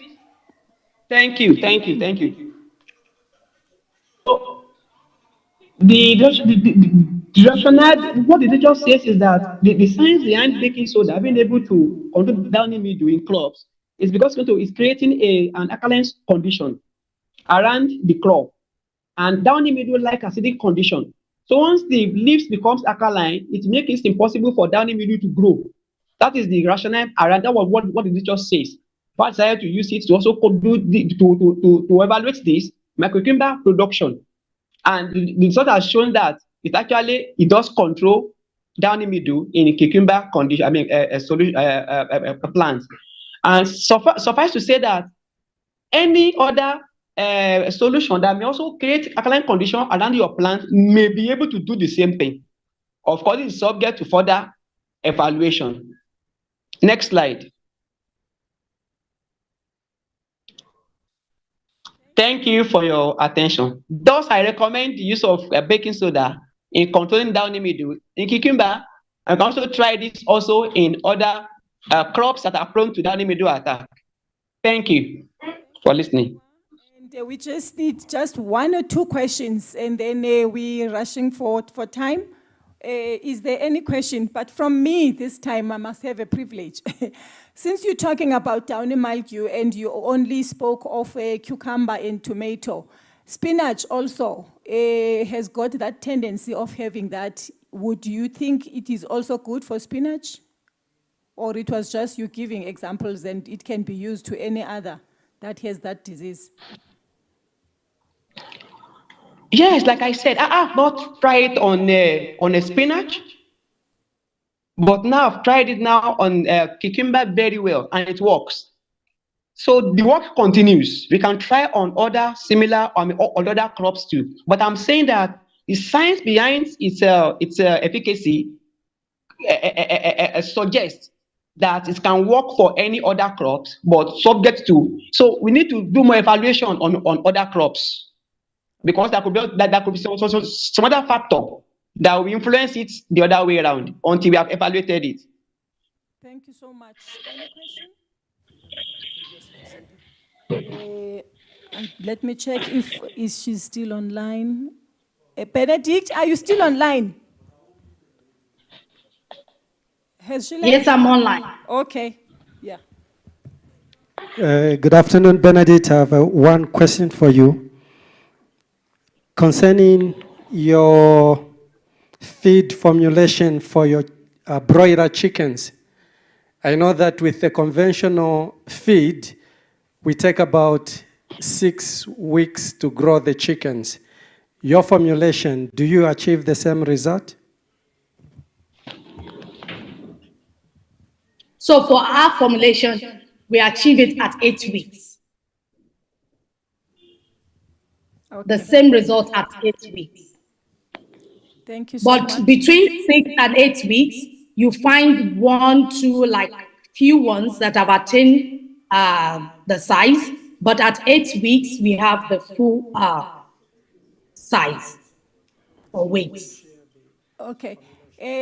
What I know, the reason why broilers will be ready in 6 weeks is because the food has got growth hormones. Does your food have growth hormones? Are you using the commercial feed? Okay. No, so we formulate our own feed, maize, soya, fish meal, with different ratios. All right. Thank you. There's a question that is asking, is it possible that you could share your formula with the people that are in the conference?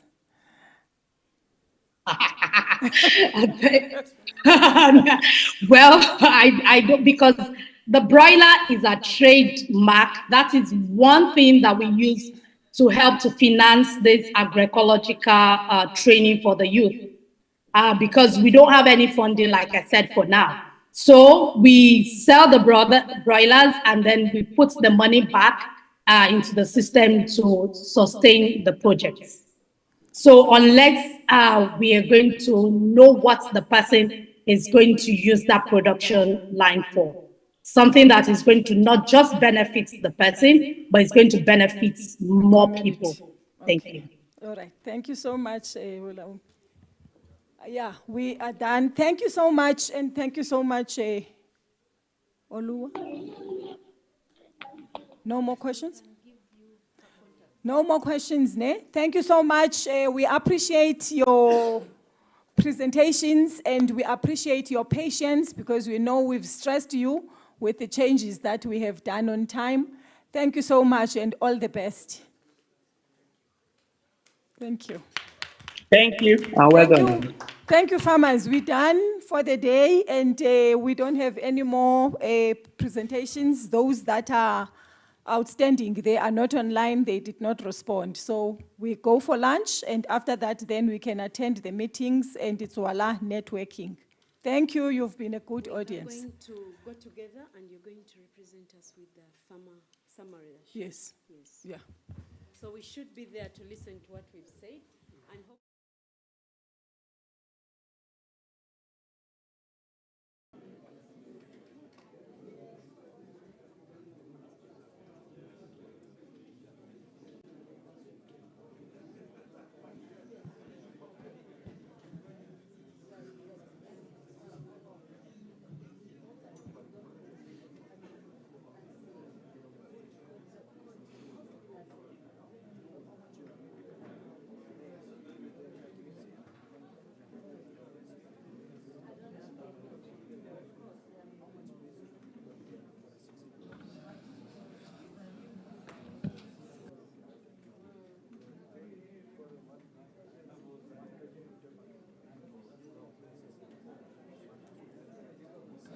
Good afternoon again, ladies and gentlemen.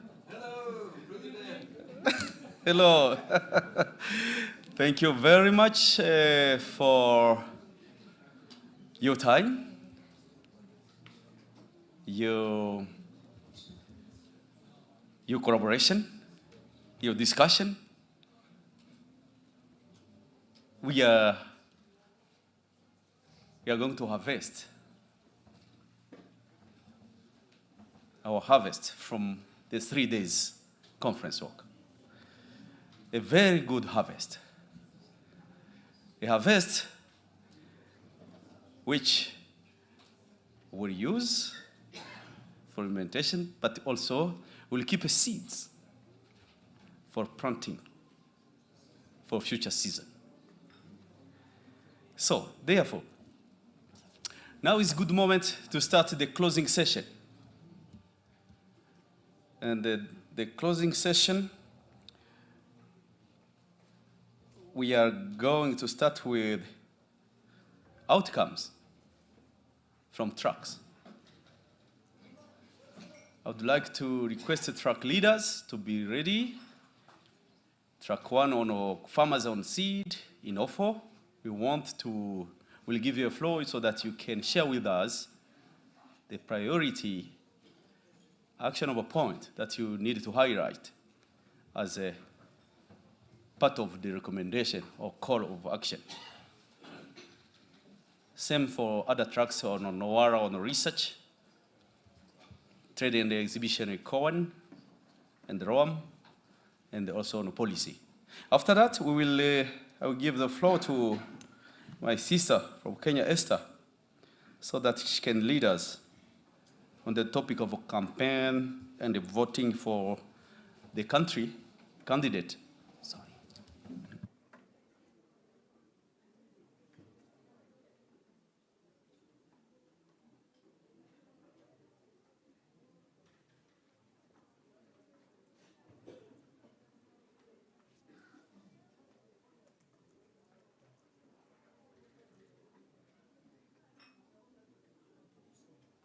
So we're still consulting a bit. Thank you for your patience.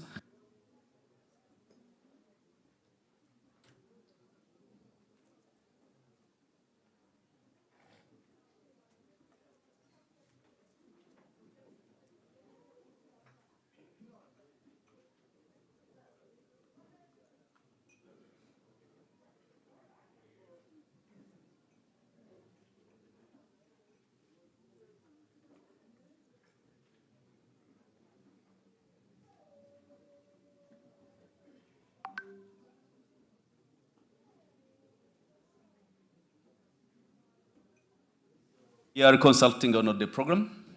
We have a 2 points which look like similar or can be combined. The first one is summarizing conference theme of general reason, and the other one is a presentation on the communique. So this from the conference on theme can be covered through tracks outcomes. And then we read the communique later as the point number 3. When Akitanda will be ready. That is that. Thank you. Okay. Thank you, Olubenga. It's always good to consult and to ensure that we are on a good track. Okay. So after that, I was on a second point with Esther will help us to moderate which country would like to host the coming African Organic Conference.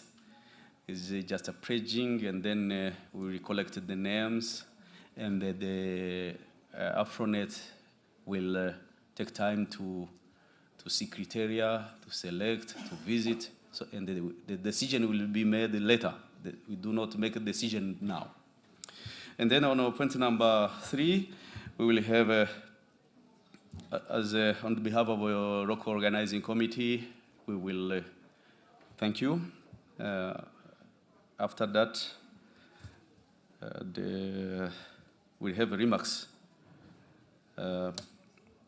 closing remarks and appreciation by the chairman of one of the the NOAM, hosting NOAM. Because of here, I would like to communicate to you that the Honorable Minister of Agriculture and Animal Resources is not available, even his representative, because of a big meeting happening at the ministry. But they told us that as they opened, we are together in spirit, and then we will communicate them the outcome of this meeting. In that case, we will have to have one of NOAM. The idea is to have a local hosting in NOAM to close for us.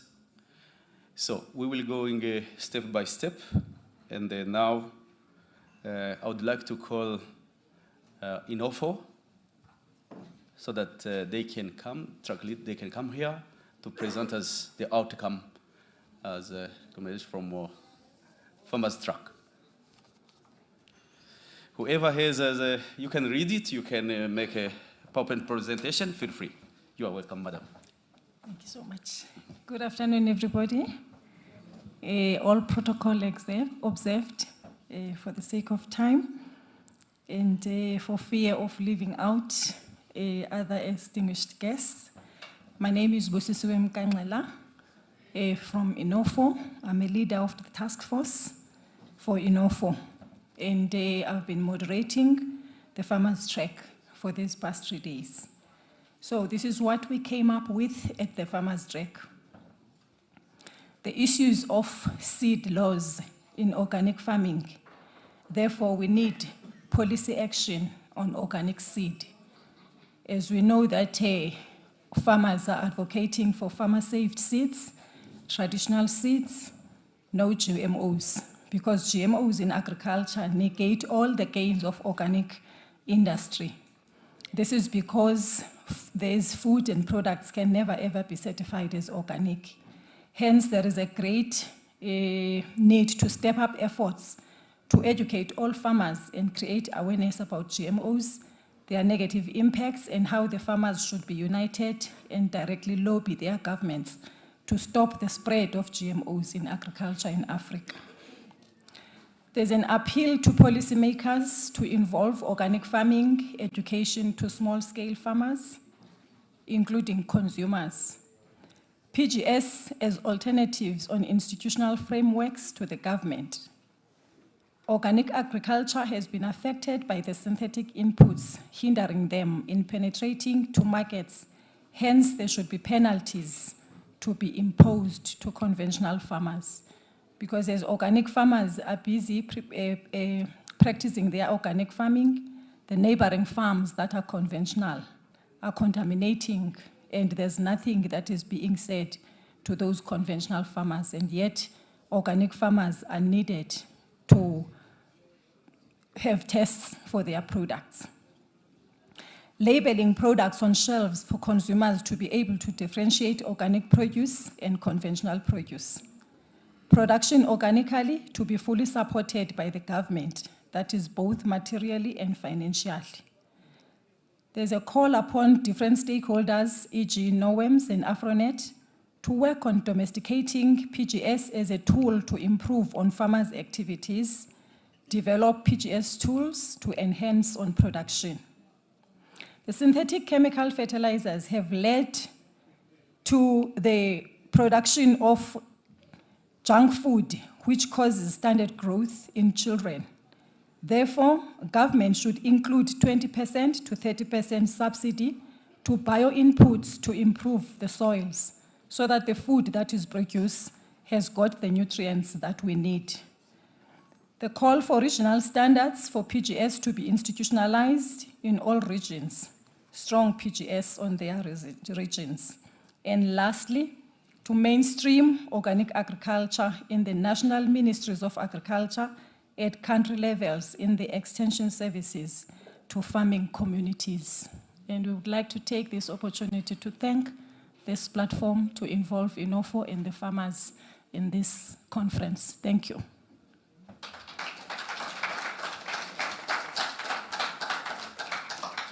Thank you very much, madam, for the first harvest. So let us listen to the second track on research, organic research. Nawara, you are welcome.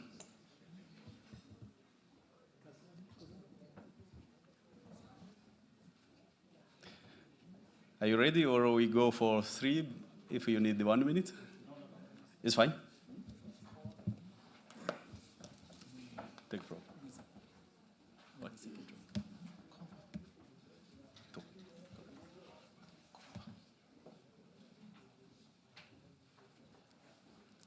Sorry, please. We need to call the facilitator of the team to come over and make the presentation. It's been summarized.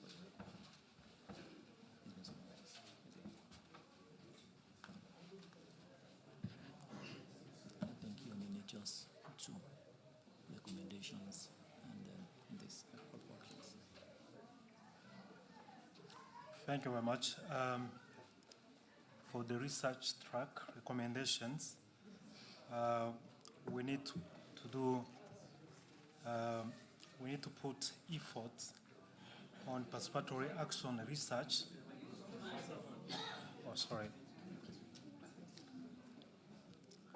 The first recommendation, we need to establish a participatory action research than disciplinary research. We need also to establish national, regional, thematic mentorship program for researchers working in ecology and organic. We need also to revise articles. You know, we have many researchers in Africa working in ecology and agriculture, but specifically we need some a standard, what kind of article we need for our policymakers and the evidence. We need also to link our researchers working in organic and ecology in research institution working in agriculture. We need also to establish a database platform for publication of organic agriculture. We need also to do incentive or award for excellence presentation. As we did for this conference, we should award people who have present good paper. We need also to organize national research dialogue on organic and ecology research. And also we need to map institution, organization or institution working in organic and agriculture, ecology, organic agriculture. In terms of actions, we call on the African Union and the regional economic community in Africa and the relevant partners to fund for long-term research experiment in Africa. We have proposed to put at least 0.5% in national agriculture investment in organic and ecology research. We call also continental, regional, and national government, education, and agriculture